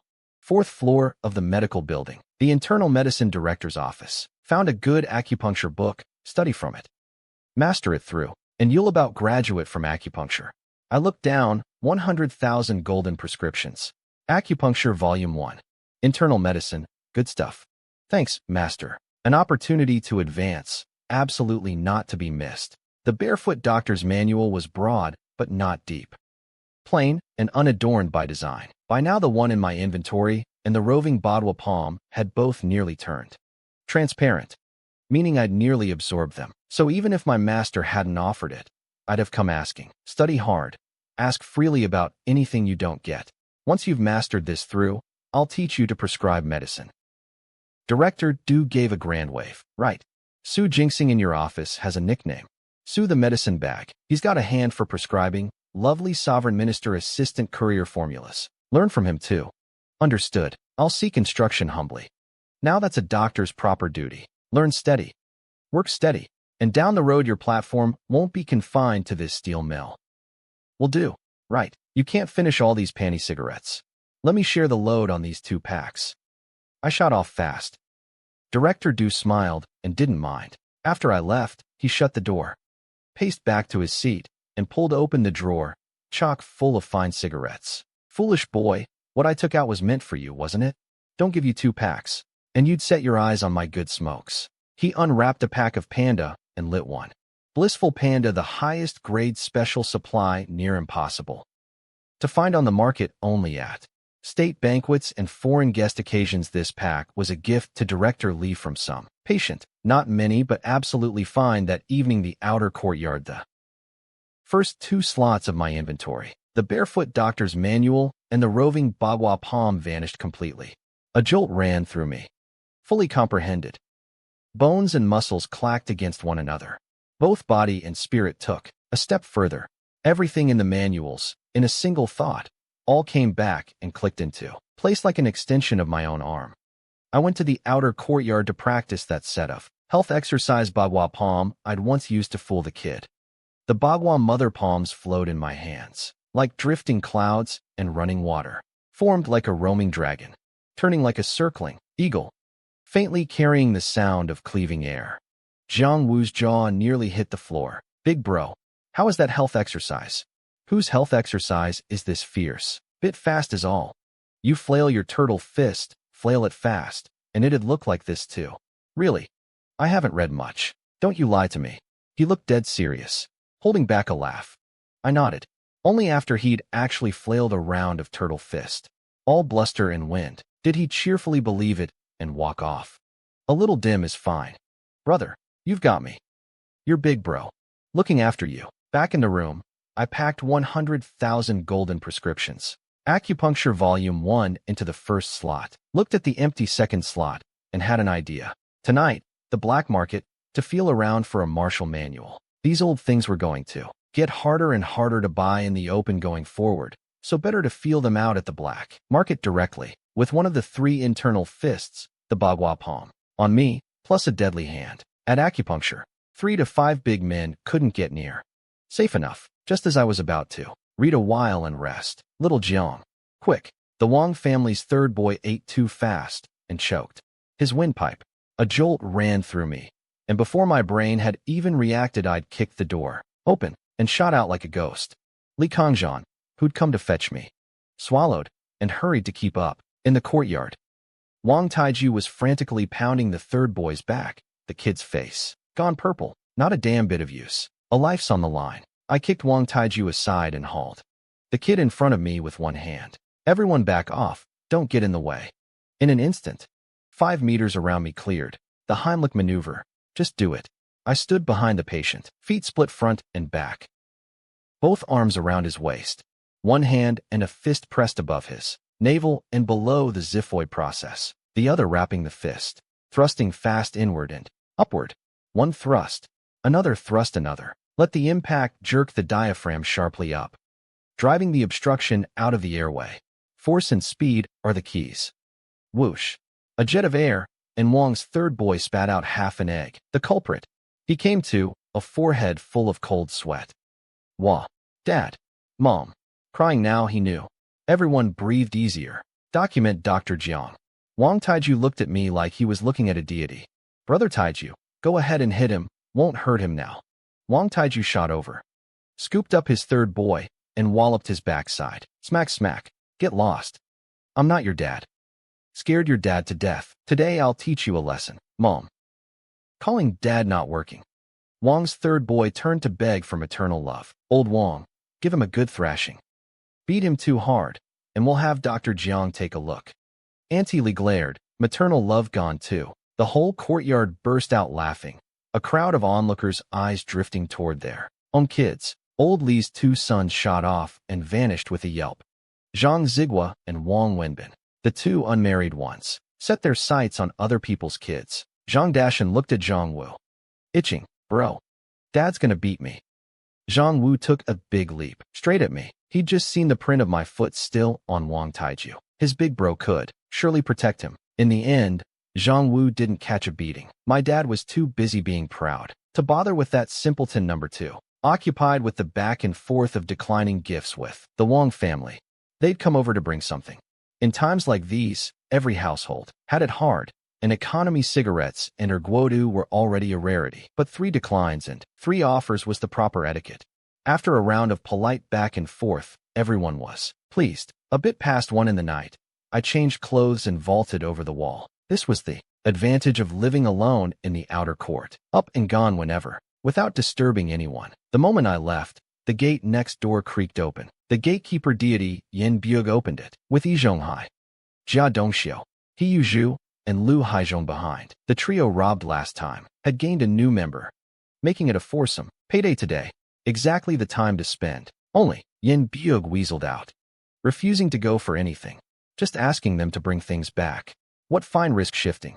The black market. I hadn't seen them when I left, but circling around. Here I spotted them.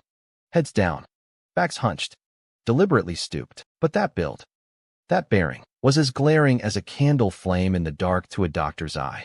I had no time to mind them. I was haggling fingers under the sleeve with an old man selling used books. 5 minutes later, a thin little volume was in hand.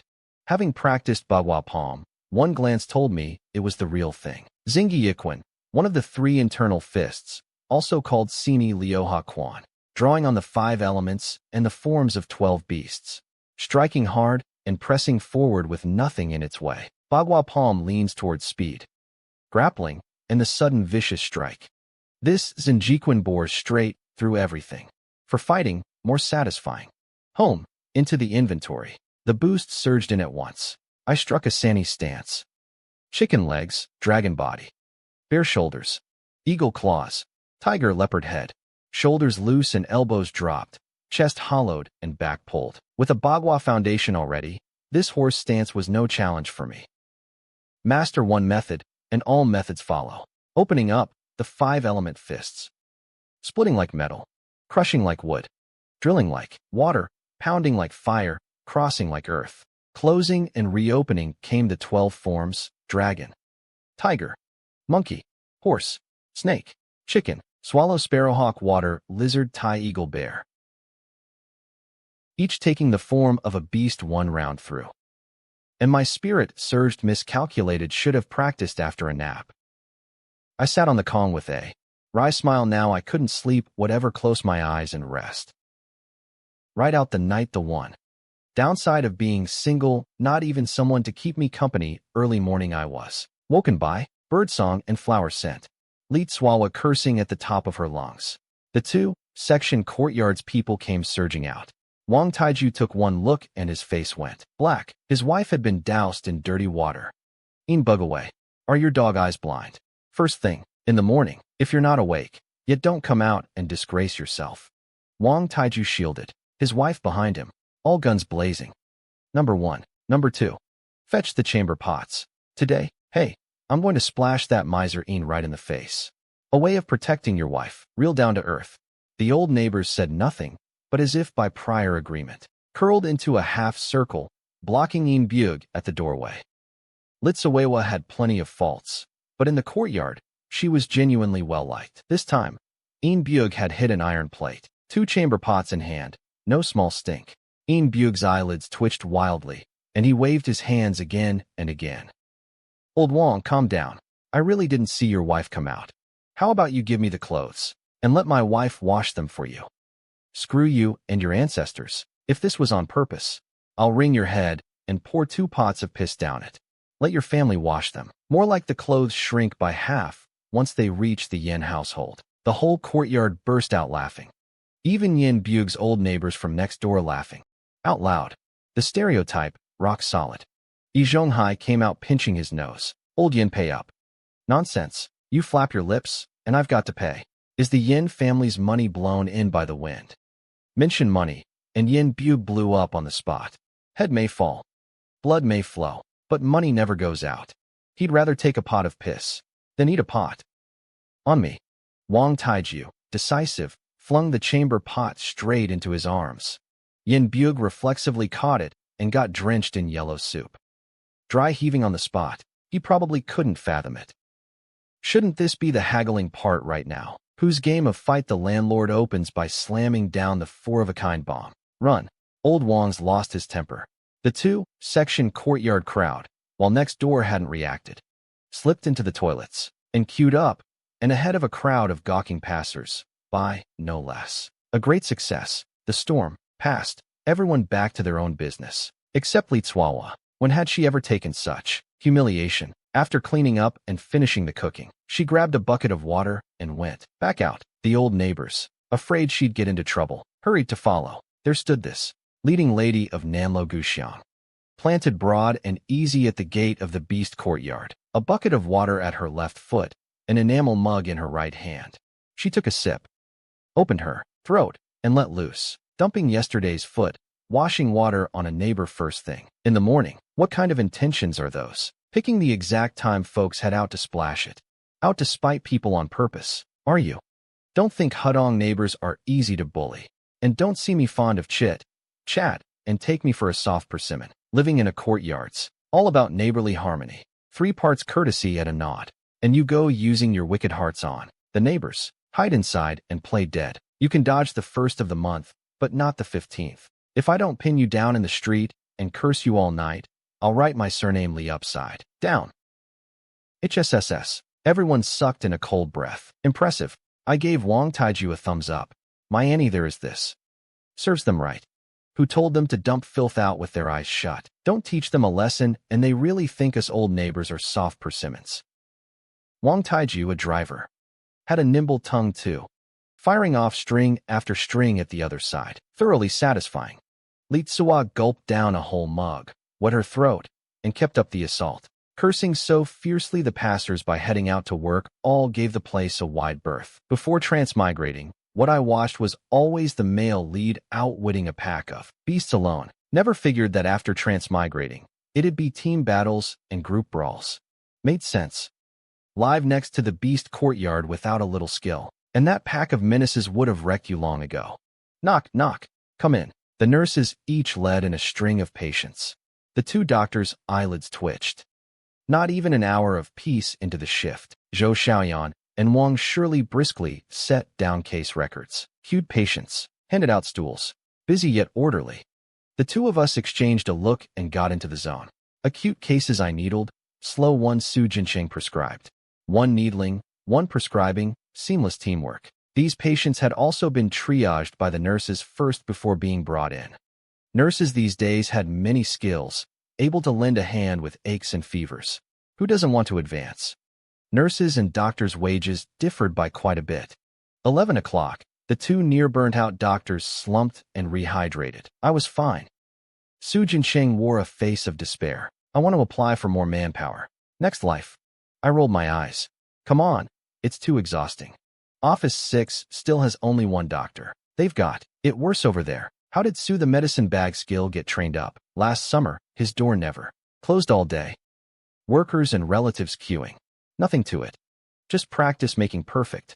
Rested half an hour and recovered. The 2 of us changed clothes and headed straight for Cafeteria 2. The new master chef, Mighty, a cut above Hyuju and then some. Cafeteria 2 had come back to life, and Director Liu was probably about to be promoted. In this era, being able to win over a leader's stomach is so important. Cafeteria 2's director's office. The new fuzz-sprouting Director Liu was carefully waiting on a guest. The administrative secretary of logistics top man. Director Liu, tonight Director Li is hosting the logistics chiefs of a few sister units. You'll need your master song to show his stuff. We won't bring up that silly Zhu.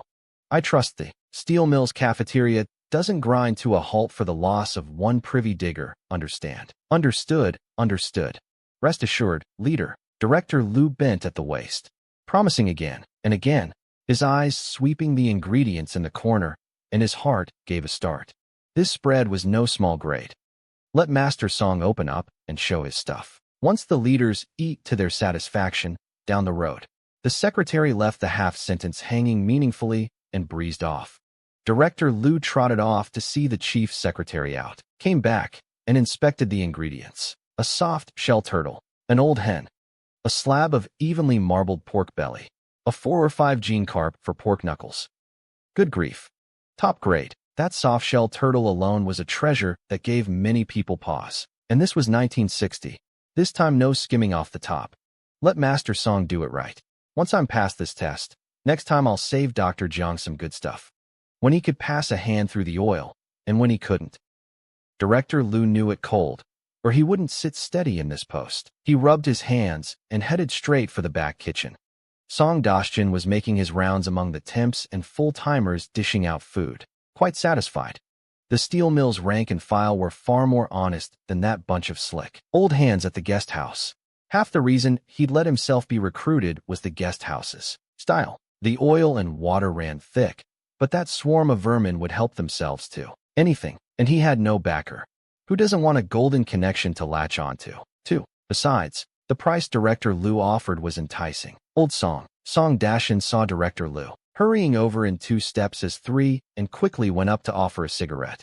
What's workplace culture? This is workplace culture. What he usually did was bullying. Director Liu, what is it? Putting out a fire.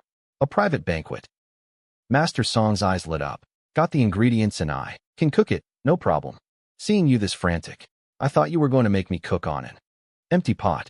This is the steel mill, you know. Director Liu gave a wry laugh. Soft, shell turtle, carp, hen, pork belly, knuckles. You put together a side dish. Make a soup. You good for it. Listen to you. Give me the goods, and it's done. Settled. Right. That manhwa's quick on his feet. Leave him to help me out. No problem. I'll help you out even. Master Song grinned. That. You'll help me wrangle things. Director Liu laughed. Fine, snubbed again. Wait, I'll fetch you someone you won't snub. Snubbed or running errands for the master chef. He was glad to do it. You respect me a foot, I repay you 10. Beijing's grown men care about face. Shoot out every day by that privy digging he use you. Even the gentlest temper would snap. Knowing how to handle people and not knowing. It's a yellow river apart. Director Liu's office. Manhwa.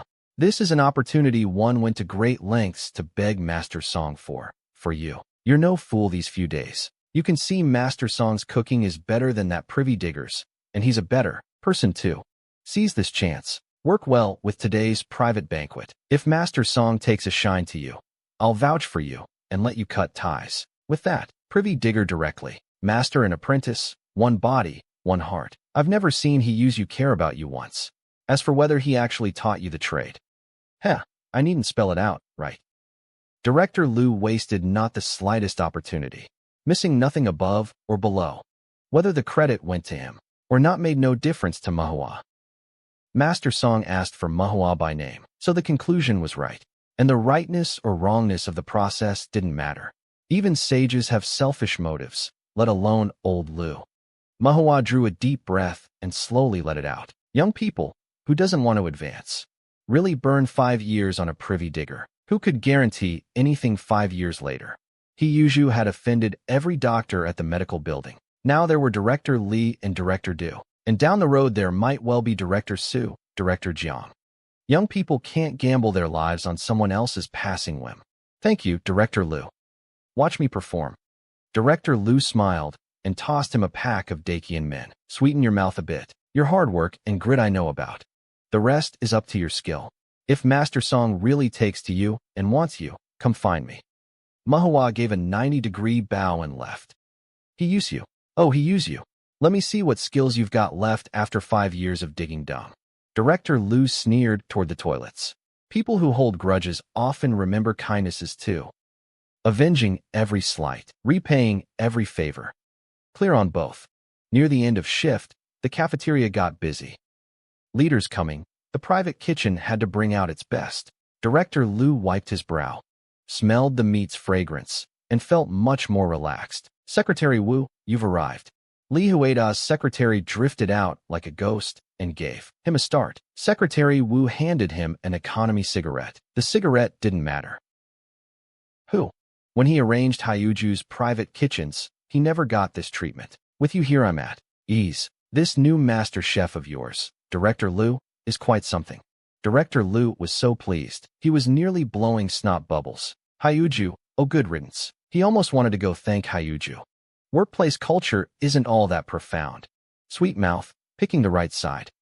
Getting the job done. Most important is picking the right side. Stand firm with it, and everything else is easy. After the leaders finished eating, the 3 in the back kitchen gathered for the leftover scraps. Master Song's cooking seasoned. Working with me, anyone could do it. Manhwa praised in a roundabout way. How's it just anyone? I recommended myself, and Master Song didn't want me. Director Liu said, gratified. The 3 of them all laughed. On the way out, Master Song had Manhwa take the leftover food home to fatten up on. Manhwa was surprised. Was this a perk he got too? What are you standing around for? I'll have a word with the security section. That's all. Director Liu shot a look. Thank you, Director Liu. Thank you, Master Song. That evening, a row of people sat up on the wall. Lively. Wise next door holding a meeting again. Li Kong. Jean had an unlit cigarette in his mouth. He'd light it once the meeting next door got going. No waste. What else but this morning's water splashing by Yin Bugwei. My wife pinned him down and cursed him all day.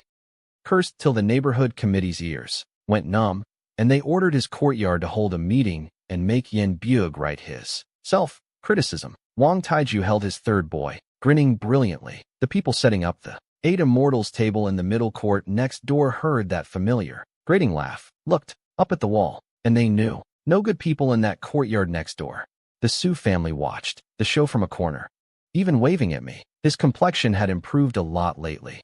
With energy, despair getting up early, his standing at home rising in a straight line, and Liu Xiaoyi was delighted. The whole Su clan greeted me in unison. Face maxed out. My son's really something. Greeted wherever he goes. My dad lit a cigarette. So pleased that even Yin Bug's self-criticism couldn't draw his interest. The beast courtyard, the meeting opened. Only 2 stood by the 8 Immortals table, Yi Zhonghai and Lu Haizhong.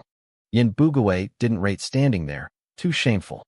Lu Haizhong took a sip of water and cleared his throat. This morning our courtyard had an incident that shouldn't have happened, dragging the whole neighborhood's name through the mud. As second elder, my heart aches. Left hand over his chest. Right hand pointing straight at Yin Bugwei. Grief and indignation. That acting could carry an Oscar. Old Lu's overdoing the performance. Zhang Zigua offered his review, the crowd on the wall chiming in. Not quiet at all, every word landing in the ears of those next door. The beast courtyard's natives turning up the corners of their mouths one by one. This commentary was livelier than the main show. But I'm enjoying watching Yin Bug take a loss. Real satisfying. Wang Wenbin lit up. Co-worker, more like rival in the same trade. Yin Bug's face went darker, like a monkey surrounded and gawked at. He lifted his head and roared at the wall. Are you two done? Are we listening to you, or to me right now? A righteously delivered cowardly line, doubling a row of people over. Zhang Zigua and Wang Wenbin cupped their fists again and again. Sorry, Teacher Yin, please continue. He grumbled out his self-criticism, and the crowd on the wall lost all interest. That cigarette of Li Kongzhan's, to light or not to light, agonizing. Should have lit it earlier. This self-criticism isn't deep at all. This teacher's not up to par, probably teaches math. Makes sense. Having finally finished, Yin Bug couldn't hold it, dry heaved it up. Hyuju stood right beside him. That smell? Marinated to the bone. Ha ha ha. Nobody laughed at Yin Bug's self-criticism, but this dry heaved doubled A. Crowd over. Hyuju's square face dropped. Third elder. You looking for trouble? Herc. The moment he opened his mouth. Yin Bug heaved harder, pinching his nose and fanning frantically.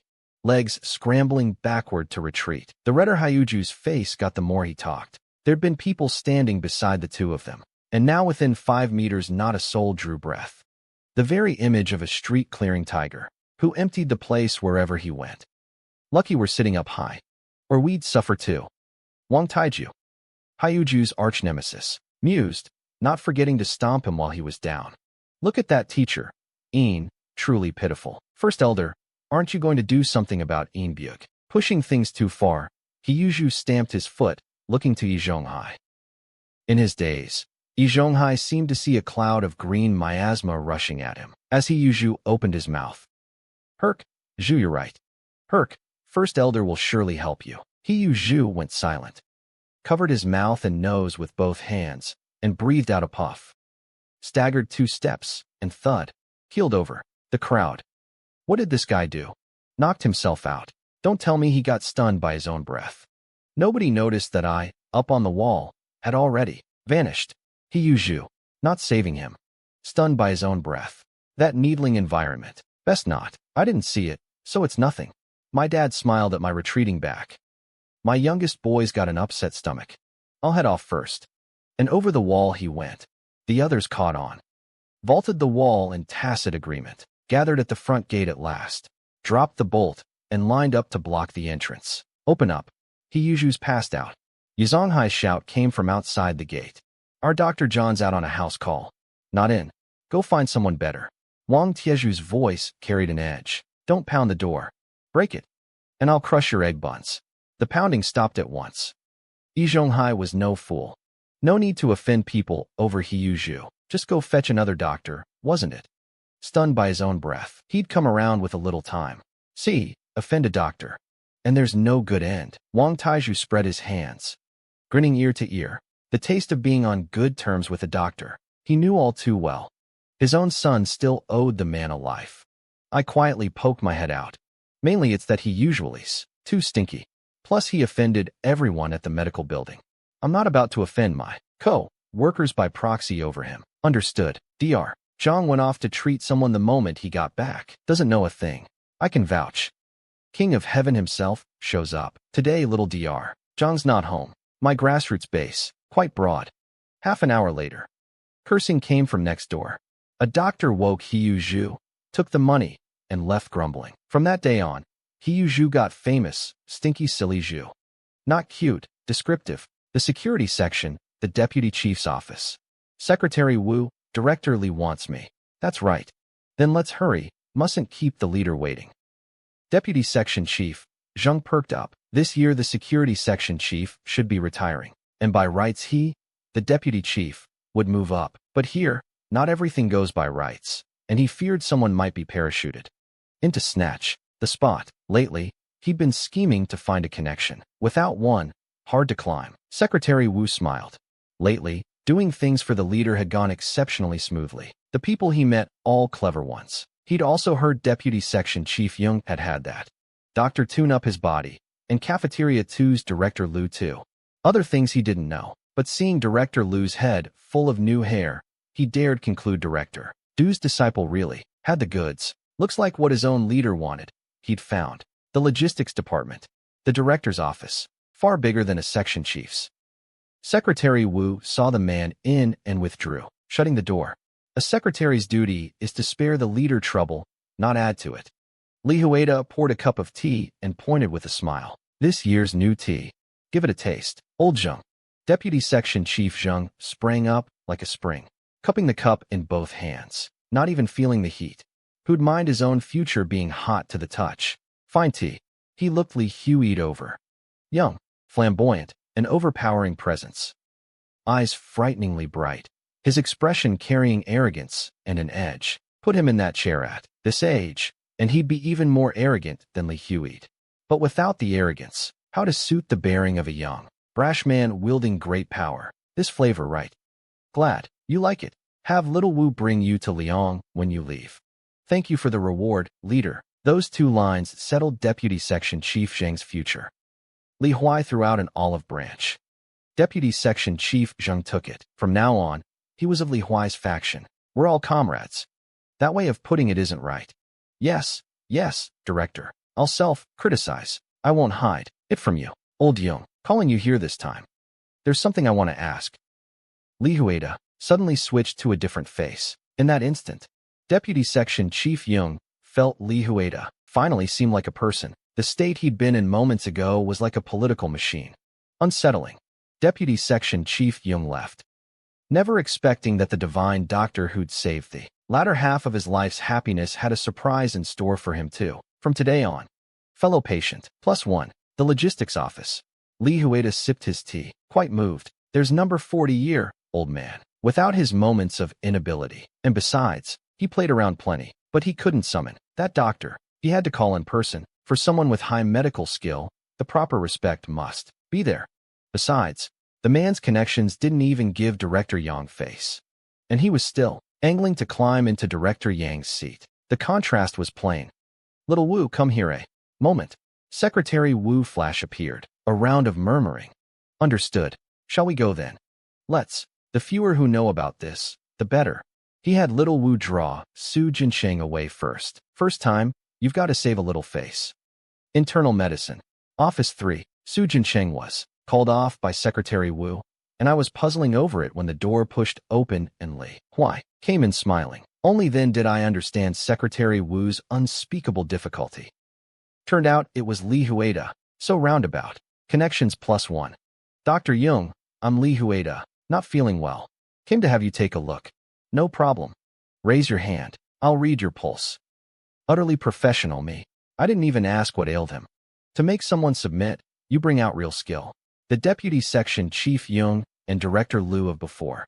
The Li Huedo of now. All the same, I also didn't ask why he hadn't gone to my master. No need.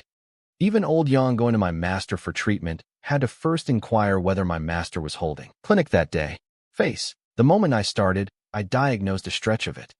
Liver cheese stagnation. Excessive worry. Directorly, don't overwork yourself. As for the deeper reasons, narrow-hearted, fond of scheming, heavy suspicion, quick to anger. This was Li Hueda, not Su Damao. I'd never say it out loud. Read the person and serve the dish accordingly. Dr. Zhang's right, but I'm logistics top man. I've got to put work first. An excuse. The thing adults' mouths never lack is excuses. You're short on exercise, fond of tobacco and liquor, heavy-flavored tastes. Love it salty, oily, spicy. Exactly, and I hadn't said a thing yet. Light sleep, easily startled awake. Yes. Switch hands. I went on diagnosing. Migraines, throbbing temples, dizziness, and a foggy head. Worsening the moment your emotions flare. That's right. Li Hueda's eyes lit up completely. He'd come to treat kidney deficiency, never expecting his other ailments to all be named. A bonus surprise too. Distension in both flanks, chest tightness and belching. Bloating after meals. Irritable and quick-tempered. Too many dreams and hard to sleep. With marked neurasthenia. Long sitting stiffens the neck and shoulders. Aches the lower back. Chronic tobacco and liquor. Bitter mouth. Heavy morning breath. Liver stagnation overacting on the spleen. So the spleen and stomach are weak too. And over time it turns to fire. With liver fire and heart fire besides. Middle-aged bodily deficiency. With a touch of liver and kidney insufficiency on top. Gulp. Before coming, Li Hueda truly hadn't felt himself riddled with ailments. But early discovery's always a good thing. Dr. Jiang, my condition, the backbone that power brings seemed to vanish in that moment. Treatable. Divine doctor. A divine doctor. This Li Huide, so much theatrics. Tickled me. Dr. Jiang, I'm just so happy, pardon me. It's fine. Watching patients get better one by one is the greatest happiness for me. This vision of yours, formidable. He gave a thumbs up. All right. Directorly, onto the bed, time for needles. Ah. Both Taichung, both Zisanli, both Naguan. Tanjiang, both Xuanming, both Taeyang, both Fengqi, Jianjing, Dasui, both Shinshu, both Xinjian, both Tsuki, both Gongsun, Zhongwan. 24 needles in all. Everyone precise. With each needle Li Hua, I'd loosened a degree, and by the time I'd finished, he'd already fallen asleep. The draining method to soothe the liver. Even tonifying and draining. To strengthen the spleen and calm the spirit. Needles left in 20 minutes. A body of minor ailments takes 7 or 8 tunings to about right. The tonifying ones take it slow. Look at Deputy, Section Chief Zheng, and Director Liu. Cured and still coming every week without fail. Want to lock it in? Then lock it in. A firmer foundation, just more expense. For middle-aged men getting on in years. The organs are the top priority. I sat back to brew tea and read the paper. Few patients today, a good thing. Couldn't be bothered. More people, more work. Fewer people, more slacking. That's Dr. John's work principle. Dr. Jiang. Sorry, too comfortable, I dozed off. Li Huai came over rubbing his sleep-reddened face. A touch embarrassed, I pushed a cup of water over. Drink lots of water. Dozing off is perfectly normal. You haven't rested this soundly in ages, right? And it doesn't affect me. He drained it in one go. His color softened considerably. Rose to stretch his arms and legs. And the more he moved, the deeper his smile. Divine doctor. I don't deserve it. Come once a week. Not too often. Haste makes waste. Tuning the body is slow work. No problem. Smoke less. Drink less.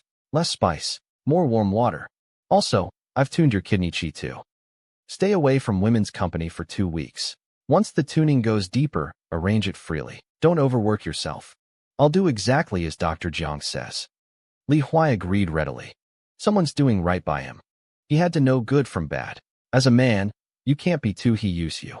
Not long after seeing Director Li off, Su Jingxing came back cheerful. Clearly his time at the secretaries hadn't been wasted either. Done treating? Done. Hunt. Director Lee's a real, decent sort. Had Secretary Wu take me to buy a whole heap of pastries. Yours and mine both. He pulled out 2 boxes of Daxiankin. Decent. I laughed. Next time Director Lee comes, I'll run faster than anyone. Su Jincheng chuckled. 2 boxes of pastries each time he stepped out. This little life. Fabulous. That evening, I came home from the hunt. The family's eyes lit up. Ever since the eldest took up medicine.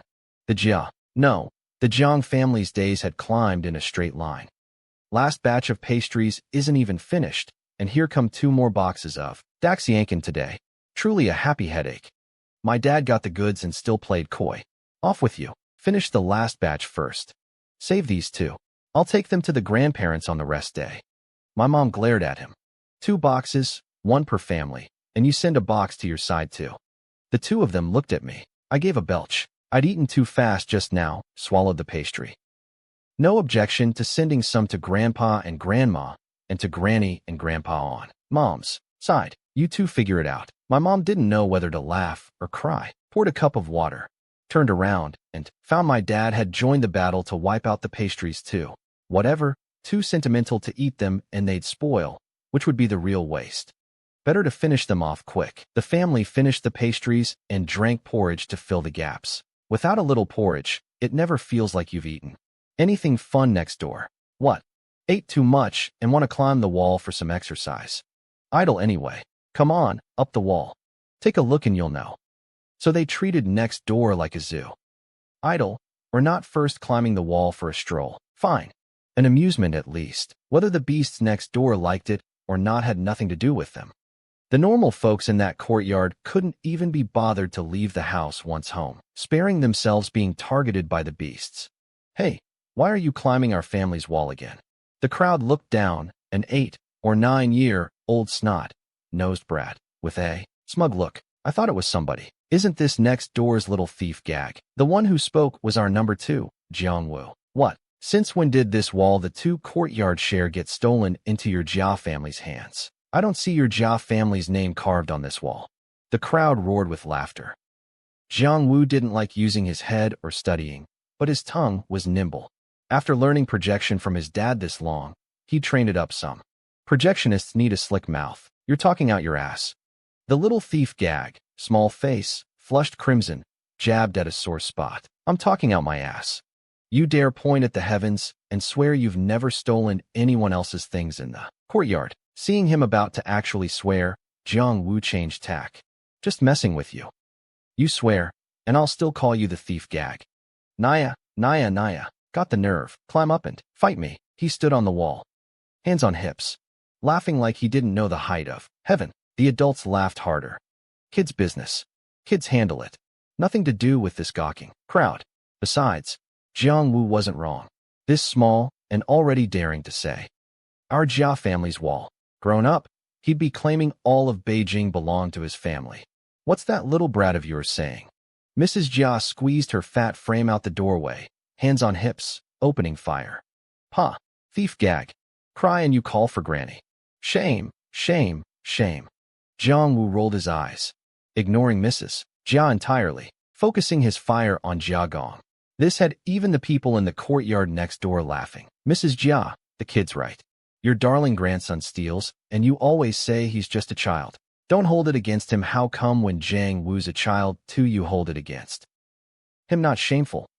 Enough. Mrs. Jia got even fatter with rage like an angry puffer fish. My hand reflexively pinched up. A needle then held back. She's no real puffer fish. Prick her, and she won't deflate, and it'd expose my flying needle skill. No need as for helping my brother watching this. He had the other side pinned down and roasted. No problem, Dad. Are all you projectionists this slick-tongued? This is nothing. My dad shot me a sidelong glance. Your old man could curse Mrs. Jia to tears. Believe it. I shook my head, didn't believe it. Mrs. Jia, with that thick of skin. My dad grinned and spread his hands. You guessed right after all. That skin of hers, I really can't curse to tears. Huh. The whole row on the wall cracked up. Old Jiang, you're really something. Even teasing kids. Dr. Jiang's so fine. How can you bear it? If my family had a suitable girl marrying Dr. Jiang would be living the good life. Oldly. Take a look at yourself too. Dark as soot. Don't go ruining little Jiang. Talking out your ass. I'm at the coal yard all day. You think I'd come out fair? Flash a mouthful of big white teeth in the middle of the night, and you'd scare a kid to tears. Huffed. I couldn't hold it and sprayed my cigarette. But into the courtyard across the way. Li Kangjian's line was a bit poisonous, but truly lively. Ha ha ha. Laughter erupted on both sides of the wall. Mrs. Jia sat down hard on the ground, pounding it and laughing. That body of lard. Not an ounce of it grown for nothing. Li Kangjian is that human speech. The good-natured Yi Zhonghai was thoroughly set off, his face livid, jabbing a finger at Li Kangjian and cursing. Getting Yi Zhonghai angry enough to spit profanity was a scene that didn't come along often.